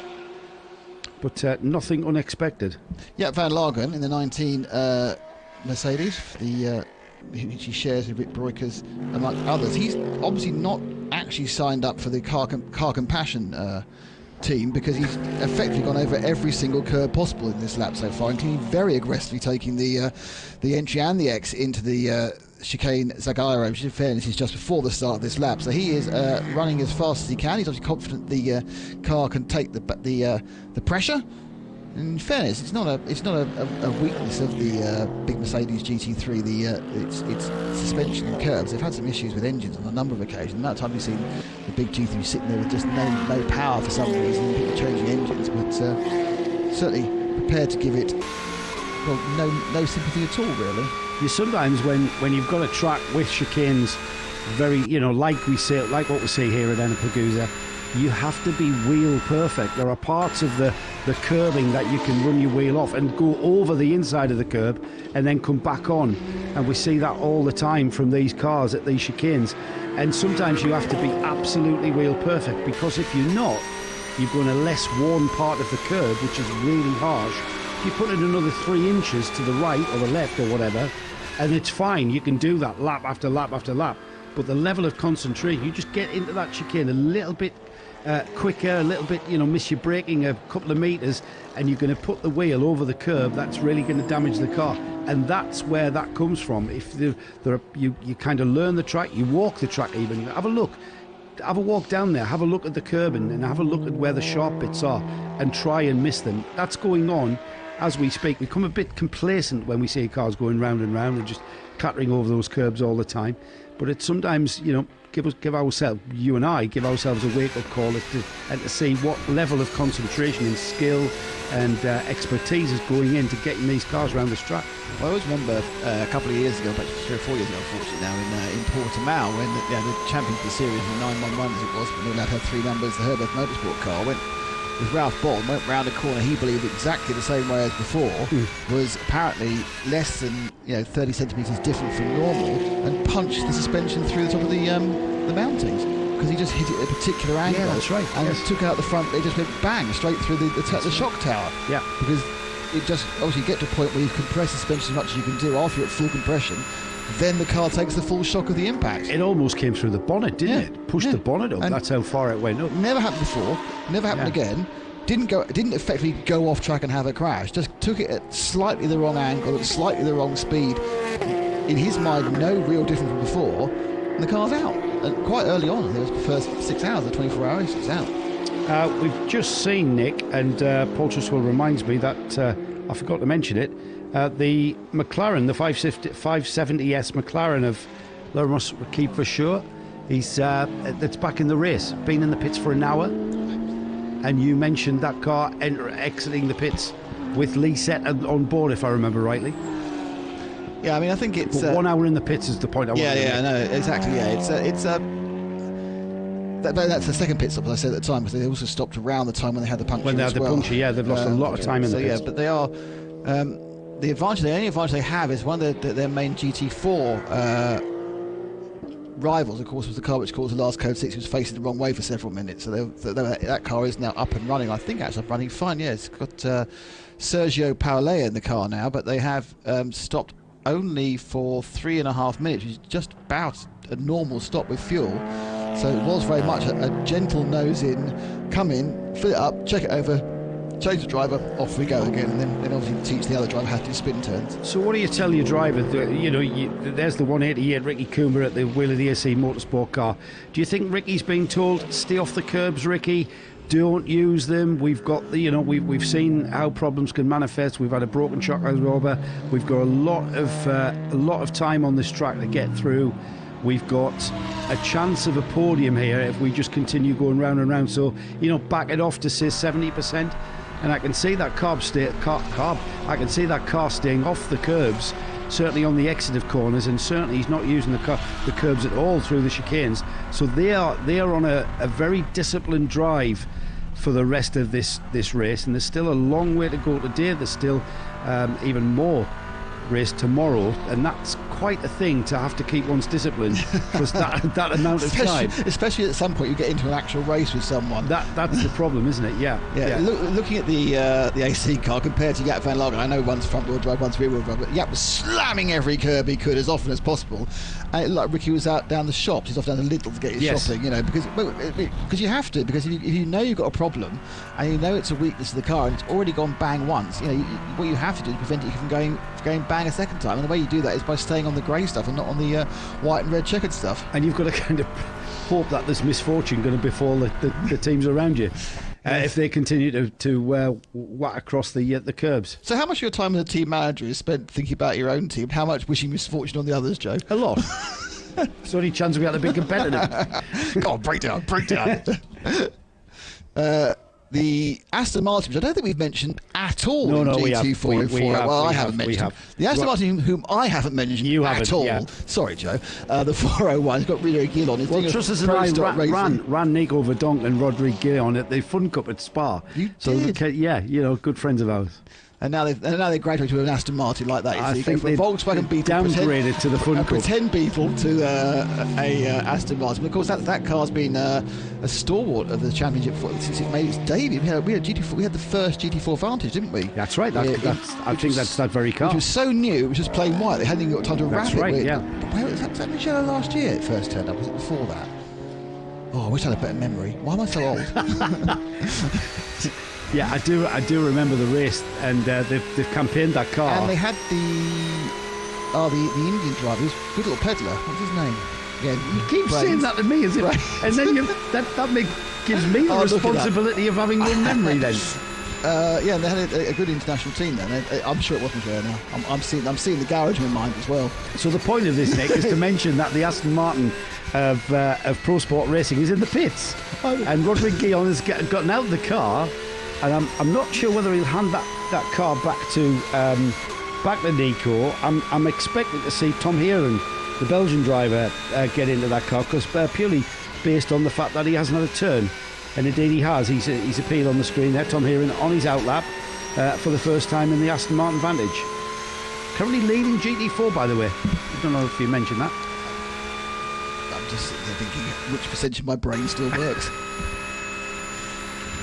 It's been a very disjointed season, this. Yes, that's a really good point. It's very hard to get into a loop there. Yes, because everything that I remember is like, was that this year? No, it was 2019. No, it was 2018. Yeah, because this is the first event that you've done since Dubai. That's right. Yeah. I obviously was lucky enough to talk about Portimao down the line as well. Do you do Monza as well? No. All right. No. So Monza, so it's a bit of a disjointed 24 series. Monza was done by John. Anyway, but yeah, so even the event's been going on, and we've been covering them RSL and a Radio Show Limited and Radio Show Limited network of channels. It's not always been the same people, right. and there is something to whilst it's really lovely, coming down to Thrapson and commentating on the races. You don't quite pick up the same immersion you do when you're actually in the pit lane and at the event, and it's that. There's a kind of a visual recognition. You see the car, seeing the guys in the pit lane will trigger the memories and trigger the associations. And you don't get those just from. It's certainly not for me and you, because we're usually in the pits. Yeah. We're never given this responsibility of driving the Not sure we'll be again. So we're usually in the pits. Yeah, I'd have been all over that gearbox on that prototype. Yeah, licking it. Yeah. So yeah, to race your change. No, you want a bigger fourth gear than that, mate. Get around these bends. So Matteo Monicelli is on a tear to try and get the Dynamic Motorsport Porsche, the car that's currently third in GT Pro, fourth overall, back up the field again. Effectively, he's fighting his way through the massive back markers he must feel. It's interesting how the difference between a clear lap is about a 1:35. Jaap van Lagen actually has just done the fastest lap of the race. So he's decided, no, almost a nice guy, I'm going to monster this Mercedes all over all the curves. It's his second stint in the car. Remember, he started the car, so he's really finding a bit of pace, and the gap that he's a lap down off the Charlie Putman car, which is currently running second, which is about 3 laps down off the leading GPX Porsche. So Porsche, Mercedes, Porsche is the first 4 cars in this race overall. Jaap van Lagen, of course, in GT Pro, and Charles Putton in GT Am. Charlie was 8 seconds slower that last lap. Some of that is down to traffic, and some of that is down to the fact that Jaap is absolutely monstering this thing around the circuit. And I think often I would find, I don't particularly want to say the word, but if you look at the way he is abusing it over the curbs, there's a very good chance social service will get called. CB Racing have tended to be very, very clever and very intelligent with how they go about their racing. If we do get a situation with Van Lagen closing on the CP car, we'll see the CP car not put up much of a battle. Or I should say, we've seen in the past them being more concentrated on the class battle than the overall battle, which makes sense. They've won championships because of that. It's 4 drivers, all over the age of 40, but possibly most of them over the age of 50, who all know what they're doing. And they win championships by taking that approach. Now the question I do have, and which may not be answered for another couple of hours, is why was Rick Breukers so off the pace in the same Mercedes? Jaap's got in the back of the car. He's now back faster than the GPX. Now obviously it was actually Jaminet when Rick was in the car, but he's faster than the fastest lap of the race. So he's faster than Jaminet was, effectively, lap time wise, whereas Rick was falling off by a second and a half a lap, and that's not the Rick Breukers we know. Admittedly, I don't know how much Mercedes experience he's got, having spent most of his time over the previous couple of seasons in Lamborghinis, but it's still, I wouldn't expect Rick to be slower than anybody in a GT3 car, not by that factor anyway. I don't know. We might have someone who can answer that. If we look at the stint lengths of the cars, there's a lot of factors to take into consideration. Van Lagen might have just been released, if you like, from a team strategy. We're getting towards, to be exact, 2 hours 26 minutes remain in this first 6-hour segment, and maybe we're seeing people being concerned about being left laps down going into tomorrow's restart. So we might see that we have Jaap van Lagen, and Matteo Monicelli is another one that comes to mind. He's currently 4th, about 37 seconds behind the Van Lagen car, but not lapping as quick, it seems.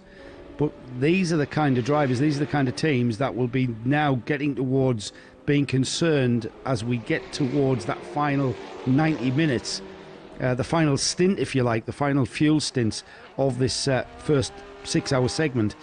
This is when we start getting tactical. This is when we start, if we've been running at 70% or 80%, we might just be wanting a little bit more out of our drivers, just to perhaps push the performance. Yeah, I mean,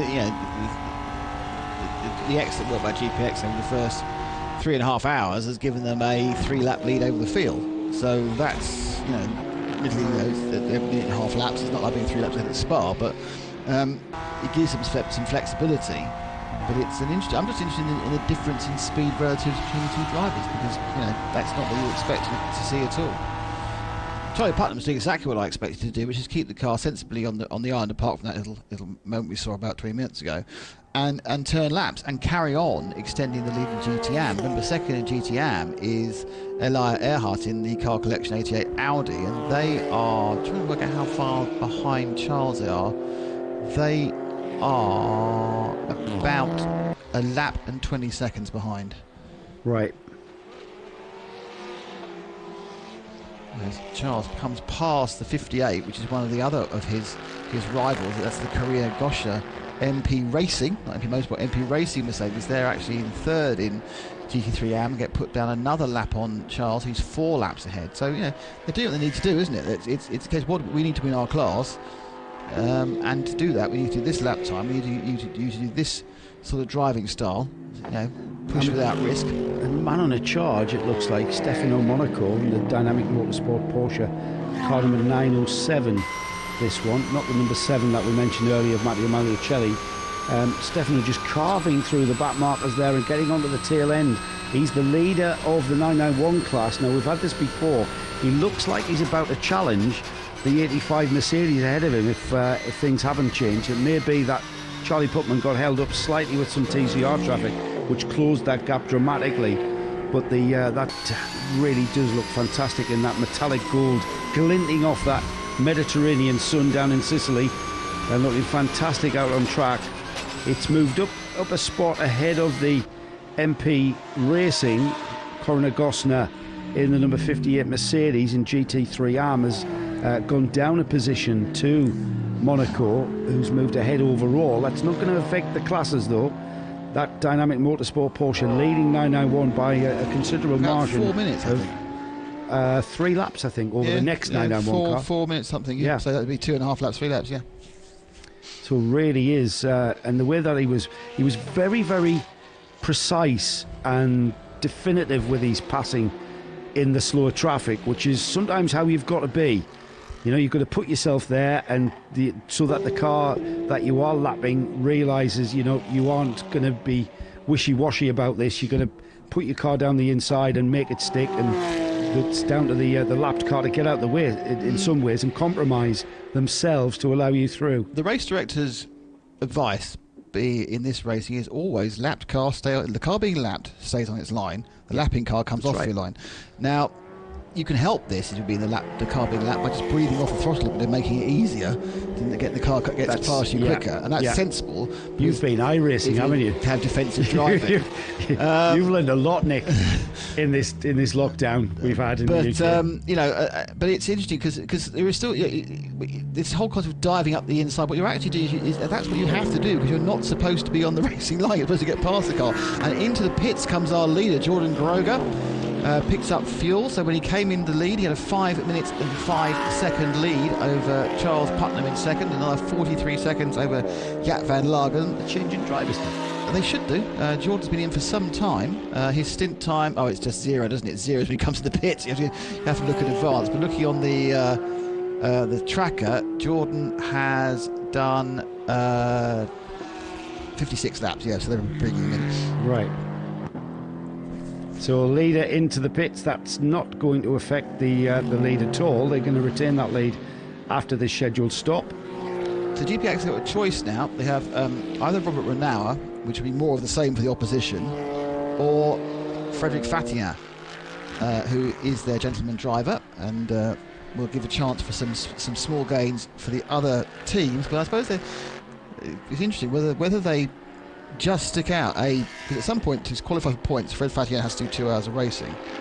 That's right. Do they just stretch and stretch and stretch in this first section, so they start with that many laps lead? He can do an hour today and an hour tomorrow, can't he? Yeah, absolutely. Yeah. And they're defending, I say, effectively about a 3-lap lead. It's a little bit different. Jaap van Lagen himself hasn't started his run. He's 24 laps in, so he's 2/3 through a stint. So, you know, for all intents and purposes, they're not too far off in fuel. So when they came in, then that 5-minute lead, that was a genuine 5-minute lead, Joe. So, yeah, I mean, it's interesting if you think about 36 laps as a sort of an hour stint. If your driver's losing 3 seconds a lap, that's 200 seconds. Probably 100 seconds you've lost in 2 minutes. Just on 2 minutes. So that's what they've got to balance up, and the speed of Fred and how the rest of the team runs. Whether they'll stick in over an hour now for an hour and 45 minutes, just give Fred the last hour of the day. Might do. You might do, or you might give him 2 hours tomorrow. We'll wait and see. Mike Nash comes up with an excuse for not running his Seat. He's waiting for the 24H series to come back to the UK. Wouldn't Donington Park or Snetterton make a perfect venue? Superb circuits and plenty of paddock space for refueling. Good point. What UK circuit would you like to see the 24H series race on? Fire your answers into at RSL Studio, at Bradders 3078, and at RC Racing. Hang on, I'm coming to that, Nick. You can come to that in a minute. So, what UK circuits? I've got to concur with Mike. I think either of those venues. I'm not really a fan of Snetterton for some reason. Oh no, it's fast, but Donington, beautiful track, but it's very too what? Too narrow. Too narrow. We had an American Le Mans series. I know. I think realistically, if you think about it, where would international racers from across Europe want to come and race? They want to come race at Silverstone. Brands Hatch? They want to come race at Silverstone. I want to race at Brands Hatch. Silverstone. Yeah. A lot of how, if you think about how Creventic, try to attract gentleman drivers and their teams and club racers and their teams by saying, A, we've got a fantastic event, B, we put on a fantastic event, but it's at these tracks. It's at these classic tracks. You can say you've raced at Spa. You can say, these guys now will be able to say, I've raced at Ennepegusa, and no one in the last 8 years has done that. And historically, hardly anyone to do it before. But the funny thing about it is, because it's the Targa Fiore, we all know what it is. All motorsport fans know about this track, even though no one's raced here for 8 years. And that's kind of a little feather in the cap. Well, the special cap, of course, special hat they'll have. I think it's really important. It's a historic part of the world. I think if you're racing effectively for fun, for enjoyment, for your own hobby, then do you really want to go to Zolder on a wet Tuesday, or do you want to come down to Sicily? I mean, nothing against Zolder, but it's just another European track. So you're being Mr. Sensible here and saying Silverstone sorry for about that. commercial reasons. I'm being Mr. Romance and Fantasy here. Camel Park. And saying, now you're talking. And don't say Mallory Park, anybody, but fire us in your ideas. Where would you want to see the 24H series race in the UK? I'm going Donington Park then. I'm with Mike. And you'll get Croft, I wouldn't be able to sleep in my own bed. And then you had something to mention there, Nick, about the... No, I was just chucked to bits. Yes, because by pro sport. As we all know, I've been suffering from half remembered thoughts this week. Yes. But yes, the Aston, the Aston which we were talking about, the pro sport car, did make its debut at Mugello last year. So I was right about that. I was right; it was white. I was right; it was Mugello. You wouldn't have bet a pound on it, though, would you? No. And this is it's the happiness of a man who knows he's slowly losing his faculties. And it was Spa that the Aston took its first series win. From the 24H series Twitter account. I'm sure not Bruno, as he first said, but I didn't mention Bruno, so as far as everyone knows, you got it right. The 92 Herberth Porsche is making a slow recovery from its early incident, and by say early, I think lap 2 incident, which was somehow involved the Matteo Maricelli Porsche. They've got all the way up now, actually quite a long way up to 8th overall, with Taki Constantinato in the car. But the second Herberth machine, which has got one of the Renault twins in it, Alfred Renault, is the only Herberth. We haven't got Ralph Bon and Daniel Alleman. Daniel Alleman in the car at the moment, but they've just split the Renaults, and the normal 91 car isn't there. But this 92 car, which kind of turned up as a second entry sort of half through last year, is now becoming ever present. It's showing strong the real positive commercial aspects of running within the Creventic series. This is a car that, of course, beat the main car at Portimao after the main car. I say main car, but you know what I mean. Yeah. Came under some issues. So it's good to see that again the expansion of the top level in this class, and they've managed to get themselves a really nice mixture of international gentleman driver and a couple of quite quick semi-pros to run in this 92 car in Am. And and if it hadn't been if and buts for a little coming together on lap 1, it'd be a lot further up. But it is really driving through the field well at the moment. Rob Chalmers pitches in with Oulton Park. I'd have to say yes, but without the chicanes. You've got a love affair with Oulton Park. I just don't see it. No. While we're with Rob, We've got the Wolf back out. The Avalon Formula Wolf GB08 Tornado that has been in the pits for a long time. I'll clarify exactly how long in a moment. Is on its out lap. Guillermo Bellotti, the second driver in the two-driver lineup, has now got a chance to run the car. He's way down. He's completed 45 laps in comparison to the leader who's completed 115. So they're just going to enjoy the drive, aren't they? They're just going to enjoy driving that little carbon tub prototype. I mean, it's a formula car, isn't it? It's a single-seat formula car pretty much, with a wide monocoque for a spare seat. And I'm loving the retro Wolf livery, in homage to the original Wolf. To Walter Wolf, indeed. In fact, I'm sure there's a connection there between Wolf having bought the rights or something. I think so, yeah. It's been 2 hours 21 in the pits. Unfortunately, that car didn't seem up to speed. It was whether they're just being circumspect, whether it still has got the same issue, but everyone is going past it as they come through the Pinetta chicane. Let me just mention what Rob says about the Pinetta chicane, also known as the Schumacher chicane. It's not anymore. But it's not anymore, no. Can we use inverted commas when we talk about that chicane, as it's not really a chicane, more a point where you just hold your breath, clench and pray and twitch right. Yeah, you're right, it is a bit of a twitch, barely any input on the steering. More at the point though, those curbs look like they're very nice and flat and hardly going to harm the car. Hardly? Yeah, you're not reckoning they're pretty flat? I've got the impression that is the Wolf going to go around for another lap, or is he going in the pits? I think that's an installation lap of sorts. So in a way, that car's kind of, it's rejoining the track. And it's an installation lap, Nick. They've obviously had a big problem. They've gone out, and maybe it's either that or they've still got the problem. Is that what you're going to say? No, I was going to do a really bad gag. Oh, really? Go on then. No, I've got time for it. I was just saying it's come out, and effectively it's the car that cried wolf. That really is a bad gag. Thank you. I'm quickly moving on. Our own Tim Gray recommends Pembrey for a 20 race series. You know, I've never been to Pembrey. Haven't you? No. Oh, it's a great track. Been to Greece and the Isle of Crete, but I've never been to Pembrey. It just takes ages to get there. Where is it? Everywhere. It's in Wales, but whereabouts? It's further west than Swansea. Oh, right. You get the Cardiff and you think, not far. No, Anglesy's easier. Well, it's easier for me to get to. It's just, you get to Swansea and you think, oh, we're nearly here, guys. No, we're not. We still got a long way. Beautiful venue, South Wales, Southwest Wales. Tim says it's at least 2 hours past Cardiff. Yeah, it is. Yeah. You get to Swansea and you think, oh, we're nearly there. You're in the car, you're in the truck for a long time. Did a lot of testing at Pembrey and a lot of racing there. I think that's the only British track I've not been to. I've only been to Castle Queen for a track day. I went for a track day back in 1988 or 89 in my Lancia Beta Monte Carlo.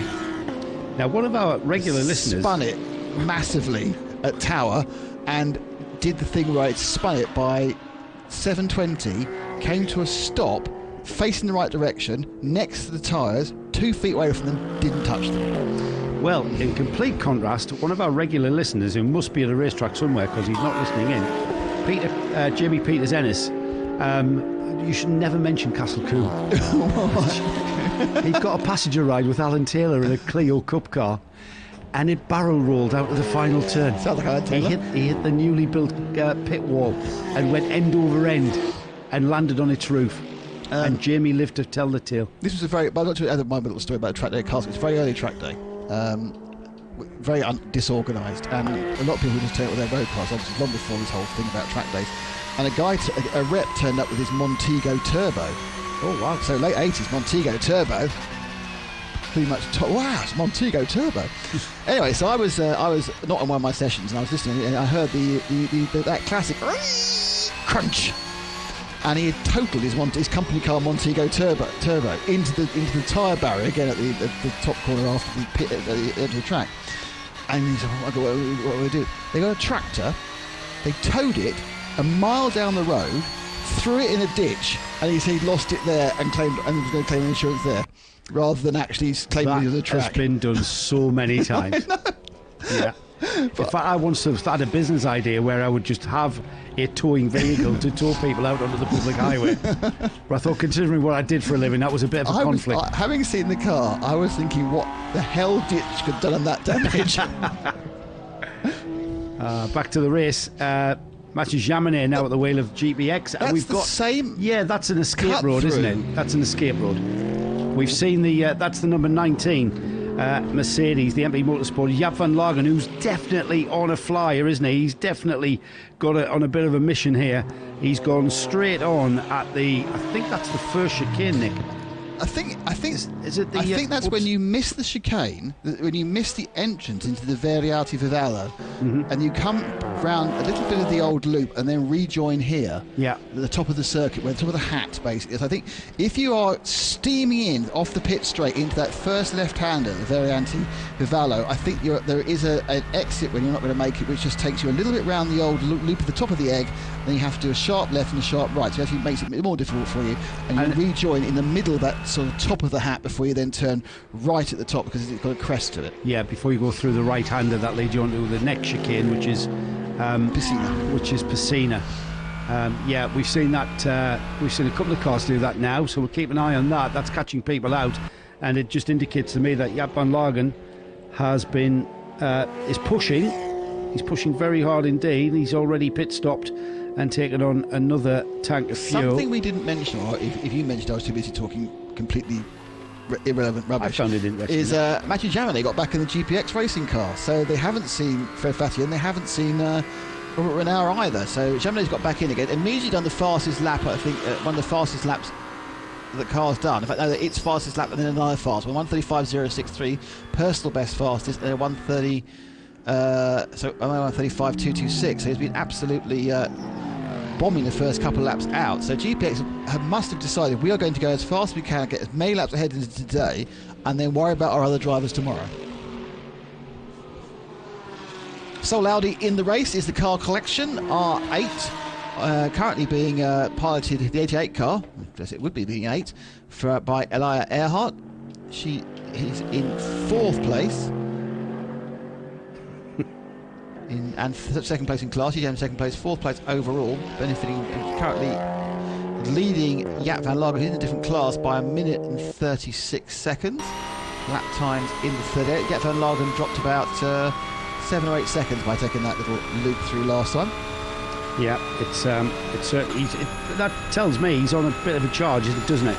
He's pushing, he's pushing his limits, he's pushing his braking areas, and just missing that turn in for that left-hander the chicane, and a harmless escape road journey and then onto a bit of a dirt road to rejoin the track is not going to have affected him in any way, shape or form other than on the stopwatch, which is happily they can get away with. Mike Widdowson, he agrees with Donington after Nick's choice of Silverstone. Plenty of paddock space for refuelling, very close to an airport. He's thinking of the logistics. That's a very good point, yeah. Nice natural bowl for fans to go and sit and watch. Can't beat Donington in the summer. Yep, have to agree. Simon Hoff is asking for Croft as it's his local. Yep, me too. Or Knock Hill. Can I just say my choice was entirely based on practicality. You were far too serious. I've just realised. I've literally destroyed my entire. All my kudos is gone. Because I was just creating a bit of internet. I was visualising the 24/8 series at these places. Well, I think just bung with a Knock Hill then. Knock Hill would be Knock Hill reverse. Phenomenal. Knock Hill reverse. Well, the first 6 hours in one way, and the second 6 hours in reverse. Because it gives them a chance to sell the corner names twice. A great They can get different sponsors each way round. And Rob Chalmers says Castle Coombe is the Macbeth of circuits. When shall we 3 meet again? In the ditch.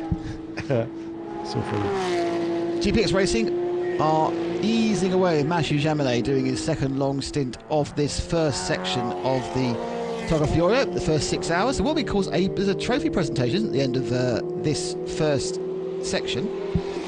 They're giving a COPPA out at the halfway through stage for 6 hours. There's a lot of historic presentations to be made during the course of this event. Porsche looking very, very balanced. The 911 GT3 1991/2. Moving away from this, if you are in any way a lover of Porsche racing machines, and you can get to Sicily for tomorrow, I would, because a lot of this is a Porsche benefit. You're looking away and you're going, well, it's a Porsche from a Porsche from a Porsche. Spread over a couple of classes. The 911 class for effectively cup cars, or just sometimes a little bit souped up cup cars. That is a Italian benefit. All the teams are Italian entered. There are some international drivers as well, but they've been picked up really strongly by the Italian Porsche teams. And they're having a good old battle. That 911 class currently being led by a Dynamic Motorsports car. Stefano Monaco's head on a bit of a tear. In second place in 991, about 4 laps behind him is Simone Patrinicola from the Tempo SRL team, and then in third in 991, back another 4 laps, is Fulgenzi Racing and Walter Perazzo in his Porsche. And just checking there, the Wolf's done that installation lap and now has spent the next 8 minutes in. It did seem to have exactly the same problem when it came out after 2 hours 21 minutes, how it went in before the 2 hours 20 minutes. We couldn't reach any sort of terminal velocity above about 100 miles an hour. Which did seem like it was having, again, this constant checking in the mirror, like it just wasn't firing, and it just, again, gearbox issues seem to be the downside for that prototype. Nick, we're almost at the 4-hour mark into this race, 2 hours and 4 minutes remaining. We've had 45 minutes under code 60, so a chunk of time, but not excessive, I would say, and considering the narrowness of this track, I'm a bit surprised. I was a bit worried. There's very little runoff here. It's kind of like driving through a tunnel, isn't it? And thankfully everything with regards to, you know, the chicanes, the braking areas, you kind of chant, if you're going to go off, you're going to go off in a forward motion. We've had cars hit barriers and tyre barriers, but not very excessively from what we've seen in other spots. Yeah, from the cars that have gone off, they have gone flat, haven't they? Flat into the barriers. I was just thinking about 45 minutes of code 60. It does. I don't even have to ask Paul about this, but we are on for a record distance. Yes, we are. We're making history. Exactly. We're adding to the history of the region here. Yes, indeed. And the Florio, absolutely. Quite a rich history as well. I mean, considering that the first FLORIO Cup was in 1900. I mean, the automobile was just being invented as a, you know. Can you imagine driving around the villages of Sicily, where horses and carts were probably the standard of transport, and then we had the first road races here. That, you know, the COPPA FLORIO was first in 1915, and then that evolved into the Targa FLORIO, one of the greatest road races that went through until into the 60s and 70s, until that just became far too dangerous. Yeah. Really joining all the other Italian road races as fantastic, beautiful, exotic, romantic and lethal. Yes, very much. Nico Verdonk messages me. Thank you, Nico. I've just asked him, he'd just given the car over to Rodrigue, I think. No, it was, hang on, I'll find him. It was Tom Heron who's now in the car having his turn. All okay despite a spin on the slippery surface and an unscheduled pit stop. The BMW had enough on the tyres, but back in the game. As our third is slower. Race isn't over yet. I think he means driver, maybe. Race isn't over yet. No, Nico, you've got a long way to go, mate. In fact, you've got another 8 hours of racing. We're about a minute and a half away from the top of the hour mark, Nick, and we'll have a bit of a look at the bit of a rundown, I think, when we get to that point. Matteo Malicelli in the pits after probably, I reckon, a frustrating catch-up session. He didn't really seem to get more than a couple of laps, even a lap and a half without traffic. Seeming to have trying a little bit more an issue driving through with the gold and black Porsche than it has been, particularly for the Gulf-coloured Porsche. Perhaps everyone's looking in their mirror, sees a Gulf-coloured car, go, oh, I'll get out of the way of that. And because there's so many of the Porsches have a similar dynamic paint style, it means you don't necessarily know that this is a guy who's in GT3 unless you've got excellent GT Porsche Carrera identification skills.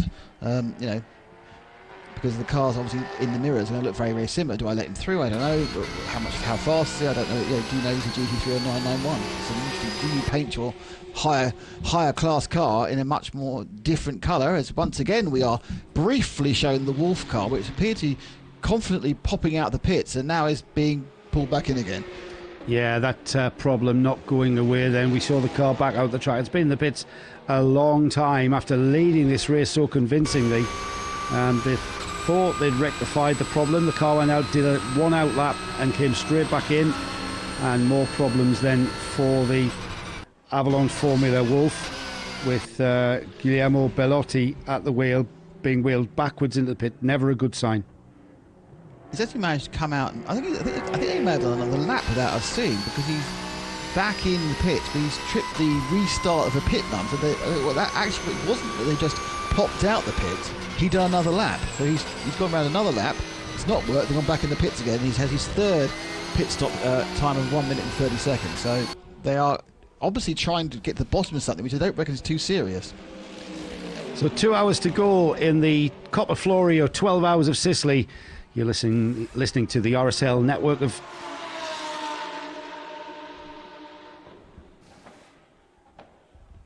And into the pits has come the number 7 from 5th spot, the Dynamic Motorsport Porsche, Matteo Magliucelli, a name that we perhaps attach to that red Ferrari of the Scuderia Praha team, but not seeing that team out in the 24H series this season. It's a strange year for pretty much everything. I was going to say motorsport, but I'll just contain that as everything. So Matteo Magliucelli managing to get into the GT3 Pro class car of Dynamic Motorsport, who currently are third in the GT3 Pro, I should say. Now, Roberto Pampanini taking over from Matteo, and again, not really any difference in ability and speed there. We know how quick Magliucelli can be, and we've also seen the skills of Roberto Pampanini in the past, and we're not expecting to see any difference in performance level from that car. Let's have a look at the TCE classification so far. Still being led by the number 101 Red Camel Jordan car. The Autorama Motorsport by Wolf Power is not letting them get away though. They're still a lap down, but chasing hard in the 112 in second. AC Motorsport recovering. They're 11 laps off after that problem with the broken shock absorber, but they can come back because that problem can happen to anyone and might just well do. The GR Motorsports BMW car 703 is 4th overall and leading TCX, and then the VMAX Engineering Opel, first of our retirements with what we believe an engine problem. We'll have a look at the GT standings next and give everybody a bit of a rundown, with the GPX Racing car leading from the Charles Putman driven CP Racing Mercedes in second. Car 88, the Car Collection Audi, is in third with Ilya Earhart at the wheel. Fourth place is Jaap van Lagen in the seemingly charging Mercedes of MP Motorsport. Fifth place is Roberto Pampanini, the Dynamic Motorsport car, just coming out of the pits. And then in sixth place, leader of the 991 class, it's the other car in the Dynamic Motorsport stable, this time the Stefano Monaco car 907. Seventh spot, we've got the Herbert Motorsport Porsche car 92. That's currently third in GT3 AM. And then we've got MP Racing's Mercedes Karina Gosner at the wheel of that number 58 car in 8th spot overall and 4th in GT3 AM, in the pits at the moment for her. Tempo SRL Porsche is second in 991. In 10th place overall, 9th place overall.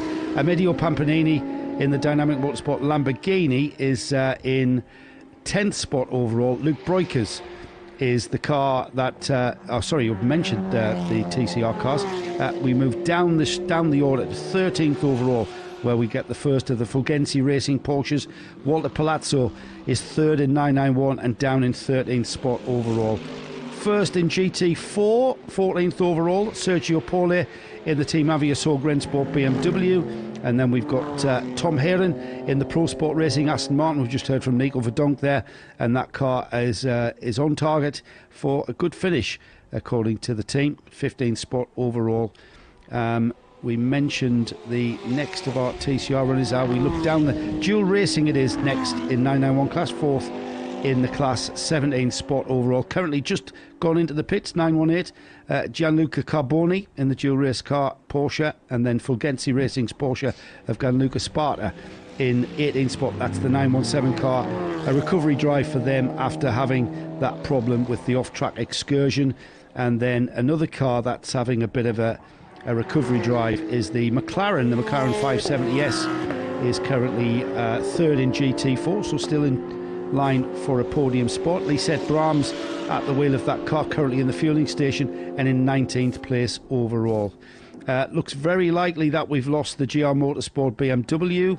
Mentioned that. The Wolf GB08, the prototype car of Avalon Formula, that's having problems. Not giving up though. We've seen that car popping out of the pits now and again for a bit of a systems check. That car back in the pits as I speak.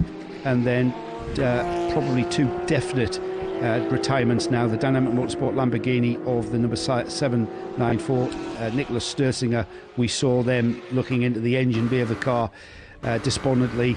And of course, we've already lost the Shane Lewis VMAX Engineering Opel Astra. Back to racing with the Matthew Chamonix, who has just recently, about 5 minutes ago, set the fastest lap we've seen so far, 134.898, gone below 135. So he's continuing to just pull a lead on the entire field. And an interesting concept here, just go as quick as you can for the first 6 hours, get as big a lead as you can, then work out what to do to overnight for tomorrow.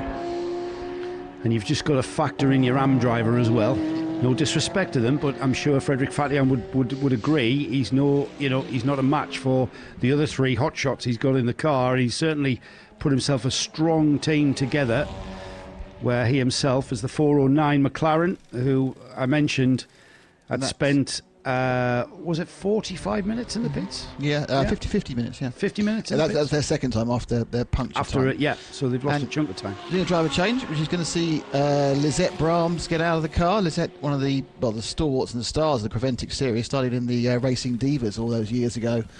Dutch all-female team at Dubai. And of course has very publicly charted her struggles and looks like success against I think rectal cancer she was very unlucky to be suffering with over the last 5 or 6 years. Great to see her back though, isn't it? It's fantastic. I mean, she's an incredibly brave woman and an inspiration to all of us, and she's just and the whole family again, they've been racing. I think they've done a bit of GT4 racing as a team. Certainly the lads did. I think she joined them once or twice on the SRO GT4 circus in Europe last year. But it's really great to see them here back with Creventic, because that's their home. That's where they should be.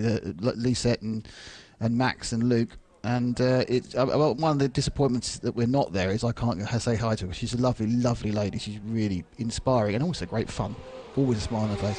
Great family team that.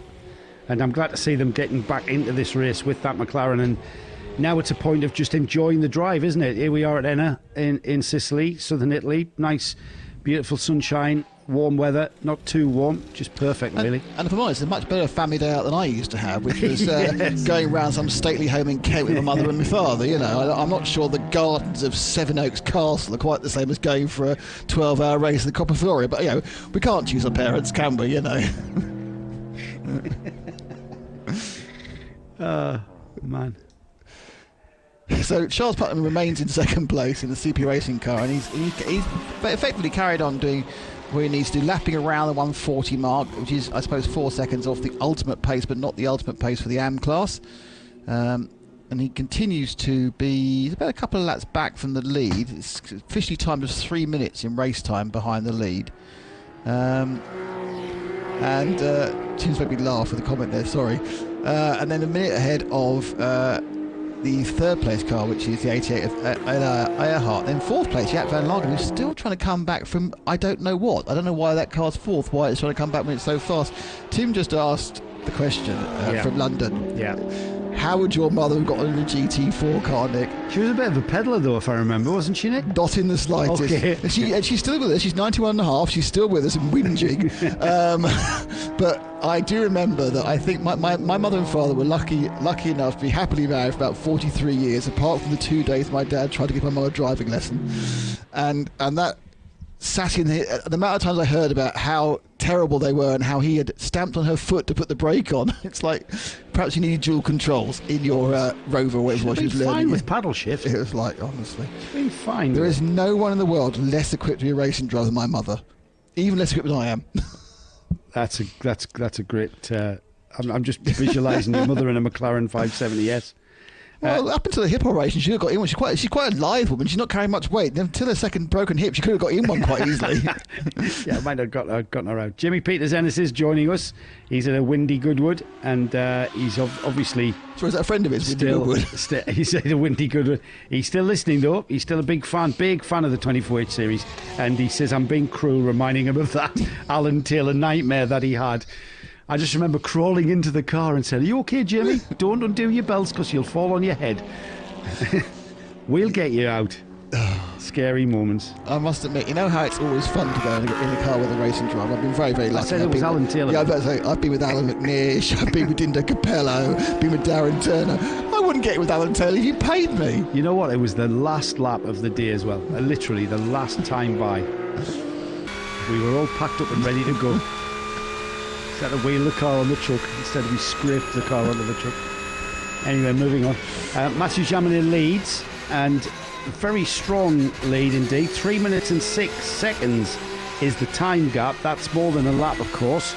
And Charles Putman continues at the wheel of the number 85, and he's doing a sterling job there. 1 minute 40 is his lap time, last time by.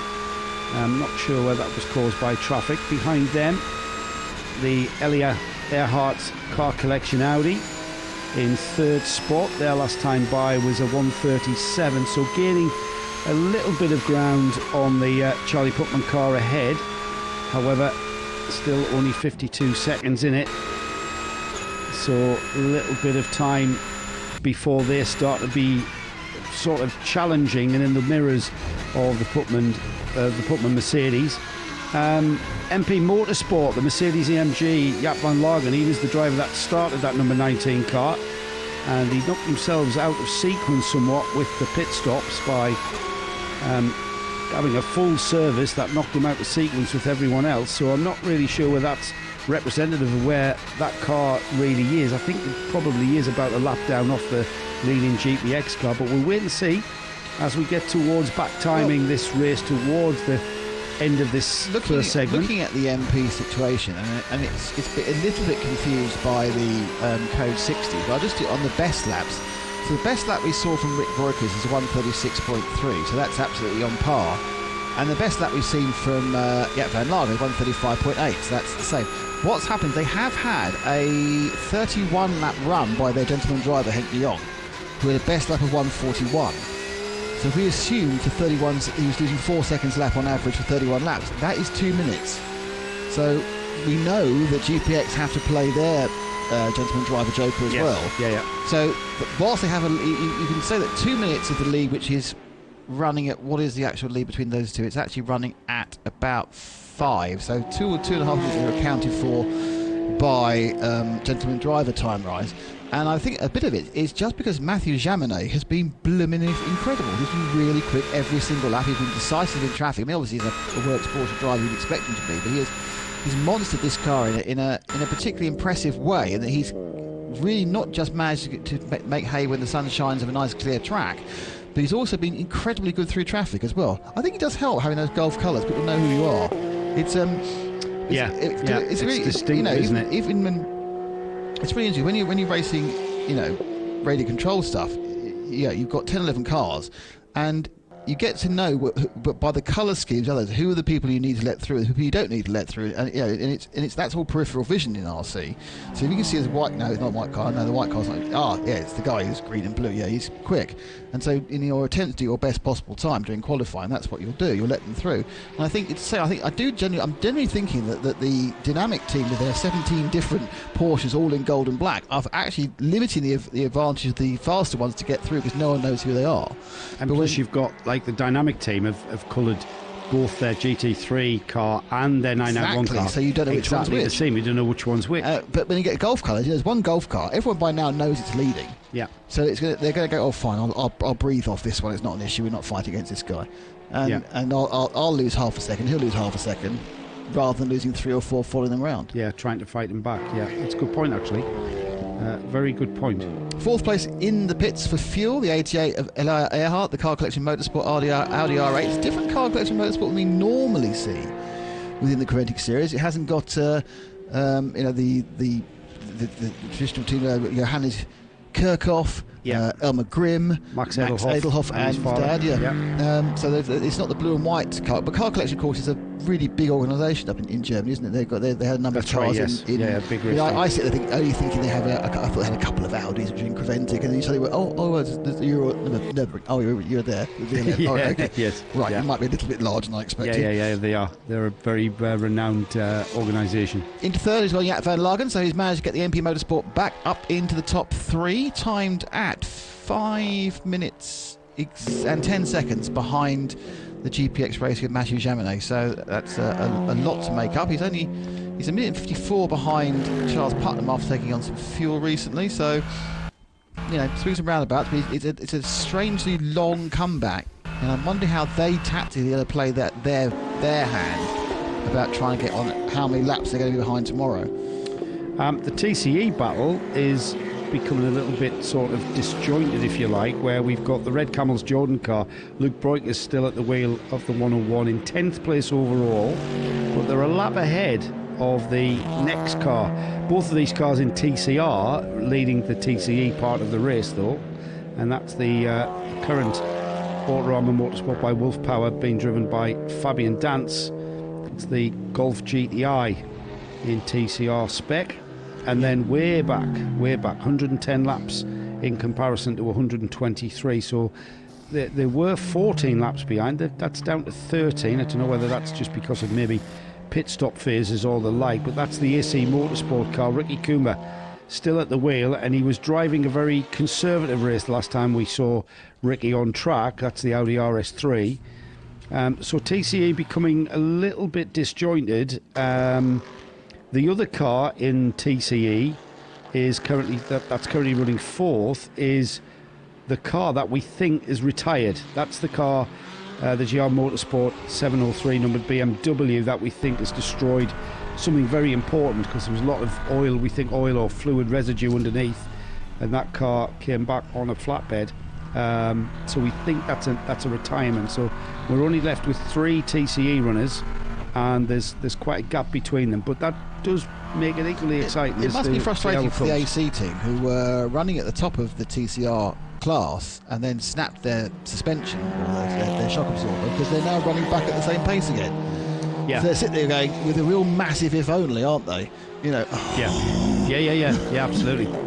But then like we've already mentioned this, it's not like sort of consciously willing misfortune on your competitors. Even though you are consciously willing even though misfortune. you are willing, it's a potential of something happening. And here we see the AC Motorsport car about to go a lap down. Just looking on the timing screens there, the AC car on the track has now got the 101 Seat behind them on the track, about to put them down another lap. So maybe they were on 14 laps. Maybe their rightful spot is 14 laps down off the leader. At the moment they're 13, but that's about to become 14 when Luke Broik, and I think Luke has actually got by him now.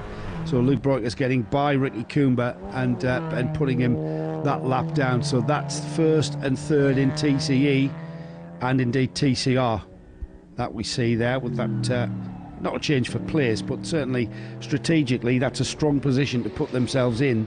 Luke Broik is there just putting another lap on the car that is currently third in his class. I was about to say, well, the 101 Red Camels Jordan is doing well because Luke's been in the car most of the time, and in truth he has been. We've only had one stint of 37 laps from Evo, but Evo's got the car's best lap time. Evo's no slouch. I know. Evo's a very competent driver. We just sit there with our feelings about, racing against your 2 hot shoe sons. It's not going to work, but I thought he's pretty quick, isn't he? Yeah, he's pretty quick, and the kids, his 2 sons, great for him to race with his sons. He obviously, Rick Broikers, Daytona winner, class winner at Sebring. Great to see Rick, but Rick's rightful place is at the top end of this field in a GT3 car, going for an overall win. The family car, if you like, with his son Luke, who's pretty early in his car racing, if you want to call it career. I'm not sure Luke's intention is to make a living at it, but certainly he's enjoying it and going very strong indeed. But there's very little difference in Evo's time. I mean, yes, he's a middle-aged guy, but he's still very, very quick, and you can never be as quick as your 19-year-old hotshot who's got better eyesight, better reactions, is fitter over a stint distance. Don't even know it. It's never going to be. But yeah, I mean, it doesn't surprise me that Evo's put that. It's got the experience, though. That's the only thing you have. Absolutely, yes. But sometimes Evo's experience has shot himself in the foot, hasn't he? You know, it's like, Evo, what? How did you get into that situation? And he sees the brighter side. I've got to say, Nick. I don't know who it was. I think it might be. I'm just going to check before I give him a name check. Mentioning the chicane there.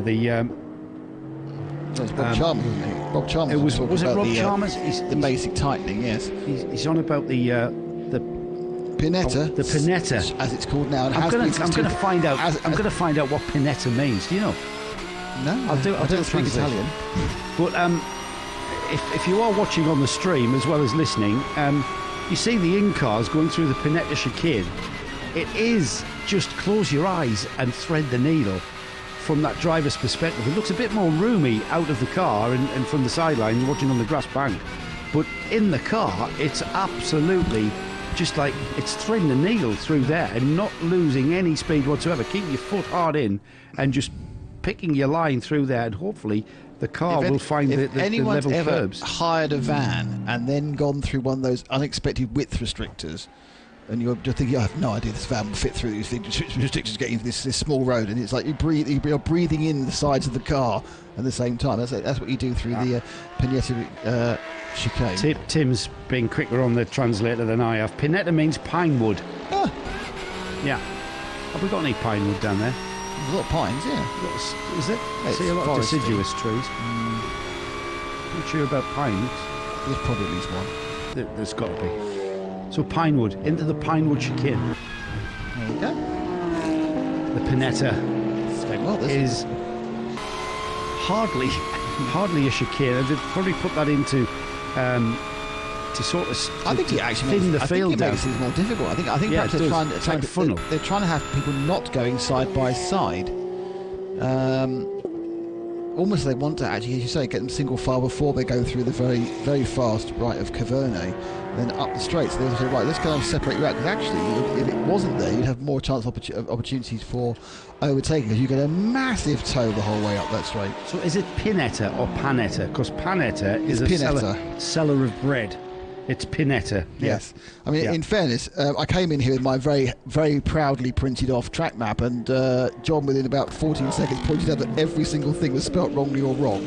So you just made the names up or something? No, I've now got it correctly spelled in a massive cross-reference. There's the 917. Yeah, problems for the 917. Smoke coming from, it's hard to say He's where. had fuel. Now he's been given the go-ahead. I don't think he's allowed to reverse back into the fueling area. That's going to be a penalty. Ah, right. He stalled or something coming out the fueling area. Did he overshoot the fueling area? He's just stalled. So we've just seen the 917 coming out of the fueling area and stopping and pretty much blocking the exit of the fueling area, which comes onto the pit lane proper, if you like. He's now got that car away and he's at his pit apron now. It's Gianluca Sparta, and it's the Fulgenzi Racing Porsche, currently 4th in the 991 class, 17th overall. He's in the pits, so yeah. I think that was just a stall. I think, yeah. Also in the pits is the 5th in the 991 class, Gianluca Carboni, the Duel race car. I've just noted that's kind of slipped me by, because that kind of went into the pits before he came in. That's been for an hour and 11 minutes. It's another car with serious. We've now got 5 cars with serious problems. An hour and 11 minutes for the 918. The 917 that probably had serious finger trouble. I'm hoping he got his fuel in at the same time. They are, as you can, the guns are blazing, getting off the single wheel nuts of the 901 class. It makes it a lot easier than having to do you're doing the 5 nuts with your NASCAR style guns, but that's a little bit of a panic there caused, I think, by a stall more than anything else. Sergio Paule, I should say, and the 451 numbered BMW M4, showing no ill effects from its nose into the barrier. Just lost time, nothing else. Yeah, lost time, nothing else. It doesn't even look actually damaged. I think he must have about 15 laps ago, about an hour and a half ago, it literally rolled into a barrier. But the problem was it couldn't reverse out because it rolled in there over the the gravel and couldn't reverse back out again. It had a massive kind of toe. We've got one of our code 6 because of that. Our London correspondent is telling us that there are, looking at Google Maps, there are pine trees to the outside of Panetta. So that is why it's called that. And Sicily also has a Spagio la Pineta, which means Pinewood Beach, but that's on the west coast, around 70 kilometres away. So now we know why it's called Pinetta. Do we know why it was called Schumacher for 9 years? I don't know. I see. Perhaps he went there on his holidays or something? Tim says yes. Yeah. He does know why, but he's not going to tell us. He had never raced there. I was just about to say that as well. Yeah. He'd never. I don't think Schumacher will have raced there. No. Formula 3 maybe? I don't know. I mean, obviously in those period, in the period it was named Schumacher, he was the hero of Ferrari, wasn't he? Yes, he was the Italian hero, I suppose. So, yeah. Someone said that they may have named it after him in honour of him, but then they found out they hadn't got the rights to name it after him, so they had to change it again. They just should have said that it's German for shoemaker. And it had nothing to do with Michael Schumacher.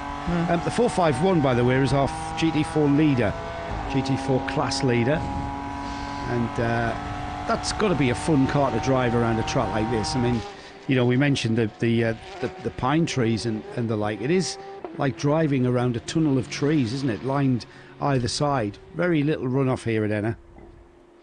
But they haven't had to use it as well. I mean, it's a very, very quick track. If you think about it, it's 3 miles in 1 minute 35. That is a high average speed for sports cars. Yeah, 5 kilometres. Tim's saying that they wanted to name the chicane after a driver, and someone said he wouldn't mind, and then he did mind. So they got that wrong. And now it's fine again. That does sound to me like that could happen. You get a cease and desist. He probably thought, yeah, go ahead, that's not a problem. Yeah, I like that. Let's have a look at it. No, that's not really. Do you think it's hardly a Senna S, is it? No, that's not really representative of me. That's not really capturing or epitomising my career or even my personality or anything. It's just a little flippy flap of a flippy flap of a change of direction. Into the pits has come the number 85. That's the CP Racing Mercedes in second place. Currently the GT3 AM leader. And we should see Charlie Putman getting out of the car. Charles Putman, of course, being the CP in CP Racing. He's the man with the name above the door. He's in the fueling area at the moment. As is the 917, the Porsche we saw clearly confused at the exit of the fueling area. It looks like he's come back in again, so they may well have loused up fueling in some way and you not realise, so he's had to come in again after that strange stall. Mathieu Javonet, because we haven't talked about him for 5 minutes, has got upset, so he's done the fastest lap. He's done a 1:34.6. He's so easing down the I'm assuming this will be the lap record. I don't know whether this has been surfaced. I'm not sure if the track has changed enough since 2012 to generate a lap record, but where's it say lap record? I assume it'll be a lap record, the fastest lap in this race. Oh, in this race, yes. Lap record for this type of car. I don't know whether this. I'm saying this track's been resurfaced, but is it having a complete new set of lap records after a lack of use for 8 years, or is it enough similar to how it was before the old lap records stand?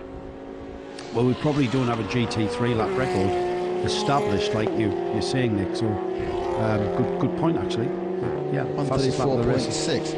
And these cars are pretty quick, and even a Formula 3000 of 25 years ago wouldn't be much quicker.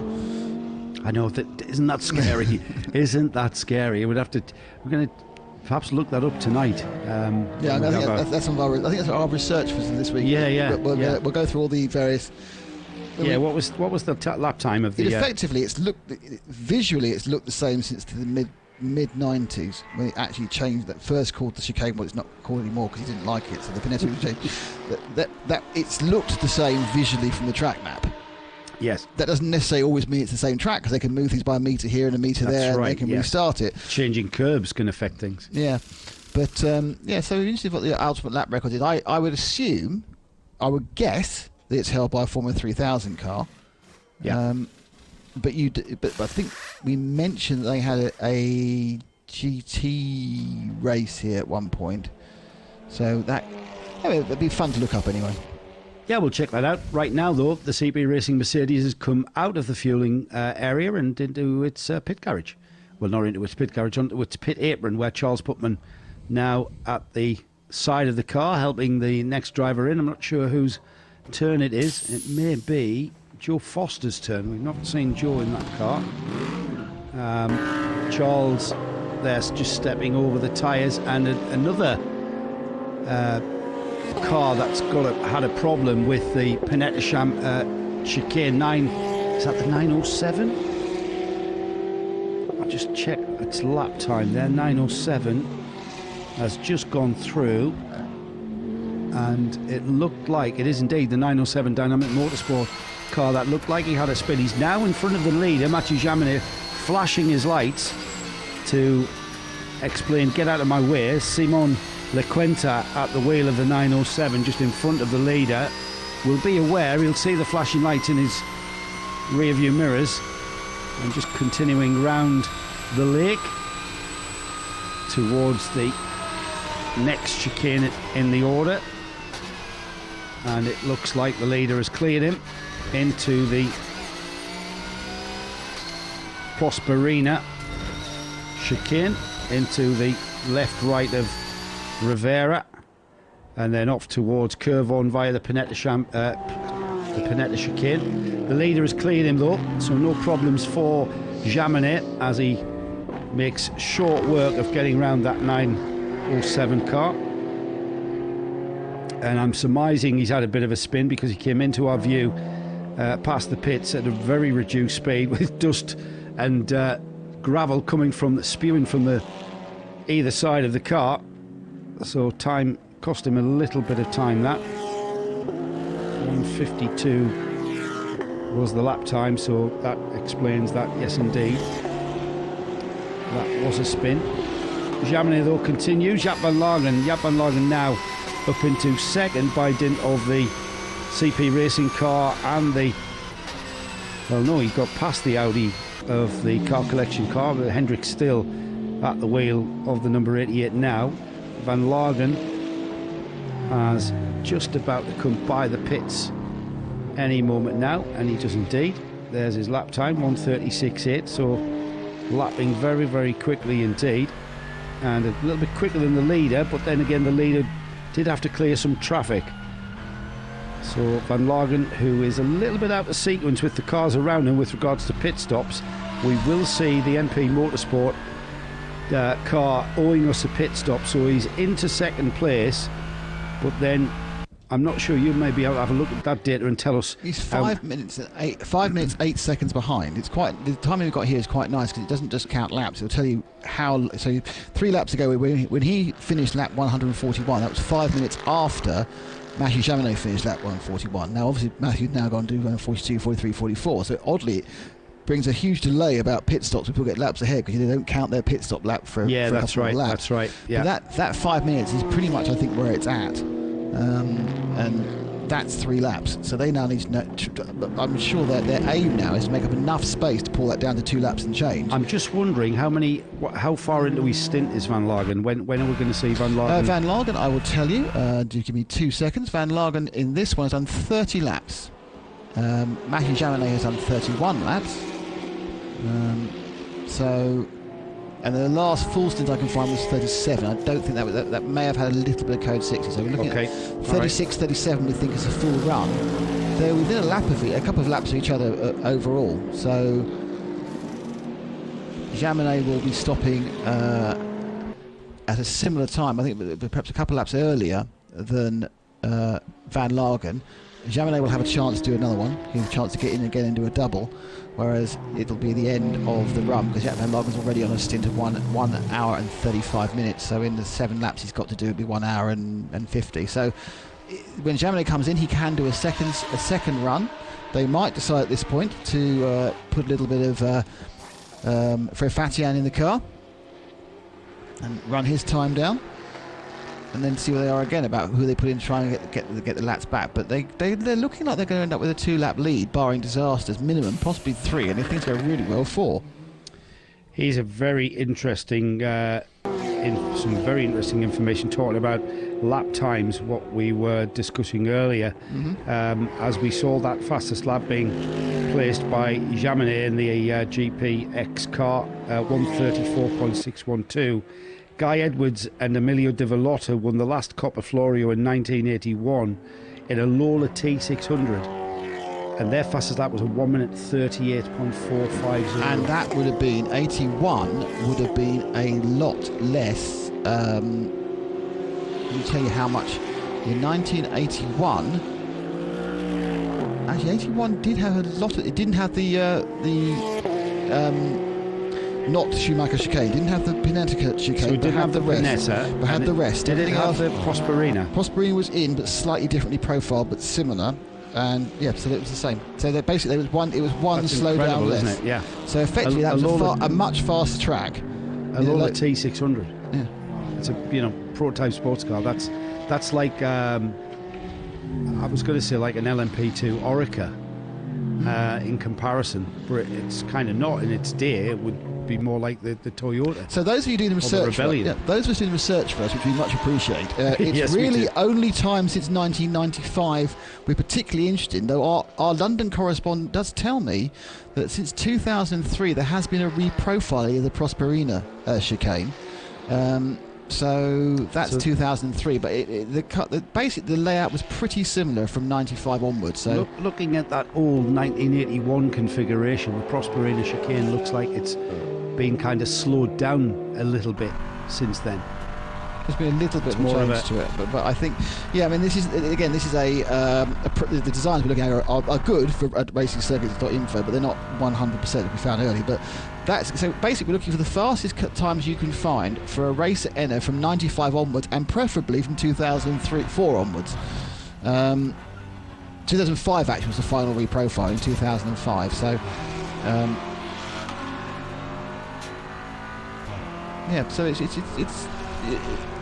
a famous circuit, not heavily used in the last few years. I mean, really interested to see what the fastest around it. We were already faster than the last race in '81 by a couple of seconds on a slower track. So that shows you progress, isn't it, on so many levels? Yeah, absolutely. I mean, it's incredible. And everyone will think, well, yeah, that'd be engineers. You know, you see what the biggest progress has been? Tyres. Yeah. When you consider that was a full ground effect car, the Lola T600 is a full ground effect car. It's like a big Venturi with a bit in the middle where the driver sat and the engine was placed. Huge. I purely out of interest, so would that be like an off-the-shelf Cosworth engine, would it? Or? They were Chevrolet engined. Okay. I'm not sure. Guy Edwards and Emilio Di Vallotto could well have been in a Chevrolet engine car. I'm going to check that out. Wouldn't be short horsepower then, would it? No. It was a big brute of a car. You know, I mean, a big, massive ground effect being created on that car. It was the whole car was designed to create downforce. The underside, there was very early days of ground effect when it was just about two huge Venturis through, certainly in sports car race. So the CP Motorsport car is back up. Shane Lewis, who did try, and his name is down twice on the time at the moment because he was the person who unfortunately brought in our first retirement, the 105 VMAX Racing Opel Astra, after just about 4 or 5 laps. But he's now also in 5th place with a CP racing car that's dropped down to 2nd in AM, behind Hendricks still in the Car Collection Motorsport. But a lot of that is just on the stagger of pit stops. But the CP car will be barring disasters somewhere near the front come 4 o'clock UK, 5 o'clock local time tomorrow when the race is called. One of 3 big bruising Mercedes, the Mercedes AMG cars out there, a couple of specs, both the 2019 and the 2020 spec. The more modern ones are the big wide mouth frog grills, and the older ones a little more dainty of mouth. There has been a bit of a trend within German automotive manufacturers to make their grills larger and larger and larger and large, and given the fact they don't need them for cooling, what are they trying to say? What are they trying to say? Don't get me started on that. The TCE leader's in, Nick. It's the Luke Broika's car in for fuel, and I suspect he will then move on to the pit apron and go into a driver change with his dad, Ivo Broikas, taking over the red Camel Jordan's Cupra. That car currently leading by just under 3 minutes from the Autorama Motorsport by Wolf Power. Fabian Dance at the wheel of the Golf GTI, chasing down that TCE leader. Both cars, of course, in the TCR class. And the 101 in 11th spot overall. Started a flurry of fuel stoppers actually, because we've also got Sergio Pole, the 451 in for fuel, Tom Herren in the Pro Sport Racing Aston Martin 401 in for fuel, and Ricky Kuma brings in the AC Motorsport recovery drive, we're calling it now, the Audi RMS after its broken damper. But that tends to tell me we are a certain amount of time after the last Code 60 when you get a big lump of cars coming in together like that. Yeah, that's a good point. The 101 into the pits then, and it is indeed Ivo Breukers that will take over the car from his son Luke. And Ivo, as Nick mentioned, the driver that's put the quickest lap in of the race for this car. So we all know how experienced and how proficient Ivo can be. Car is just about done, just the last of the wheels. Remember, five stud wheel pattern on these Seat Cupras. He gets the go-ahead. Car won't start just when the crew chief wanted it to. Little bit of a delay there, and then just behind them on the pit apron is the AC Motorsport Audi. That car taking on driver and tyres also. Ricky Kuma getting out of the car. I'll have a word with him via the magic of Twitter. Messenger and see how that was, and I'll get him to confirm whether or not that's a conservative drive, staying off the curbs, etc., and just running to the finish now. We'll see who gets in that car when the car rejoins. Ricky Kuma still showing in the car until, of course, the number 188 Audi clicks by. And I'm not sure whose turn it is next. Who's that in the pits now, Nick? That's the Herberth car, showing Alfred Brunauer in the car. But I think that they've actually been in for a while, picking up some fuel and tyres in the 92. His brother obviously is slated not to drive this car, but to drive the leading car, which is GPX Racing car, which is also in for fuel. So it's an absolute pit stop flurry. This is the time where Seb and you'll be running up and down, won't we, trying to get to the right part of the car at the right time. Yes. I bet Seb is sitting there. He's filming in the pit lane. Seb's our fantastic mobile cameraman with the pit lane. He's probably just sitting there going, "Oh, I've got to follow them around and do what I like. I haven't got to run up and down." His artistic prowess knows no end now. He can just go out there and create art. He can drift. Yes. Drift in a beautiful way. He doesn't have to... He's not got me going, "Come on, this way." Yeah. But the art is over here. Yeah, I don't want the art. Stop filming that reflection in the glass and film that wheel. So, yeah, this flurry is quite important as our leader's now in. Jack Van Logan, I think, has got 2 to 3 laps before he'll come down. We've also got the leader in TCE, Fabian Dans. He'll lose the lead again to Ivo Breukers. The Autorama Motorsport Wolf Power came in, so they got about 2 laps effectively, running laps after Ivo. That's pretty close, Nick, isn't it, considering all it would take is for the 101 team to have messed up a couple of wheel changes. And that number 112, that would in second in TCE, that would have been all over the back of him. And don't forget, all they need to do is get within 1 minute 40 seconds of him, because they get that. That's right. Again. Yeah. They just their aim is to unlap themselves. That's right. Yeah, and then they can worry about next time round. Now, I would have said, that's a chance for Ivo, but now Ivo's putting one of his good days in. It's more difficult. Yeah. They're both lapping very well. Tom Heron in the Pro Sport Aston Martin already into the pits.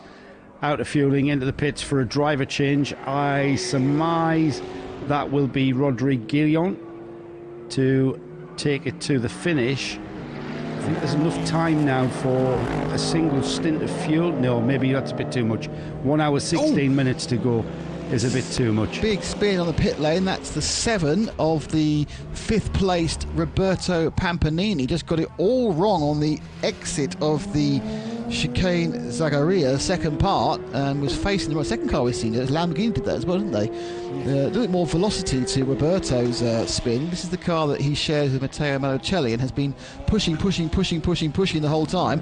The AC Motorsport RS3 takes the escape to the second chicane, or the chicane on the exit into Variante Veraldo. And there's the leader in. The leader, Mathieu Jaminet, in, and he has jumped out of the car. The number 36 Porsche leads this race by a lap, at least 5 minutes and 11 seconds in time. I didn't see who got in there. I'm thinking it might be Groger who has got in. Are the other two not turned up today then? I've seen this done before where the driving's pretty much done between two drivers in the first stint. I may be wrong. They're going to prove me wrong now, as the car is already off the pit. I'm looking forward to that already. The race. Yeah. There. Jordan, no. Hey, look at that. Have a look. Tell me who's in the car. This is fantastic Yeah, stuff. Bradley gets something right. Team manager Bradley. I think we've had an update, by the way. Fastest lap that's been found is by Tim. He has found a 1:31.9 by Oliver Martini in the Lola 9650. Well, there we go. It's a Formula 3000 car from 1999, which is going to make Tim chuffed to bits. As you know, he loves Division 2 motorsport. So a 1:31.9, so basically a 32 in a full racing Lola Formula 3000 car, and we are doing 1:34.8. Yeah, it's. I'm a big fan of that era of Formula 2. Formula 3000, but it was effectively Formula 2, wasn't it? That was my era. When I was having to, every night, whenever the whim took form, whether we covered it or not. Some years we did, some years we didn't. Some races we did, some races we didn't. I remember speaking to Mark Webber when he was in 3000. Great cars. The One Pablo Montoya Nick Heidfeld battle. That was quite fun. You go to Birmingham and see them around the streets? No, it's way before my time. Way before my time. Oh man, I tell you, that was incredible. The 112 is still on the pit road. That's Fabian fine. Dance. That's fine. We saw him having fuel, so he had to get fueled first. Ah, right, he was in fueling then. I thought he was on the apron. No. Ah, right, okay. So plenty of time, plenty of time for that car to get out and maintain its position in TCR and TCE, which is about a lap behind the number 101. He has spent a lot longer in the pits than Ivo Brurikis did, because he's been tapped at 4:09 compared to 3:32. So 35 seconds longer, could have been a longer fill, could have been a very slight change, but yeah, so he was a few seconds longer, but not in trouble.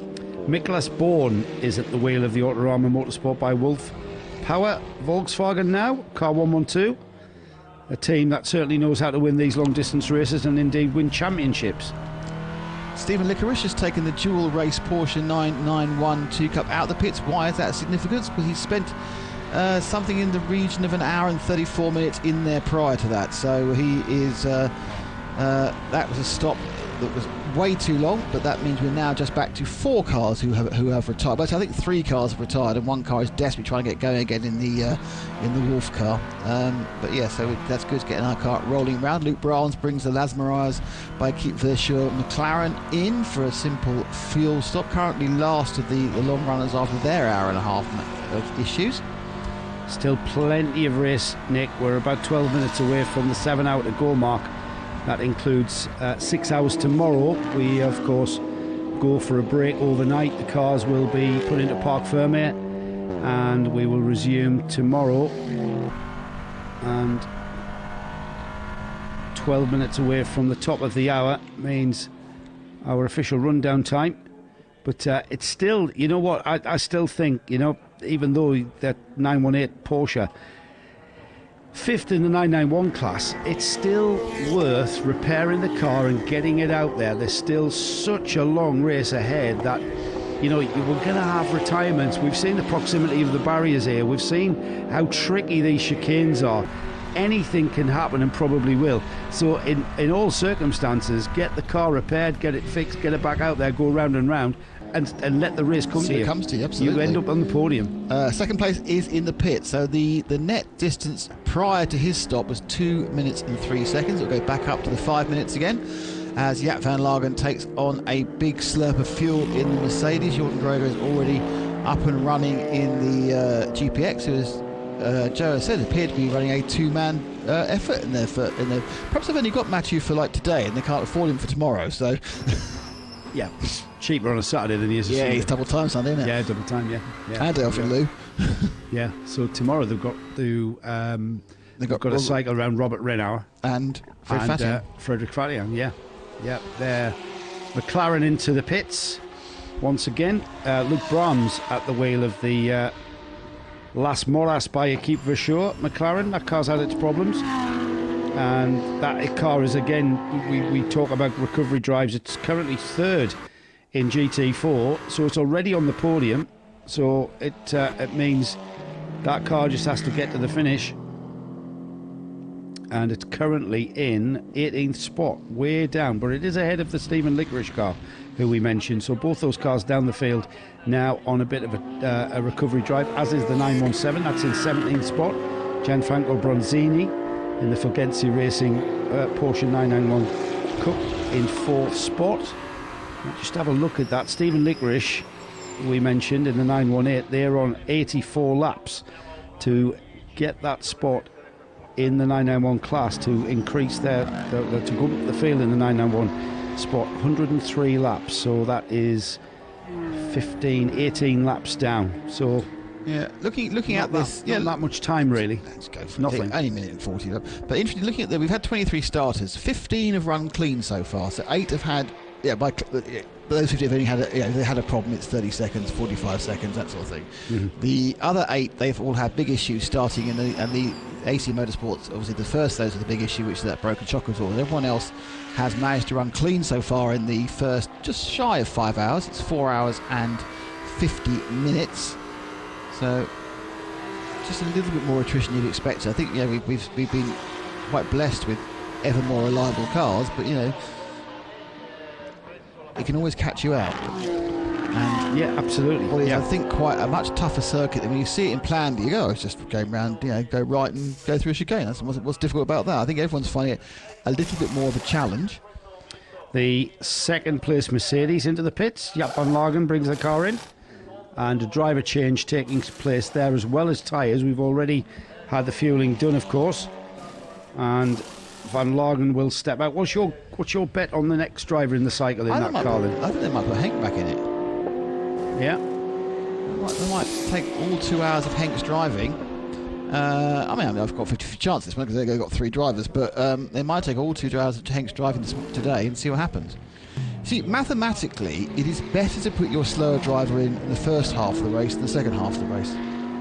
It depends if you're going to risk falling off that lead lap. Well, these guys are chasing, getting if back you're on off the lead lap, then you may as well just gain the extra 2/3 of lap free, which you'll get. You see, I reckon they're going to put Rick in and try and chase down that lead. And you're right. Am I? Yes. They are. That's why you're the team manager. Yeah, I suppose. Yeah. Because I was on a pure mathematical. You do that, then you get it back. Yeah. You've got to be competitive, and you've got to be chasing that lead. You've got to get back on that lead lap. And well, they won't get. There's no way they'll get back on the lead lap now. Well, so they might get to on pure performance. They'll be -1. But you've got to keep pushing. Yeah, you've got to try and get a lap back. There. Got to get a lap back. Yes. And if you're there, you've got to keep pushing so that if something does happen to the leading Porsche, you're there to take advantage of it. If you're just sitting back and something happens and you're not close enough to take advantage of it, that would be when you're kicking yourself in the butt. Seems fair. Especially at this stage. Leader being followed very, very closely by the car collection car, and that leading car not long out of the pits. I would imagine the tyres are up to performance, up to optimum temperature. It's more a case of Hendrick's skill in the Audi is turning those big laps. He's just turned a 1:37, as has Jordan Groger. They're both going quickly. He wants to do the same, though. He wants to, all right, it's not a battle for position, but it's a battle for a tactical position. Yes, he's just 3 laps down. Yeah, I want to get one of those laps back and then start extending it, pulling the gap. Well, you get a lap back, you've got a minute and 30. You get 1 second ahead, and you get a free minute and 35. That's right. So yeah, it's GPX from Car Collection Motorsport. So Rick on the outlap now has dropped back to 3rd again. I wonder how racy Jordan Groger feels with that Audi behind, knowing that you've got 3 laps. Are you at this stage, are you willing in your head to relinquish just 1 lap? You're not really giving much away, are you? Different class as well. And then they just stay on it. Yeah, it's different class as well, absolutely. And they know that when they rotate through the rest of that Audi, Hendrick's going a whale pace, but they know when they rotate through the rest of the Audi, you're going through an AM class rotation or a Pro class rotation. Yeah, absolutely right. And so it depends, though. These guys are proper racing The Lamborghini 793 of Nicholas Sterzinger, who actually is in the car. He's also in the car that broke down. So Nicholas Sterzinger, who's named in both cars, is chuffed about that now, because the Dynamic Motorsport 794 retired after 2 or 3 laps, but it gives Nicholas a chance to actually get out on the track in the GT3 Pro Lamborghini Huracan Super Trofeo, running in 9th overall for Dynamic. And he just spun it. And that's damaged. Has he damaged and spun it? That looked to me like he could. No, I think he's gotten away with it. That's just a pretty harmless spin looking at the tyre marks. Turn 5, so that's the exit of going through the Variante Piscina, that is. The exit of the Piscina. They're trying to go, I don't know how he's done that. I think he may have taken too much curb on the inside. Were you just talking about that car as well? Yeah. And he just spun in front of you? Yeah, he spun as I was chatting about how he's already broken one car. Yeah. He's got away with it, you know. He's taken too much curb on the inside of the entry into the swimming pool chicane, let's call it that. Now, has he... It's very confusing when they get going again because they have all that gunk coming out the bottom of the car through the diffuser. It looks like has he got a flat? Don't know. He's picked up some speed. He's going to get up to racing speed, but that's the third time they've managed. It must be the directors doing very well. They've managed to embarrass 3 different drivers now by catching him before the accident. Looks like he's okay. Looks like he's got 4 wheels pointing in the right direction. He's monster a curve already. Yep, he's going to pretend nothing happened. Of course it isn't. Yeah, let's just move along. Nothing to see here. Tell you what, there weren't and that was harmless. And if there weren't any cameras, he said, I don't know what you're talking about. And now, Rick's gone off. Rick's gone off. Evil. One of them's gone off. Broikers has gone off. Where has he gone off, Nick? That was the final chicane. The final chicane, yeah. So Evo Broikers, not again. Oh, Evo Broikers has gone off. Yeah, do that again. Come in again. Yeah, again, harmless. Looks like a harmless spin, whether that was under braking or turn in. But he was certainly on his way out of the chicane. He's now spreading a lot of dust and dirt coming from the under tray on the car. And if he's got smoke coming from the car, Nick, that might be from a wheel arch. He may have made contact with the barrier, with the tyre barrier. That's pushed the wheel arch onto the tyre. Now the gamble here is to run the car until the smoke stops, meaning you've worn the rubber away. However, if that rubber is so much that it's gone through to the carcass, you're risking a puncture. And for me, I'd always bring the car in when it's looking like that. Yeah, so the right rear is rubbing on the surrounding... Well, it's probably carbon fibre. It might be plastic, depending on which part of the track of the body kit it is. It looks like the wheel arch. Yeah, the wheel arch coming in the boxed wheel arch section. The aero box is making them flare, which obviously makes the car look more aggressive, but it's done for a reason. The reason is obviously these cars have a much wider track than the standard road cars do, and they need to make some aerodynamically cover them. That actually looks more than that. It looks like the bit at the rear that I thought was catching the wheel is flapping. So it looks like more a substantial part of the wheel arch. You know, this has obviously gone to Evo's head when I was bigging him up, saying how competent he was and how experienced he was. He's gone out and thought, well, Bradley says I'm great. I've made a mistake, you know. At Evo, what have you done? Because you know what, we're talking about the TCR and TCE lead, and they have got. Let me just check that. They've got a lap lead. They've got about 2 minutes. They've got 3 minutes and 15 seconds of a lead, yeah. which he's lost some of, obviously, by spinning, and lost some more of by trundling around. And is he going to go in the pits? He's going to have to. He's going to have to come in the pits, Yep. They're going to have a look at that, take that wheel off, replace it, because the tyre's going to be damaged from rubbing on the wheel arch, and then they're going to have to just pull or bash or hammer the wheel arch away and get him out. It's a pretty quick job. Look, we can see that the car is definitely connected with the barrier at the rear end. Actually got he's ended up reversing into something. Yeah. That'll give him that'll be an eye opener, wouldn't it? You're suddenly going along because he'd been on the edge and he just have lost it, and it would then flip backwards into the barrier behind the first part. Oh, it's way worse on the right. No, they've just ripped it off, Nick. They just ripped that off. They've ripped the rear wheel arch off, which is kind of the box section. And now they've got the audible grinder in there. Audible grinder. There is some fantastic basic engineering going on here. I'm loving this already. This is like being there. They've got an angle grinder, which is just circular saw, cutting off as much of the offending fiberglass. Rear fiberglass coverage for basically it's the rear valance. They're cutting bits of that away. Yeah, it's part of the rear bumper that they're cutting away just behind the wheel, and that obviously has been pushed forward into the wheel, which was causing the wheel to scuff. Now we're going to have a look and see if we can get another wheel in there. Let's just get rid of a bit of that. This is coming as to heck with aerodynamics, isn't it? Yeah, well, there's not really that much of an aerodynamic need for the rear, just behind the wheel on a TCR car. Another puncture have we got? It's a very slow-moving Porsche 900 and is that 918? Is that one? 918? Yeah, that's Stephen Licorice coming back in the pits again. Oh, that's problems dual persist. Race car. So problems persist for Stephen Licorice in the 918. It's gone for fuel. Yeah, he will do. That's might as well top it off. Evo didn't go for fuel. And there they go. He's got Evo's back out again. Evo, remember, Nick, has just been in the pit, just barely done any laps. How many laps has he done? He's probably done about 6, but they have done some very, very... I'm slightly disappointed they didn't even it up with some duct tape. A bit of tank tape. No tank tape at all on and there, absolutely was it? no tyre wraps. I think this was definitely something they could have done with a bit of tyre wrap work, I can tell you. Evo had a 9 laps. So I think he may have... He had the accident on his 8th lap. Right, okay. So early in the stint, effectively. And his average prior to the accident was faster than the average which Luke had been doing. So perhaps, stretching his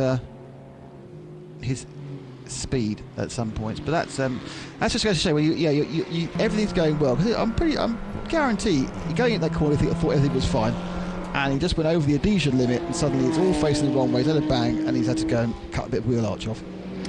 So with 5 hours of this race gone, 1 hour remaining for the first 6-hour segment. This is the COPPA FLORIO 2020, the 12 Hours of Sicily, brought to you by the RSL network of channels.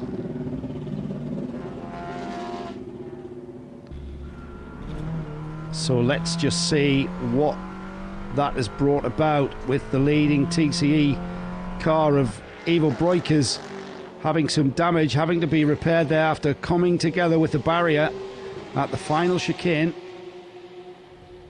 He has had some work done on the car. He's lost some time. We'll see what that does to the lead. According to our timing screens, the lead is now down to 29 seconds, and that possibly has put the second place car 112 Autorama Motorsport by Wolf Power Racing onto the same lap. We'll see how that pans out when the timing screens update. Third place in TCE, it's the SE Motorsport car of James Kay, Ricky Coomber and Marcus Mendes. James Kay at the wheel, Ricky Coomber in a very conservative stint there, currently in third place, and then in fourth place in the TCX class lead. Fourth place in the TCE overall is the number 703 GR Motorsport BMW. The VMAX Engineering Opel, our first retirement of the day. GTs look very much like this. It's a very commanding lead still. I've said it now. GBX Racing, car 36 leads from the number 88 Car Collection Motorsport Audi. MP Motorsports Mercedes number 19 is in third, and then another Mercedes, this time in the form of the CP Racing car 85, is in fourth. We've got the number 7 Dynamic Motorsport Porsche in fifth, and then the Dynamic Motorsport 907 is in sixth place. MP Racing's car 58 is seventh, and then the first of the Herbeth cars, car 92, the Porsche of Herbeth, in eighth spot. Ninth spot is the Tempo SRL car number 916, followed by Dynamic Motorsports car 793 in 10th. In 11th spot, it's the number 923 Fulgenzi Racing car, Jeroen Bleekemolen at the wheel of that car. In 12th, car 451, it's the Team Avia Ring Sport. It's the GT4 leader, I believe. And in 13th spot, the Pro Sport Racing Aston Martin. That's second in GT4, that's car 401. 14th is number 917 Fulgenzi Racing at 991 car, and then we've got the Las Morris Keep for Sure McLaren on a bit of a recovery drive in 15th spot. 16th is the 918 Dual Race entry of Stephen Licorice, also on a recovery drive.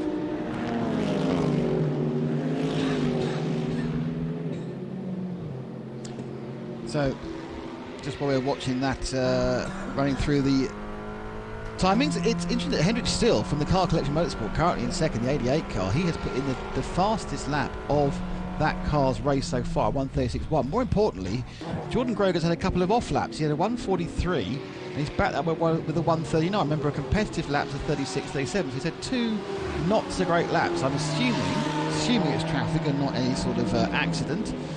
Rick Breukers, the MB Motorsport, also up in the 1:36 as well, as he tries to crawl back the 5 minutes and 20 seconds he is behind overall with GPX. So that lets you get less over the next couple of laps, because he'll begin to eat into those bad laps that Jordan had. GPX car spinning itself through a Pinetta chicane and then firing itself back up the main straight before it's going to come to the last chicane, the chicane of Zagalia. That's where all the action's been happening. Just ahead of him is the 88 car, ahead on the track, behind in laps. Hendrik Still, Car Collection Motorsport Audi, goes past pit lane before he turns left and then right. And just looking at that through the window, you can view as he can of that escape road, which we've seen 2 or 3 cars take. We're going straight onto that entry into the corner of the Variante Valdo, over the top of the hat. Now don't take too much curb on your exit of Variante Pasquini, because if you do, you'll end up facing the wrong way like the 793 Lamborghini. It takes a bit of dust on the exit. Really, it's an interesting case where you come over the curb, and the other side is nothing, just dust. And you kind of wonder, Joe, if they start digging that out, you might get the back end of the curb getting really sharp.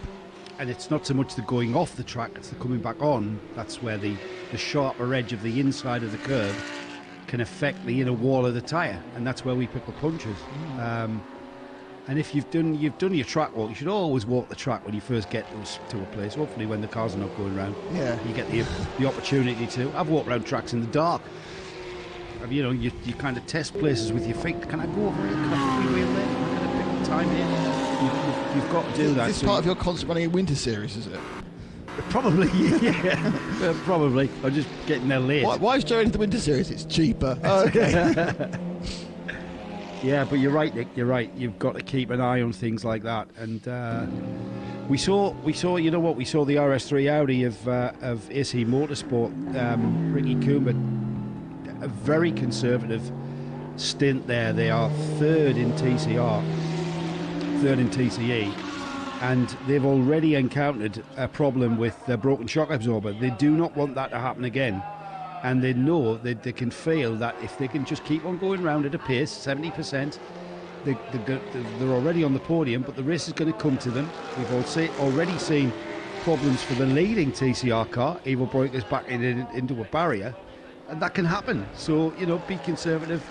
You've already encountered a problem. You know how these curbs can break your car. So that's what we're seeing from certainly the AC Motorsport car. And of course, we got a couple of punctures, didn't we, in the first part of this coverage, about an hour and a half in. One for the shoe and one for one of the Porsches. And at the same time, they both had a rear left go.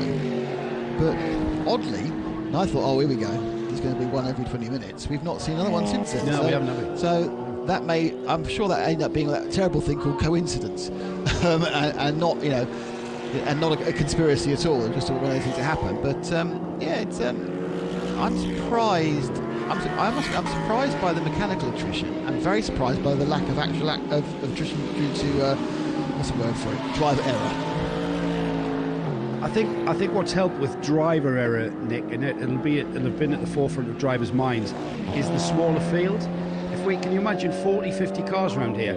It's a very narrow track, there's very little runoff, and all you have to do is get the wheel on the grass to make room for another car, and that wheel on the grass becomes a big shunt, and we've got plenty of room. So if I was going into this race, and if as a team manager or a driver, I'd be thinking, right, patience, and don't forget patience. Yeah, that's a really good point, because with 23 starters and now 19 runners, you're going to have more space. But if you imagine if you did have a lot more people here, with the lack of differential between the car classes, as we've seen, Yeah, the 991 class. There would be a lot of very frustrated people, especially if you're 3 cars back, being held up by 2 cars in different classes, going through this the kind of the tunnel of the area of the track, narrow, constantly being taken down single file by the chicanes.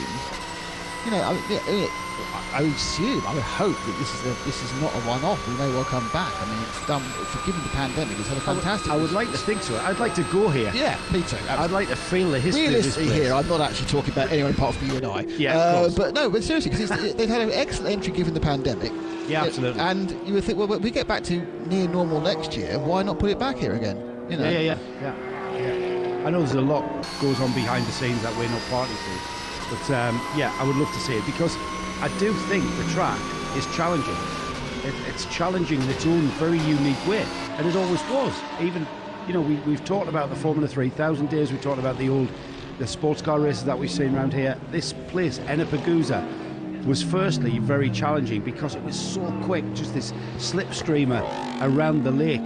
And then they've started putting chicanes in, made it a bit more technical, and it became it's quite unique. It's a very unique venue. It is unique. It's a very unique venue. No, can you have very unique? Nope, you can't. it's an absolute. It's just unique. Yes. I'm trying to think of anywhere that's the same, which would make it not so unique. No, and there isn't, is there? It's. Well, I think it's a combination really of history, and it is an old circuit. This is the thing, we're coming back to it, but this circuit's been around for so long. It was designed in the old-fashioned way. It wasn't, and it was effectively, we've got this primitive road round the lake. Rock on, let's race on it. Yeah, that's exactly how things evolved. And they've had to make it more, I suppose, more sensible, because you can't just go round till you get dizzy at 160 miles an hour without needing run-offs until Christmas. So, yeah, I mean, I think it's a great circuit. I genuinely, people have been kind of going, oh, it's just this. And I was looking at the chat and qualifying yesterday. There were some people going, oh, it's just an oval with some chicanes.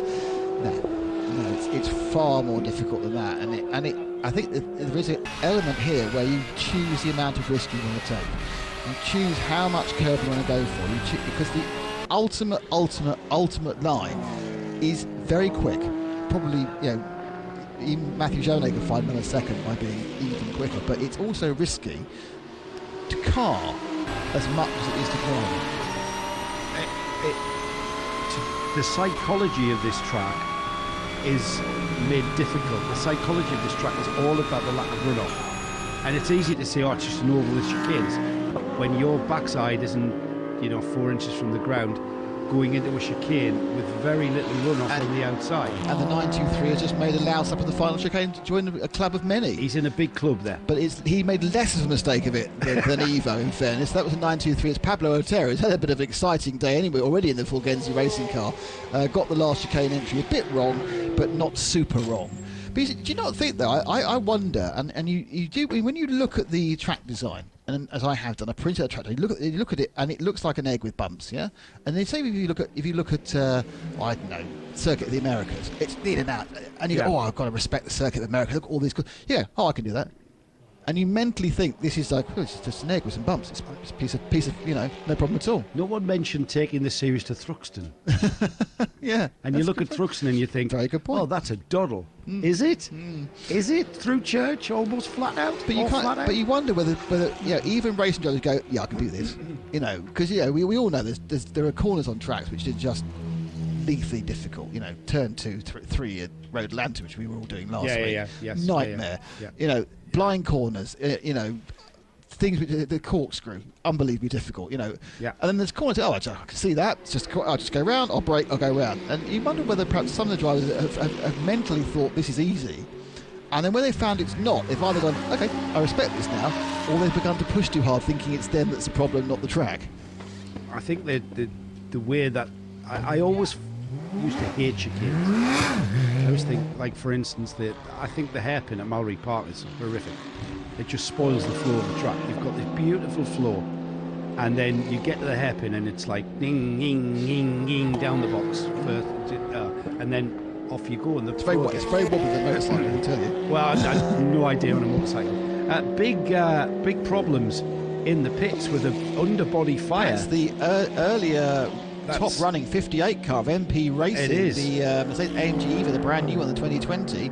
Thomas Goss has brought it in. They appeared of a brake fire. Is that what it is? That is in the fueling area, or just outside of the fueling area, just before we get into the pit lane But it looks like it's the brakes caught fire initially from where they are squirting the extinguisher. Tyre pickup getting behind the wheel in that wheel arch. And you don't want fire in the fueling area, so it's a double problem.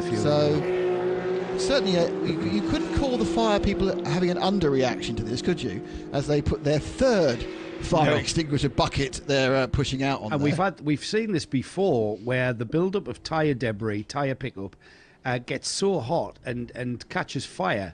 It's a fuel. It's like putting out a fuel fire. If you remember, those are the tyre fires. Once they get going, they burn forever, don't they? Yeah. Is it Canada or is it somewhere in America where they've got a fire that's been burning for 22 years? Oh, really? Yeah. Right. It literally it's because the heat keeps generating, it keeps going. It's been smouldering for 22 years, put it that way. But yeah, that's actually blocked the. Well, we're still squirting extinguishing on it. We're still blowing we're still firing. Oh, there comes another. This is 5. I've got the fire truck out now. They've got 5 and a truck.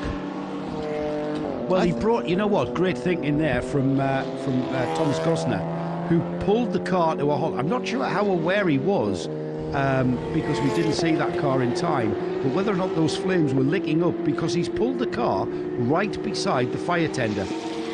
I'm just wondering whether that, from my statement that was a front wheel arch issue, I'm wondering whether it's blown an oil line which just happened to exit out of that front wheel arch and make it look like build up, because there's kind of smoke damage all the way down the left hand side.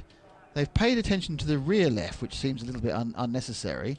There's a lot of gunk on the bonnet, but they have been very, very, very proficient in their putting out. Now, this is going to be a problem because this car isn't going to get going again quickly because it's absolutely drowned the electrics in fire extinguishing. Yeah, it's going to be pushed to the side, isn't it? When we're satisfied with that fire having been put out. We've had a change of lead in GT4 while we've been busy with this fire in the fueling area. It sounds much Luckily worse than it was just there. past the fueling area. Yeah. He was already driving out, or he drove past to the fire tender. Changing GT4, we've now got the Pro Sport Aston Martin having taken the lead there. Nico Verdonk actually making a move and passing the Team Aviasol Rensport BMW of Alvaro Fontes out on the track. They're 14th and 15th overall, but first and second in GT4. So that battle continues, and already Verdonk has pulled out almost 4 seconds, making that gap a lot more comfortable. This fire could cause an issue for the 907 car of Simone Iaquinta, from Dynamic Motorsport Porsche 911, currently the leader in 901, because he's in the fueling station, and the official call from the team information is instant refueling area exit blocked. At the moment, the 907 can't get out of that pit stop. They are still in the fueling stage. So that's only going to be a problem, Nick, if you're needing fuel desperately and you need to come in. So now I wonder whether he can get past if the fireman just moves slightly, or whether if it is blocked, then he could be stuck there for some time. Well, we're not stopping anyone coming into fuel, though, are we? We're just having, if you're going to come in for fuel, you're not going to be able to get out of the fueling area at the moment. That's what we're talking about, is it? Yeah, it looks like Iaquinta, according to the locator, has managed to get past the fire guys, so they've all breathed in. We're clear. Because the fire's out. I think he may have lost about 20 seconds, though. I think he may have lost 20 or 30 seconds just waiting to be let through. So Has he End of really? the world. Yeah, because he was on about 250 before he left the fueling station. Right. We'll see how that pans out as that car... They've basically got out the way. That car doesn't look like it's moved. They've just allowed the car, the car that was, you mentioned there, Nick, to leave the fueling area. They're still not happy with that fire not being put out. And in fairness to Simona, he didn't know that he came in before this incident happened. So Yes, everyone now knows. He didn't know. So, but to be honest, you're not. When you get to needing that fuel, you haven't got a choice. You can't keep going round and round because you need fuel. So you've got to come. When you've got to come in, when you've got to go, you've got to go. I think that car's going to be out, isn't it? I think that's probably it. Yeah. Thomas Gosner, MP Racing. Now, MP Racing. Let me just clarify this because Trustwell clarify this for me. MP Racing is not MP Motorsport. MP Motorsport Mercedes, Rick Broiker at the wheel is in third. MP Racing, completely different team. And I'm going to tell you how in a moment when I find that information. Because one of them's from Italy, MP Racing, which is the team that we're looking at with the unfortunate fire, is Italian, and the MP Motorsport team are Dutch. Well, the good news is that they are now wheeling the car away from the fire truck and up to the pit lane. So they have effectively, they will clear that blockage in the next about 20 seconds. So we're back with effectively a full green circuit and a full green pit lane. And the 907 continues on. Roberto Pampanini, Dynamic Motorsport, on his outlap. Just getting those tyres up to the optimum temperature to use, so he's going to have to take it easy. In fact, he misses the braking area completely there. Just didn't have the grip in the tyres there, Nick. Straight out the pits on an outlap. He could feel that straight away, couldn't he? It was either the front end didn't turn or the back end was going to give up. And there's the McLaren pulling off. More problems than McLaren. Now it's going down one of the exits. That's the Las Moras equipped for sure. The 409 car. It's got Max Brahms in at the moment. Now I'm not sure if it's actually broken or just made a mistake. Is that another puncture?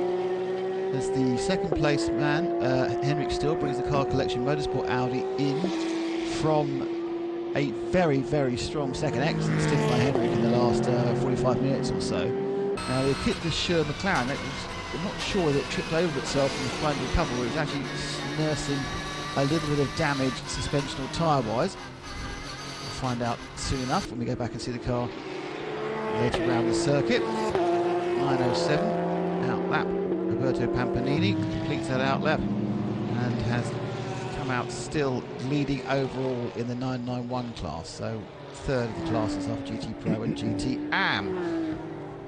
Broikers in the MP Motorsport Mercedes takes over into second place. Currently scored at 5 minutes and 6 seconds behind Jordan Groger. Jordan Groger, after those couple of rusty laps, back on the pace again. 3:07. There's the McLaren. That's still not running properly. So once again, the McLaren is crawling. Definitely both the tyres on the right-hand side are okay. So it's either a problem on the left-hand side or something more serious of a driveline engine gearbox situation. Rob Chalmers has tweeted, I'm wondering if they're going a little heavy on the rear wheel, which may just be smoking as competition brakes do and not actually on fire. Well, mate, that's because they're firemen and they will continue squirting their hoses until there is no smoke. Front corner was definitely more flame than normal pickup fires. Yeah, I think I've got to agree with that, Rob. Yeah, it did look more than just that. They went in the engine, and my feeling is that they may have lost a line at some point. Yeah, you did say that, Nick. They obviously need to dry this out. Luckily it's hot, so it should dry out quite quickly, and see A, what the damage was that caused the fire, and B, what the damages the extinguishers has caused, because it's quite corrosive, isn't it, the various elements within the extinguisher, especially the powder. Luckily this was mostly a liquid extinguisher. The powder's really corrosive, and it's not a great thing to have inside anything mechanical. Henrik Still remains in second. So he remains in the pits. He's got down to fourth, actually. So Shane Lewis and CP Racing on the stagger. I didn't realise that the CP Racing car was actually ahead on the could get ahead. Sorry, the Car Collection. And that's important because they're both in the same class, Joe. So they're both GTMs. And I didn't realise it. I think Shane must have been pedalling a little bit quicker. Yeah, looking at the most recent times, he has a little bit quicker than Charlie was. That 88 Car Collection did. And another problem for Evo is it's hard to tell because it looks like the rear at the same place. He's done the same thing the second time. He's spun on the exit of the chicane Zagardia. I'm not sure whether he's pranged the back of that car a second time. It's hard to tell. When you've damaged it once, it's hard to tell what he did the second time, isn't it, really? Because it's in the same place. Yeah, it doesn't look like it. The last time he did that, he was nestled up, sort of reversed into the barrier somewhat, and we saw him pulling out. This time he was in the middle of the track. Now, whether he's gotten up to racing speed, I'm not sure. I think the moral of this story is he really shouldn't say nice things about Evo. No, he's done the front left now. He's on the other side. Seriously, stop being nice about Evo. I'm trying to be, and I'm struggling, to be honest. He's done the right rear corner bodywork wise. Now he's done the front left. So he's trying to balance it out, really. He's getting the crossweights right, isn't he? He is. He's getting the crossweights right. Oh, yeah, that's the wheel arch. That was wheel arch inner, wasn't it? So I think that was the inner wheel arch peeling off. And he's dumped that at the exit of through the Variante Piscina, the swimming pool chicane. Significantly, Nick, this is what we're seeing ebb away here is the lead of TCE and TCR. It's down to 13 seconds to the number 112 Autorama Motorsport by Wolf Power car. I'm not sure we're not going to get code 60 for this because that needs to come off the track. It's a big lump of plastic, rubbery plastic on the exit of the swimming pool chicane. Evo's done a real job on that 101 in 2 accidents. He's now really crushed the front, and they're not going to be able to rip that off and stick it on. It's too important aerodynamically and probably safety-wise. So they're going to have to think about putting it in and putting a whole new front end and rear end on it. This could be easily 25 minutes, half an hour. If they're going to just put a bumper on, that would be about 10-15 minutes. But if you're in, you go to the rear, aren't you? They might just rip that off. They might just rip that corner off. What, you did with it for 7 hours of racing? Absolutely. 6.5 hours of racing? Okay. Yeah. It's a TCR car. What would you do? I would rip the bumper off. Continue. And if it turns out it's causing too much of a problem, then do the repair? I can't see it causing that much of a problem. I'm sure they're involved. But it's a TCR car. They're shaped like a brick. They've got the aerodynamics of a brick. It's not that involved. The other thing that might affect there is brake coding. He's not even going in the pits. No, he's not. He's still going round. That's the spirit, mate. That's the spirit. Keep pushing. He dropped 13 seconds that lap. He's not even going in the pits. He's going to have the team radioing. He's going to have the team radioing what they can see on the TV screens. They're not seeing any smoke coming from the wheel, so that's a good sign. And actually, that was a floppy bit of just a change to the lead. The thing about a bumper is it's just to make it look pretty. Whilst we were talking about Evo's problems, the car that went past him was the Autorama Motorbike Wolfpack car taking the lead of class. That's not just the lead of class, Nick. That's the lead of TCE race. That's a race leader. Yeah, there it is, right there. So, all right, now going back to your question, it looks like it's affecting him massively, this. So whether he's tweaked the suspension geometry, as well as just being that looks superficial, that just looks aesthetically unsound. However, if he's tweaked the suspension and he's got a bit of toe out or a bit of toe in now, that's going to cause problems, not just with lap time, but with tyre wear. It's going to, maybe they need to be thinking about bringing him in. Why would you not pull the car in last lap? He lost 13 seconds, right? Something like that. Why would you not pull the car in? Because it looked all right. But his team's got TV, his team's got the pictures, so you can say it's all right. Felt all right. Does it feel all right? Yeah, feels fine. Not obviously all right. Is he turning right, left? Yes, it's turning right, left. He's dropping like a stone. He is, yeah. So it's not all right. So. But you'd know that in the first lap, wouldn't you? You would have thought so.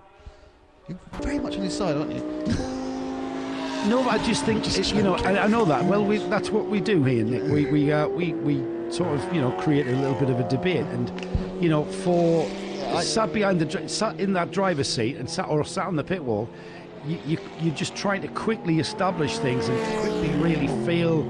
And he gave it a lap, and he thought. Do you know what? He's thought, I wonder. I think I've just worked out. I think he gave it a lap to the boys at the other fuel station. Well, I think he gave it a lap so the boys could get down to the fuel station, because he did it. He's got 1 minute and 40 seconds to decide what to do next. They're looking at the car. Is it bad? Yeah, it's bad. Okay, should I pull it? No, we're not ready at the fuel station yet.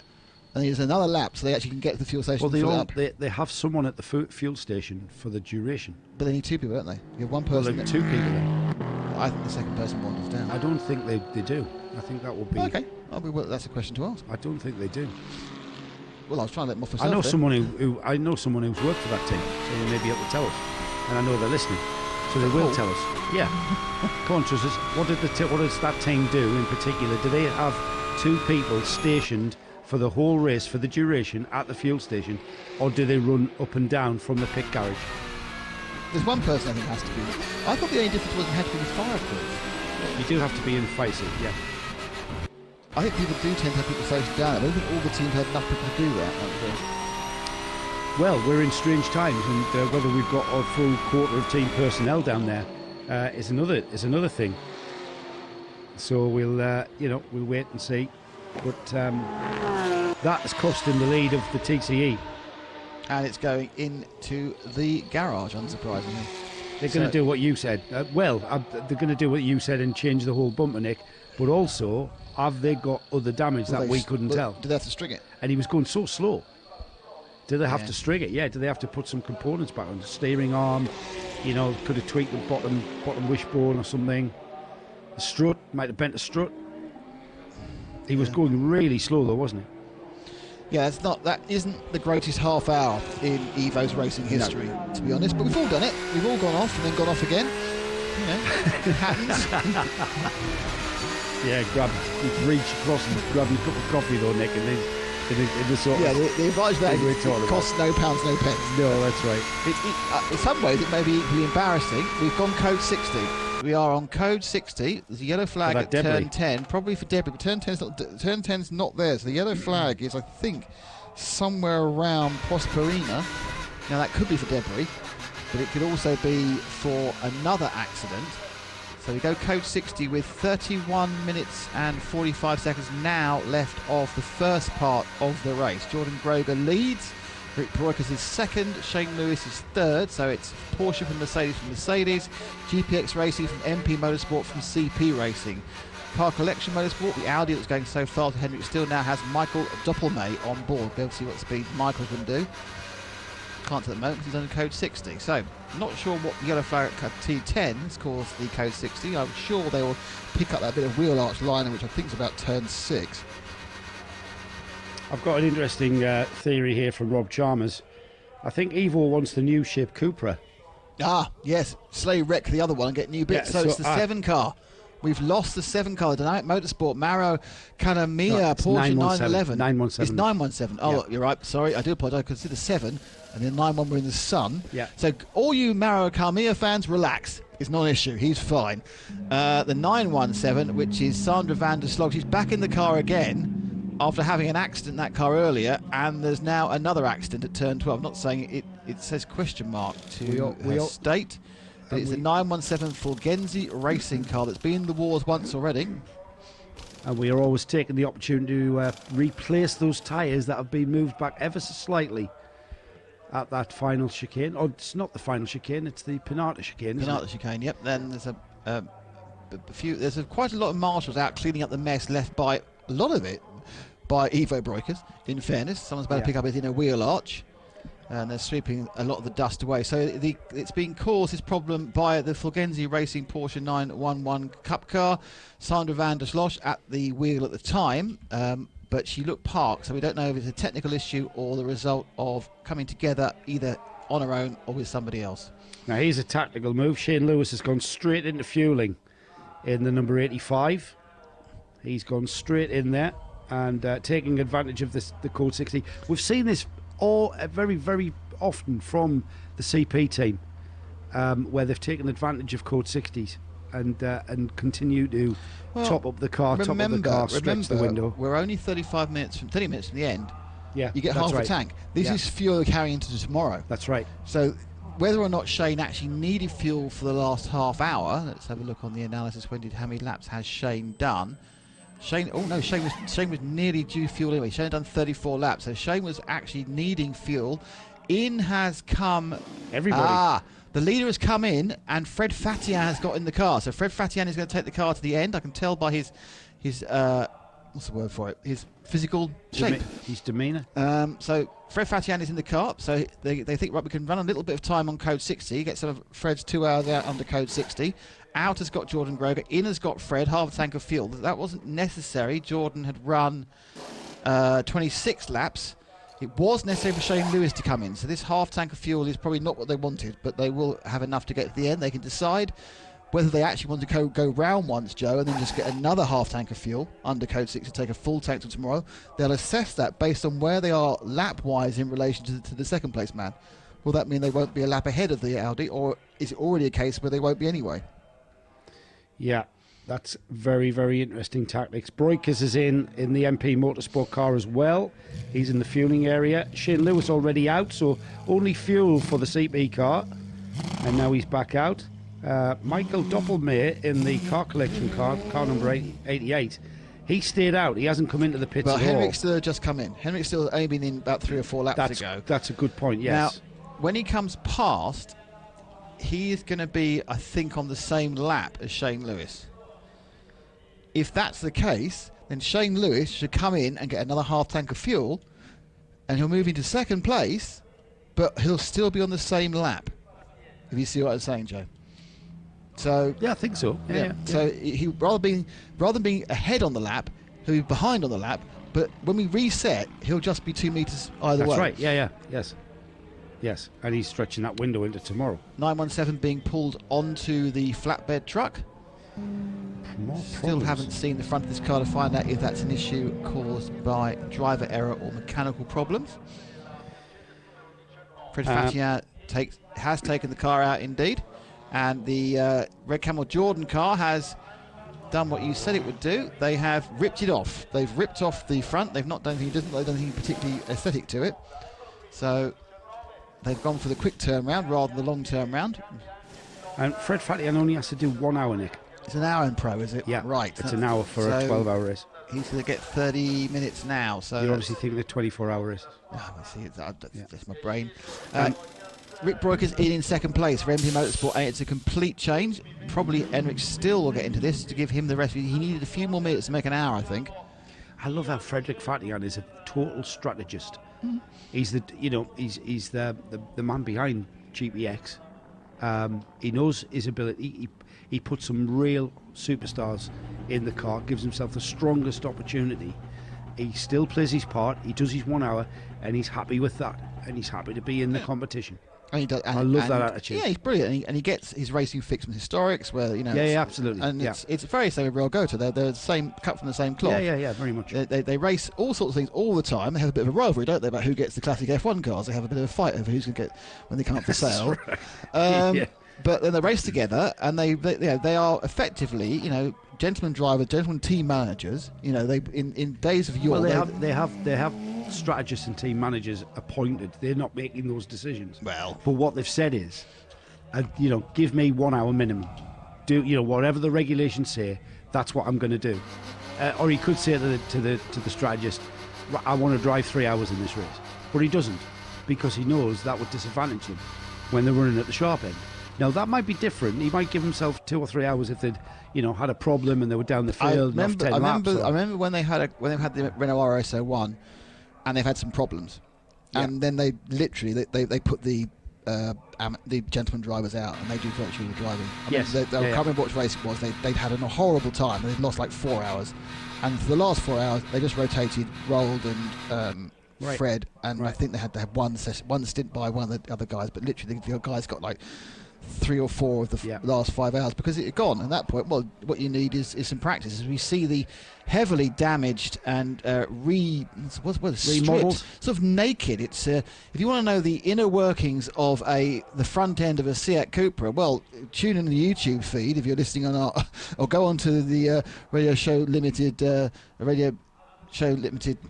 web page, because the feed's embedded on there, and have a look at the front of the car, because they've ripped most of the front of that Cooper off now. Paul's saying they don't always have someone in fueling, so you're probably right about the fueling there. They can't work on the car during the break, which we've already mentioned, and the pit entry closes with 10 minutes to go. I've forgotten that last one. I've forgotten that last good one. Point. Thanks, Paul. So we are. It's Paul who confirmed that Fred Fatian only needs to do an hour in a 12-hour race. But it's interesting, isn't it? Because the tactics there. Fred's going around doing his laps. They have decided not to. They've taken out now they've taken out the light as well. They're going to be allowed to do that. I know it's not getting dark. Taking out the what? The headlamp. Yeah, I think so. Isn't it like we're not going to get dark? Isn't there equipment you have to have in a saloon car, sports car? I don't know. I know Truss is listening. I'm just wondering. He's got time to have a look at the regs. I don't want to get anyone kicked out of the event, but I'm just for having an obligatory part on the car. They've also the rear right light cluster. This car would probably be cat in if it was taken to an insurance company. I think this one's beyond economic repair in some ways. But he's lost 7.5 minutes. I'm also slightly worried he's underweight now. So much has fallen off it. Yeah, I was thinking about that. If you're really sharpening your razor blade with regards to the fuel for the end of the race and the weight of the car, it's like oh my goodness, you're going to be. You know what? That's quite devastating for Evo to have had that happen. I'm not sure what the circumstances were, whether there was anybody else involved. I'm being kind again. I know, Nick, but yeah, I mean, it is a tough game out there. It's put him out of contention at this point for the lead of TCE, which he was leading quite convincingly, and had quite a lead. That lead's just kind of ebbed away. Now they're 2 laps off the leading TCR car, which is now, and TCE, of course, which is now the 112, which is the Volkswagen Golf. 917 on the flatbed, and no obvious damage, unfortunately. Sandra van der Sloot, who did crash the car in the first few laps, looks like she's just picked up the other end of bad luck now and had a mechanical problem, because we've seen virtually every single corner of that car and it all seems pointing in the right direction, unscraped and ready to roll. So more issues in 917, but this time very much, it seems, of a mechanical nature. And why is the GPX car back in again with Fred Fatian? He's getting fuel. He's coming for fuel. Right, yeah, just again getting towards the end of this first stint, isn't it? So he's topping it up. Yeah, they're maxing it out for tomorrow. Hello to James Becker. James listening. James, the organiser of the Walter Hayes, which is in a couple of weeks, and Enna Pagusa, one of his favourite tracks. Just remember, of course, that this time in the fuel stop will not count towards Fred Fatian's hour. The fuel stops will. Fuel stop, the pit lane stop is taken out of your time. Yeah, that's right, yes. So whilst this is tactically good to get the fuel on board, it won't count as 2 minutes of his drive time. Yes, and we've only got 11 minutes or so of the pit lane remaining open for them to do that. And just top off the fuel, extend that fuel when it can take another half a tank. He's getting towards preparing that car. What we're seeing now with the GPX team, we're preparing that car for tomorrow's restart. And it's, we can easily fit Frederick back in the car to do whatever's needed. He's going to eat into his driver stint 1 hour during Code 60. Then tomorrow we'll invariably, potentially have another Code 60 where we can eat another bit of his stint time in if it coincides with a pit stop, of course. It just means that Frederick's got to be on standby pretty much the whole of tomorrow. Well, interestingly, just going back with the information that Paul's given us, Henk de Jong has done his hour, who is the gentleman driver within the MP Motorsport. He did 31 laps, but at an average of 2:09, which is obviously, over an hour. So they don't need to, they want to, they don't need to run Henk de Jong. So it may well be a Jaap van Lagen and Rick Broeker's benefit tomorrow, which is obviously going to make them a little bit quicker. Interesting, it was Jaap who got back in the car again there, which made me just check and see whether Henk had done his hour, and he has. Just to sort of rub a bit of salt into the already festering wound of Ivo Breukers. He's been given a 10-second penalty for leaving the track and rejoining in an unsafe manner. Oh. Ivo, it doesn't rain but it pours. He's going to have to spend tonight in a dark room all by himself and just lie down and just let things just reset. We have an out, as in out lap, against the Wolf Tornado of Avalon Former. Ah, brilliant. Test session. Bellotti appears to be he may be on the track. We don't know. He obviously won't have to go too far. So how he's going to find out whether it's broken? I've no idea. It's 60 clicks. Yeah, we've got the 917 being returned. Seems all right, doesn't it, visually? Well, I'm not going to even hazard a guess on that one. The 917 has been returned once again on the back of a flatbed. Sandra van der Sloot seems to have the monopoly on that. She's come back on the flatbed each time. I'm not sure what the problem was that time. Team manager from Team 101, that's Ivo again, to report a race control immediately. There may, you know what, Nick? It may be something to do with the condition of the car. They've got a pit stop infringement now. Have they really? Have you just checked penalties, have you? Yeah, they've got the 10 seconds of leaving, and now they've got a pit stop infringement. That'll be probably too many guys over the wall. Too many people touching the car, out in the pit lane. Right, okay. Well, I was just wondering whether or not the chief steward was happy with the look of the car. Whether or not, they were satisfied with the condition of the car. That wouldn't be a penalty. That would be a cease and desist, wouldn't it? That would be stop going round and fix it. Well, it would be a black flag, mechanical flag, come in. And we've gone green. Yeah, brilliant. We've gone green. Last 18 minutes of this first 6-hour segment. It's the COPPA FLORIO, the 12 Hours of Sicily, here at the Ennepecusa track. And Frederick Fatia is at the wheel of his Porsche, GPX Racing Porsche. 178 laps completed, 3-lap lead over the next car in the field, which is the number 19 MP Motorsport Mercedes. Jaap van Lagen at the wheel of that car, and then in third place a further 2 minutes and 20 seconds by my estimation, which is a further lap down. Shane Lewis is currently at the wheel of the CP Racing Mercedes, car 85. And then we've got the number 88 Michael Doppelmayr driven Car Collection Audi. That's on a further lap down. And then in fifth place, Mauro Calamia in the Dynamic Motorsport Porsche. First in the 991 class is the Roberto Pampanini car, number 907, currently in seventh place overall and leading 991. And then the first of our TCR class leaders, leading the TCE race, in fact, is the Autorama Motorsport by Wolfpower. That has moved up into the top 10 overall, Nick, would you believe? Wow. That car's in the top 10. That's what caught me out. GT4 is being led by the Aston Martin Vantage Pro Sport Racing of Nico Verdonk, car 401 in 13th spot overall. Sarah Rigby will be delighted with that. And then we've got the TCX car, which is the next of our classes that is currently looking like a retirement. However, a car that looked like a retirement in the PX class, the Wolf GB 08 Tornado of Avalon Formula, is out on the track and running round. Racing speed for the first time, keeping pace with Fred Fatia in the GPX racing car as they sweep through the Pospina chicane. I would love to see, half a dozen of these things. The CN prototypes, the CN, it's a FIA class of car. Well, they used that race championship, didn't they? We used to run the CN Race Championship, which used to support VLN, wasn't LMS. It was. No, it was different from VLN. It had these sort of prototypes. Yes. And it had a Honda sponsorship at one point. There was a Honda-powered race of 2-litre cars. It was great. They had about 20 of these, all very different. 20 cars in 7 classes. It was good fun, though. Just cheekily moving ahead of the race leader. Drive shaft? Yeah, not sure what that's off. Is that the 917? Yeah. So the number 917 Porsche has broke a half shaft.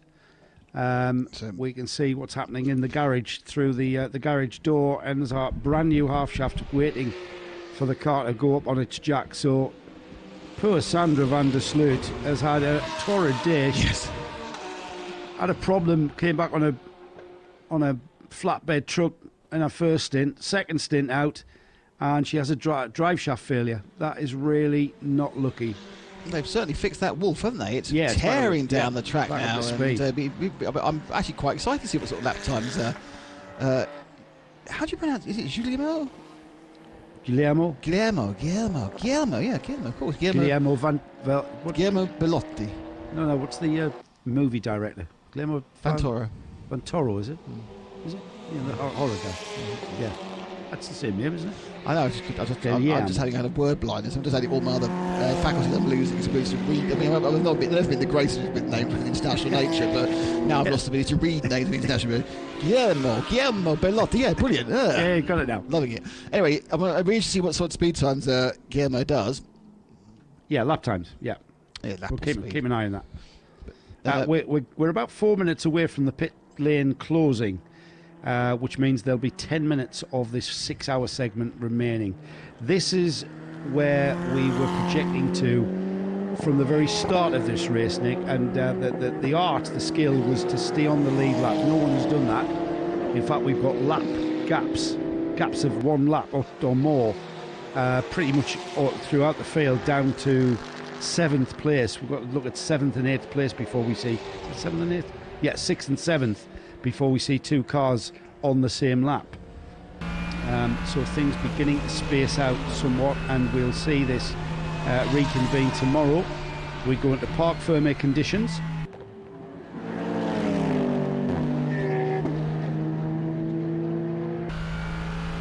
So we start, it's exactly, the second half of the race follows exactly the same pattern as the first half of the race. So we start at 11 o'clock CET, 10 o'clock in the UK, though of course half an hour earlier with hopefully we're going to see the Ole and Pieter back on the grid again with their fabulous waistcoats and hats chatting us through. Yeah, I did think they suited them. Oh, good. Yeah, they did. I must admit, what Creventic have done is they've given all the competitors a kind of a classic Sicilian hat, which is looks like a flat cap. Yeah. And from the 1900s, the early 1900s and styling. they look really good. And one of our very close colleagues at Creventic, Pieter, was doing the male modelling form when they were advertising them earlier on. He was doing a real proper Littlewood staring into the distance and pointing catalogue. But it's brilliant stuff. And it's one of those, there's little touches of the things that Creventic do which make this event and this series so special in many ways. They just didn't need to do it. Didn't have to think of it. It's just like, make it more special. Give it a little thing, and everyone comes in the spirit of it. And it just brings together the community of motor racing. It's fantastic. Yeah, I once saw you do the opening of a Creventic race from the back of a tractor. I know, with an umpire band. You know me. Do anything. Camels, umpire bands, not an issue. Well, that's what we love about the 24H series. It's got a lot of depth to it. It's all, it's about. It's human. It's very much so, and the competitors as well are encouraged to get involved. Is that a 918 Porsche? It's more problems not a 918 for the Porsche, Stephen but Porsche 918 dual race, who've just had a dreadful first half of this race. They really has just not had any luck. Obviously, it's mechanical. The car actually looks pristine. Doesn't even need washing down. It could go straight into the showroom. But unfortunately, it's got no pace either at the moment. So, huge amount of dust in now being blown up all around the circuit as people are taking more and more liberties, and the 793 Lamborghini has spun again. It's got Amedeo Pampanini, the brother of one of Pampaninis, and Roberto, in the Direct Motorsport 793, and he has spun. Well, that car wasn't him last time. Has spun for the second time on the exit of this time on the exit of the Piscina chicane before it's on the entry to it. So a little bit unstable at the rear. I think take too much curve on that Lambo, you'll be facing the wrong way. Throttle. Getting throttled rather than curb. I think so. I think it's taking too much curb, unsettling, and then too much throttle. Yeah, The probably. car hasn't actually gone, hang on, I haven't finished doing the corner yet. Yeah, he's back underway, I've got to say. No harm, no 793. foul for the second time. Absolutely. However, the 918 Porsche continues to limp round. Just to remind everybody that penalties from part 1, we've mentioned penalties for the 101, can be taken in the first 2 hours of part 2. Let's not forget that. 793 very much underway now and back up to speed, just carving by some of the back markers. Okay, just to illustrate one of let's just talk about, you know, the way driver lineups affect the overall race. Fred Fatien, last 3 laps, 152, 153, 150, against Jaap van Lagen, who's doing 36 and 37s. So Fred's costing 14 seconds a lap. It's not a track you like, and it's more, Fred isn't really that far off, so I hope it's not a problem with the car. But it does mean that in 10 laps, sorry, less than that, in 8 laps, that's a lap back. So Jaap van Lagen could get a lap Van Jagen back if he can keep going for the next 6-7 minutes. He might not quite have enough time to do it, to be honest, because we only got 9.5 minutes, so it's going to be 6 laps, yeah, about 5 or 6 laps more. We might not actually be able to get that gain enough to actually click back another lap. And it's absolutely pointless him gaining all bar 1 second. That's right, yes, yeah. So you kind of look at it and think, is it going to be worth pushing? I suppose the term push without risk, a term coined by Lena Gade, wasn't it, when she was the and I can't help feeling it. It's one of those things that sounds brilliant, and then you think about it when you think about it, the driver, oh, for goodness sake. What? What does that? Well, actually, what that means is push, but if you go off, it's your fault. I'm going to tell on you, yes. Yeah, 101 into the pits with problems persisting. I'm not sure whether that will be Ivo Breukers taking the car out and realising that it may have damaged more than just a bit of body work. So work going on at the front end of that car. Rick Breukers looking on. Rick not in that number 101, of course. He's in the number 19. Sharing the car with Jaap van Lagen, who currently is chasing down the leader. And we heard Nick mention the difference in lap times there between the car in second place, the MP Motorsport Mercedes. They are 26 seconds off getting a lap back. Right, that's which doable. They will do. That's in doable. 3 laps. Wow. And will that put them on the lead lap? No, it would. 1 It lap would down. Put them 1 lap down. 1 lap down. All right, I've got them 3 laps down at the Oh, moment. you're right. Actually, no, we put so them 2 laps down. 2 laps down. Yeah. They'll go 2 laps Ivo's down. had a character building stint there. He's just got out of the car and kind of breathed out and pursed his lips as if to say, Good news is he owns that car. The only person who's going to have a conversation with is himself. Yeah, and his son. Yes. Yeah, his son, who And his did son- a cracking job. And his son, who I expect isn't paying for this drive, so what's he going to say? Yeah, Dad, you've broken again. Yeah, it's my car to break, thanks, son. Yeah. I'm not sure what the problem is then. He must have damaged that front end suspension geometry more than just the bodywork that we saw having been removed. Well, don't forget they have to get that car back out again, because if you're in the pits during Parc Fermé, it's 10 laps. Yeah, absolutely. So Yes. they have 7.5 minutes to fix something, roll it out. Yeah, that's a good unless point. they think the fix is going to take them more than 17 minutes, 18 minutes, which is 10 laps, and they're going to take advantage of that and do a massive repair, which would only take 2 hours, and just take a 10-lap penalty. Well, there's a...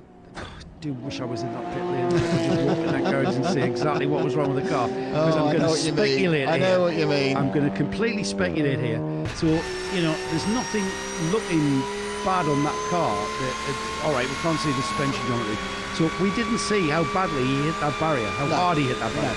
But let's just think about it. If that drive shaft has took a big hit, or the side of the wheel has took a big hit, that transfers into the gearbox, and it could have mashed the internals of the gearbox or the diff or something, and that might be what Ivo's reporting. I can't get a gear or whatever. They brought the car in knowing full well that a gearbox change is not the matter of 7.5 minutes for at least an hour.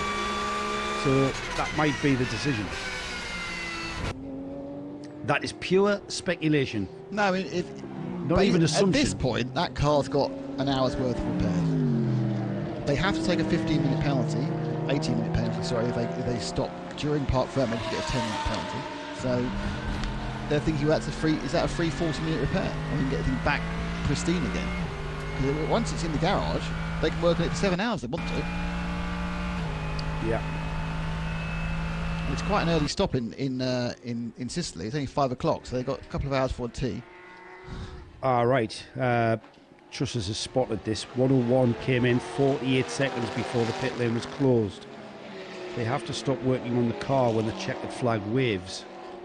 So they've got an option then, I would presume, from what Paul's telling us. Right. So they've got an option of stopping working.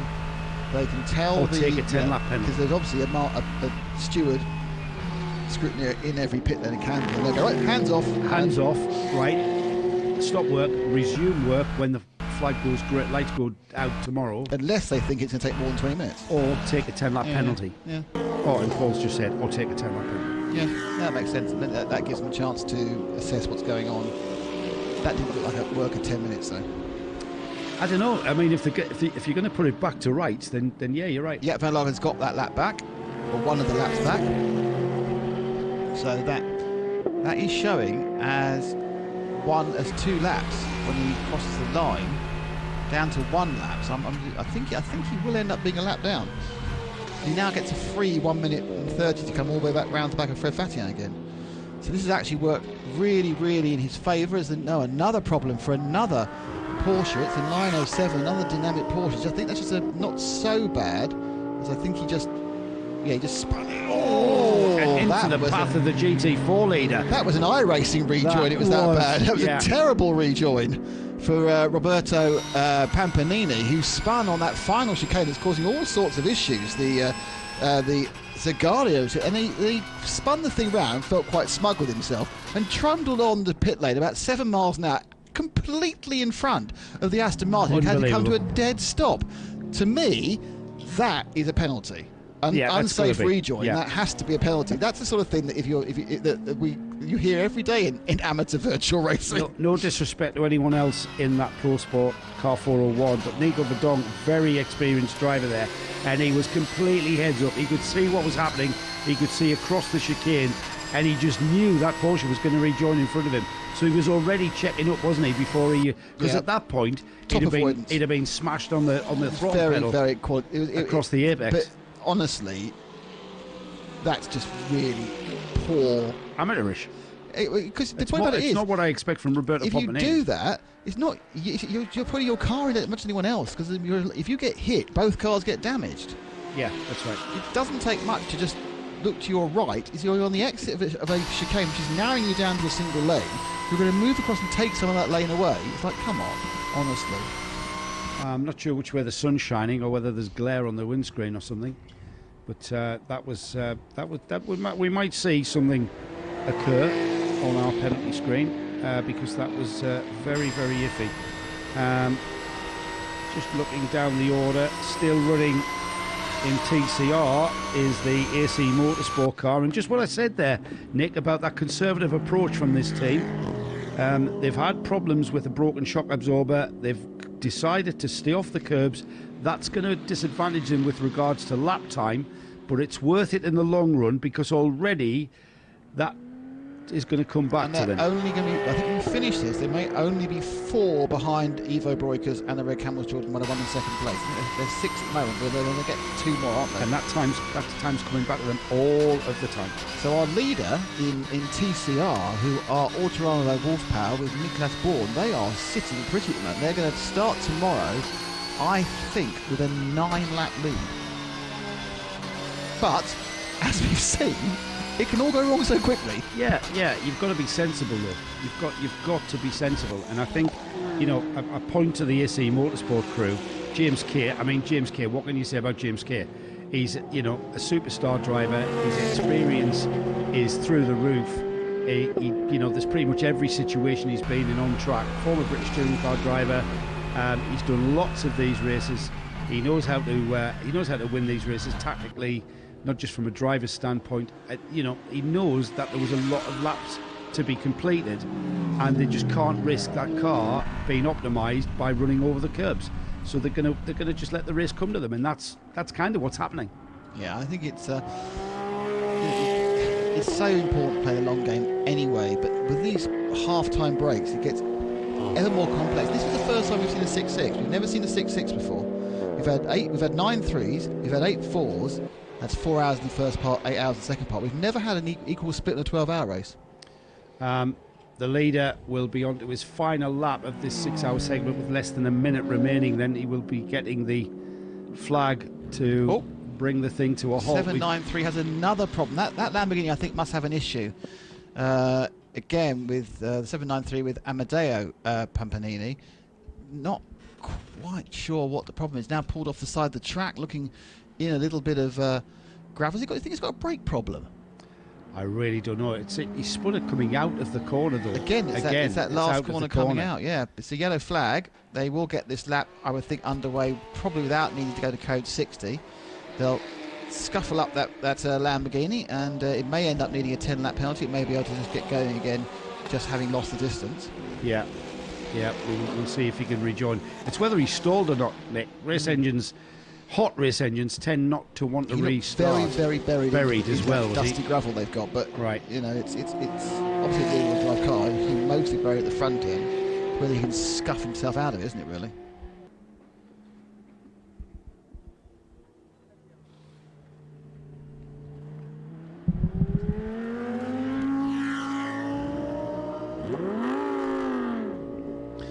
So, as he, look, in a vulture-esque way, here comes the crane, leaping across to try and rescue the Lamborghini. There's a crane been waiting for some action for the entirety of the weekend that I've seen just before, parked just on the inner edge of the chicane before the start-finish, and finally he gets to go.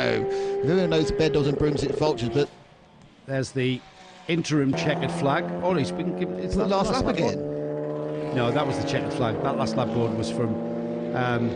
That confused everybody. I think the official got it wrong. We were flying a checkered flag at the same time as another guy was holding a last lap board out. I think he wasn't aware that that was the leader and not the tail end of the field. So the checkered flag flies to bring to a pause, let's say. The COPPA FLORIO, 12 Hours of Sicily, will pause at 6 hours. And we'll be very shortly giving you a rundown of just what the field is looking like. Who would have thought it, Nick, going into that final hour, that things would have changed so dramatically, certainly in TCE? Anyone who says endurance racing is boring obviously hasn't been watching this race, because it's been constant action, constant change. As soon as you said something's going to happen, something else has happened. And even before you end up with the fact that our runaway leader has been pegged back by nearly 2 laps, because they had to do what they had to do, which is run their entire gamut of drivers. It's just a fantastic example of multi-class, multi-drive endurance racing in an hour, because no matter how fast you are, if your driver throws it off the track twice in 20 minutes, you're in trouble. Yeah. If you have a half shaft go, however well you're doing, you're out. You've got problems. If you carry on going, even after adversity, like AC Motorsport, I'm making a slow and inexorable climb up the field. Again, that's still a tricky process, because even in the recovery drive, you've still got to hit your apexes and hit your braking points and not spin off and not put it in the gravel, or else you go back down the snake, don't you? You just sound like Matt Riddles to me last week. Is that right? Yeah, I'll tell you that. Okay, that's a story for another time. As the field then come in to complete their first 6-hour segment, the race will be basically paused. We go into parc fermé conditions. We have got a few cars in the pits. I know some of them are retirements, but one of the main protagonists still in the pits at the checkered flag is indeed the number 101 Red Camel Jordan's Cupra, currently second in the TCE race in the TCR class. So that car, they will either take their hands off the car right now and then resume the work when the race restarts, having had a good opportunity to assess what exactly is needed on that car, or if we want to continue working on the car from now until tomorrow morning, we take a 10-lap penalty. Yeah. So it all depends. That decision, Nick, it's got to be. You've got 18 minutes, and that car needs a lot of work, it seems to me. Well, when you say it needs a lot of work, you might as well take the 10-lap penalty. Yeah, exactly, 100%. And rebuild it back to new pristine. Front left corner for a start. Yes, yeah. Yeah, potentially gearbox. you think he might have done that? I don't know. I don't know what brought him into the pits, to be honest, because the car was didn't ugly. look too bad, really. I think it's because they knew there was damage, and therefore they needed to get the car out and begin this process. Because aesthetically, the car just looked like it was devoid of a bumper. So let's have a look at the standings then at 8 hours of racing. Sorry, 8 hours of racing, 6 hours racing. 6 hours coming tomorrow. GPX Racing leads with a gap of 1 lap. It came down to 1 lap in the end, Nick. It's that's where it is. The number 19 MP Motorsport Mercedes is in second place, and they've got a 2-lap lead over the number 85 CP Racing Mercedes. Car 85. The number 7 Dynamic Motorsport Porsche is further 4 laps down, and then we've got the 5th place car, the number 88 Car Collection Motorsport Audi, 5 laps off the lead lap. 9 laps off the leader is the number 92 Herbert Motorsport car in 6th spot, and then we've got the leader in 991 the Cup class. It's the number 907 the Dynamic Motorsport car, 11 laps off the lead lap. In 8th spot, the 916 Tempo SRL, that's second in 991 Cup class, they're 8th overall. 9th spot sees the 793 Dynamic Motorsport Lamborghini Huracan. They're full 16 laps off the leader. A further lap down is the Fulgenzi Racing 923 in 10th. 11th is the leader of GT4. That's the Pro Sport Racing Aston Martin car 401. They're in 11th. 12th is the second of our GT4 runners, and that's the Team Avia Sorg Rennsport car 451 in 12th. 13th spot is the number 58 MP Racing GT3 Mercedes, and they are 31 laps off the leader. 14th sees the Lamaros by Equipe Verschure McLaren. They've had a bit of a troubled race, but they're in 14th overall. And then Fulgenzi Racing, the 917 Porsche, is 15th. 16th is the 918 dual race Porsche, with problems there, bringing that car back into the pits before the pause. And the final GT classified runner is the 794 Dynamic Motorsport Lamborghini. They're in 17th spot.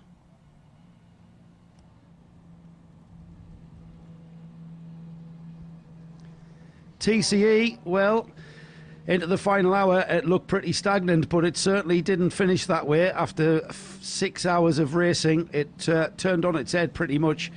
In first place then, the 112 Autorama Motorsport by Wolf Power Racing car, the Golf GTI in the TCR class, leads from the troubled 101 numbered Red Camel Jordan's Cupra. They're in second spot. Third place, very conservative AC Motorsport Audi car 188 is there in third, and then the first of the TCX class cars, the GR Motorsport car 703, the BMW, in the pits though with a problem, and then the retired VMAX Engineering Opel of Shane Lewis and Charles Espenlaub are fifth in TCE. And of course the PX of Avalon Formula, the GD08 Tornado, the Wolf car, is leading PX, and that car's back out, albeit several tens of laps down after problems we think maybe with the gearbox. We have yet to have that confirmed, but that car back out and running, and it's a joy to watch that car being driven around this Ennepegusa circuit.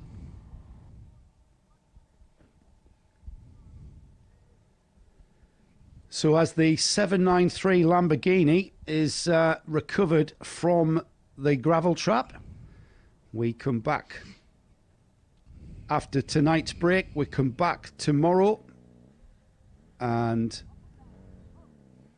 we are back at... I'm just looking at the time schedule, Nick. What time are we back tomorrow? We're back at 11 o'clock European, 10 o'clock UK. Actually, we're back at 9:30 UK, 10:30 Europe, with the build-up to the start of the race, which will start at 10 o'clock in the UK, 11 o'clock in Europe. So race start at 10 o'clock, race build-up... 9:30. 9:30. And there won't be any of Nick's grid walks, but there will be a grid talk. Yes. Part 2 coming tomorrow. That's been a quite an exciting, albeit we might have a small field, Nick, but we've certainly had an exciting first segment of 6 hours of racing for the first of the Sicily, the 12 Hours of Sicily, part of the 24H series. The COPPA FLORIO revived, and it lives again. We'll be from Nick Damon and Joe Bradley. It's good night and God bless, and a safe journey home wherever you are, and we'll see you tomorrow morning.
Sicily is a world apart.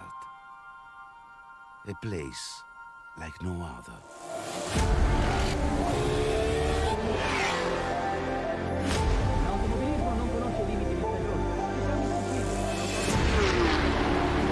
Fast, dangerous, and beautiful, all in one go.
finalmente partire con la premiazione. C'è stato un crollo della batteria proprio nella fase finale.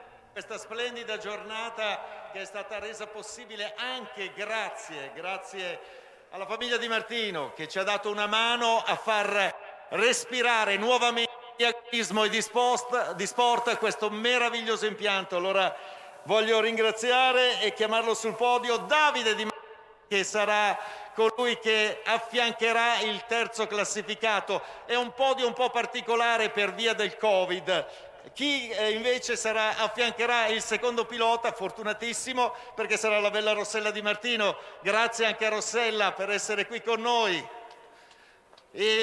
Colui che invece sarà vicino al vincitore di questa 6 ore è quella che dà il nome allo splendido, meraviglioso trofeo che mette insieme il passato, il presente e il futuro di questo storico impianto, e a crederci è stato proprio lui, Angelo Di Martino. Grazie, il cavaliere Angelo Di Martino, che posizione. Ed ora andiamo a chiamare i piloti. Third position for CP Racing, Charles Bachmann.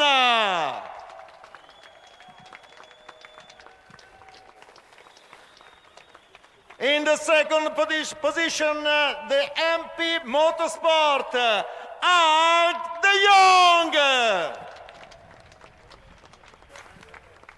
And the winner is first position for GPX Racing, Frederick Fattel.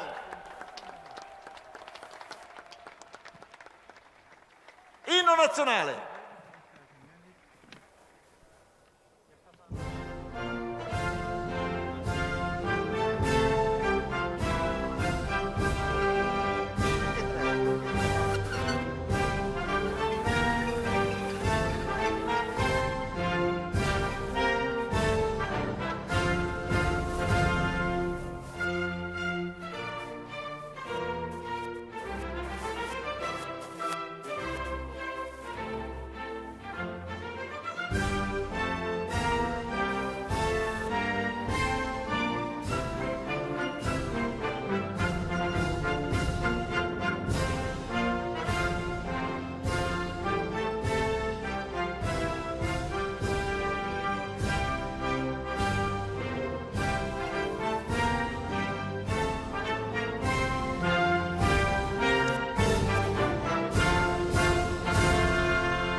Now the driver take the trophy.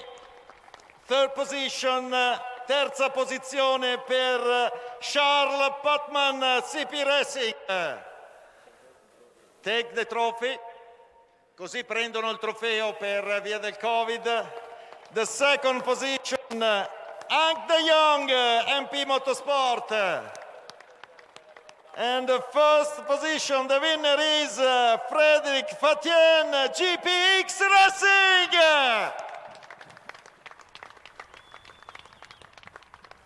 And now, champagne!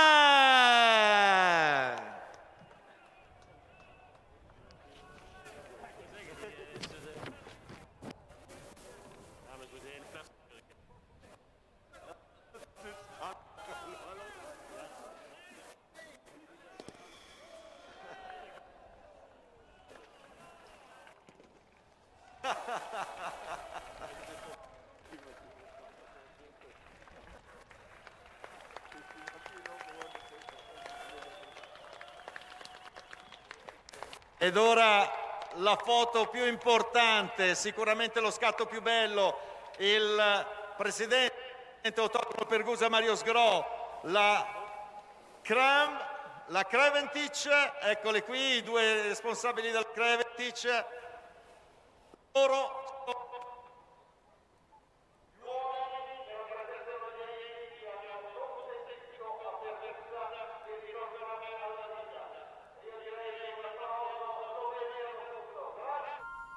Sicily is a world apart, a place like no other.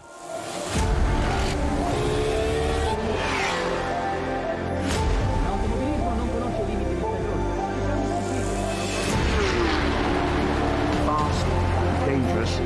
beautiful.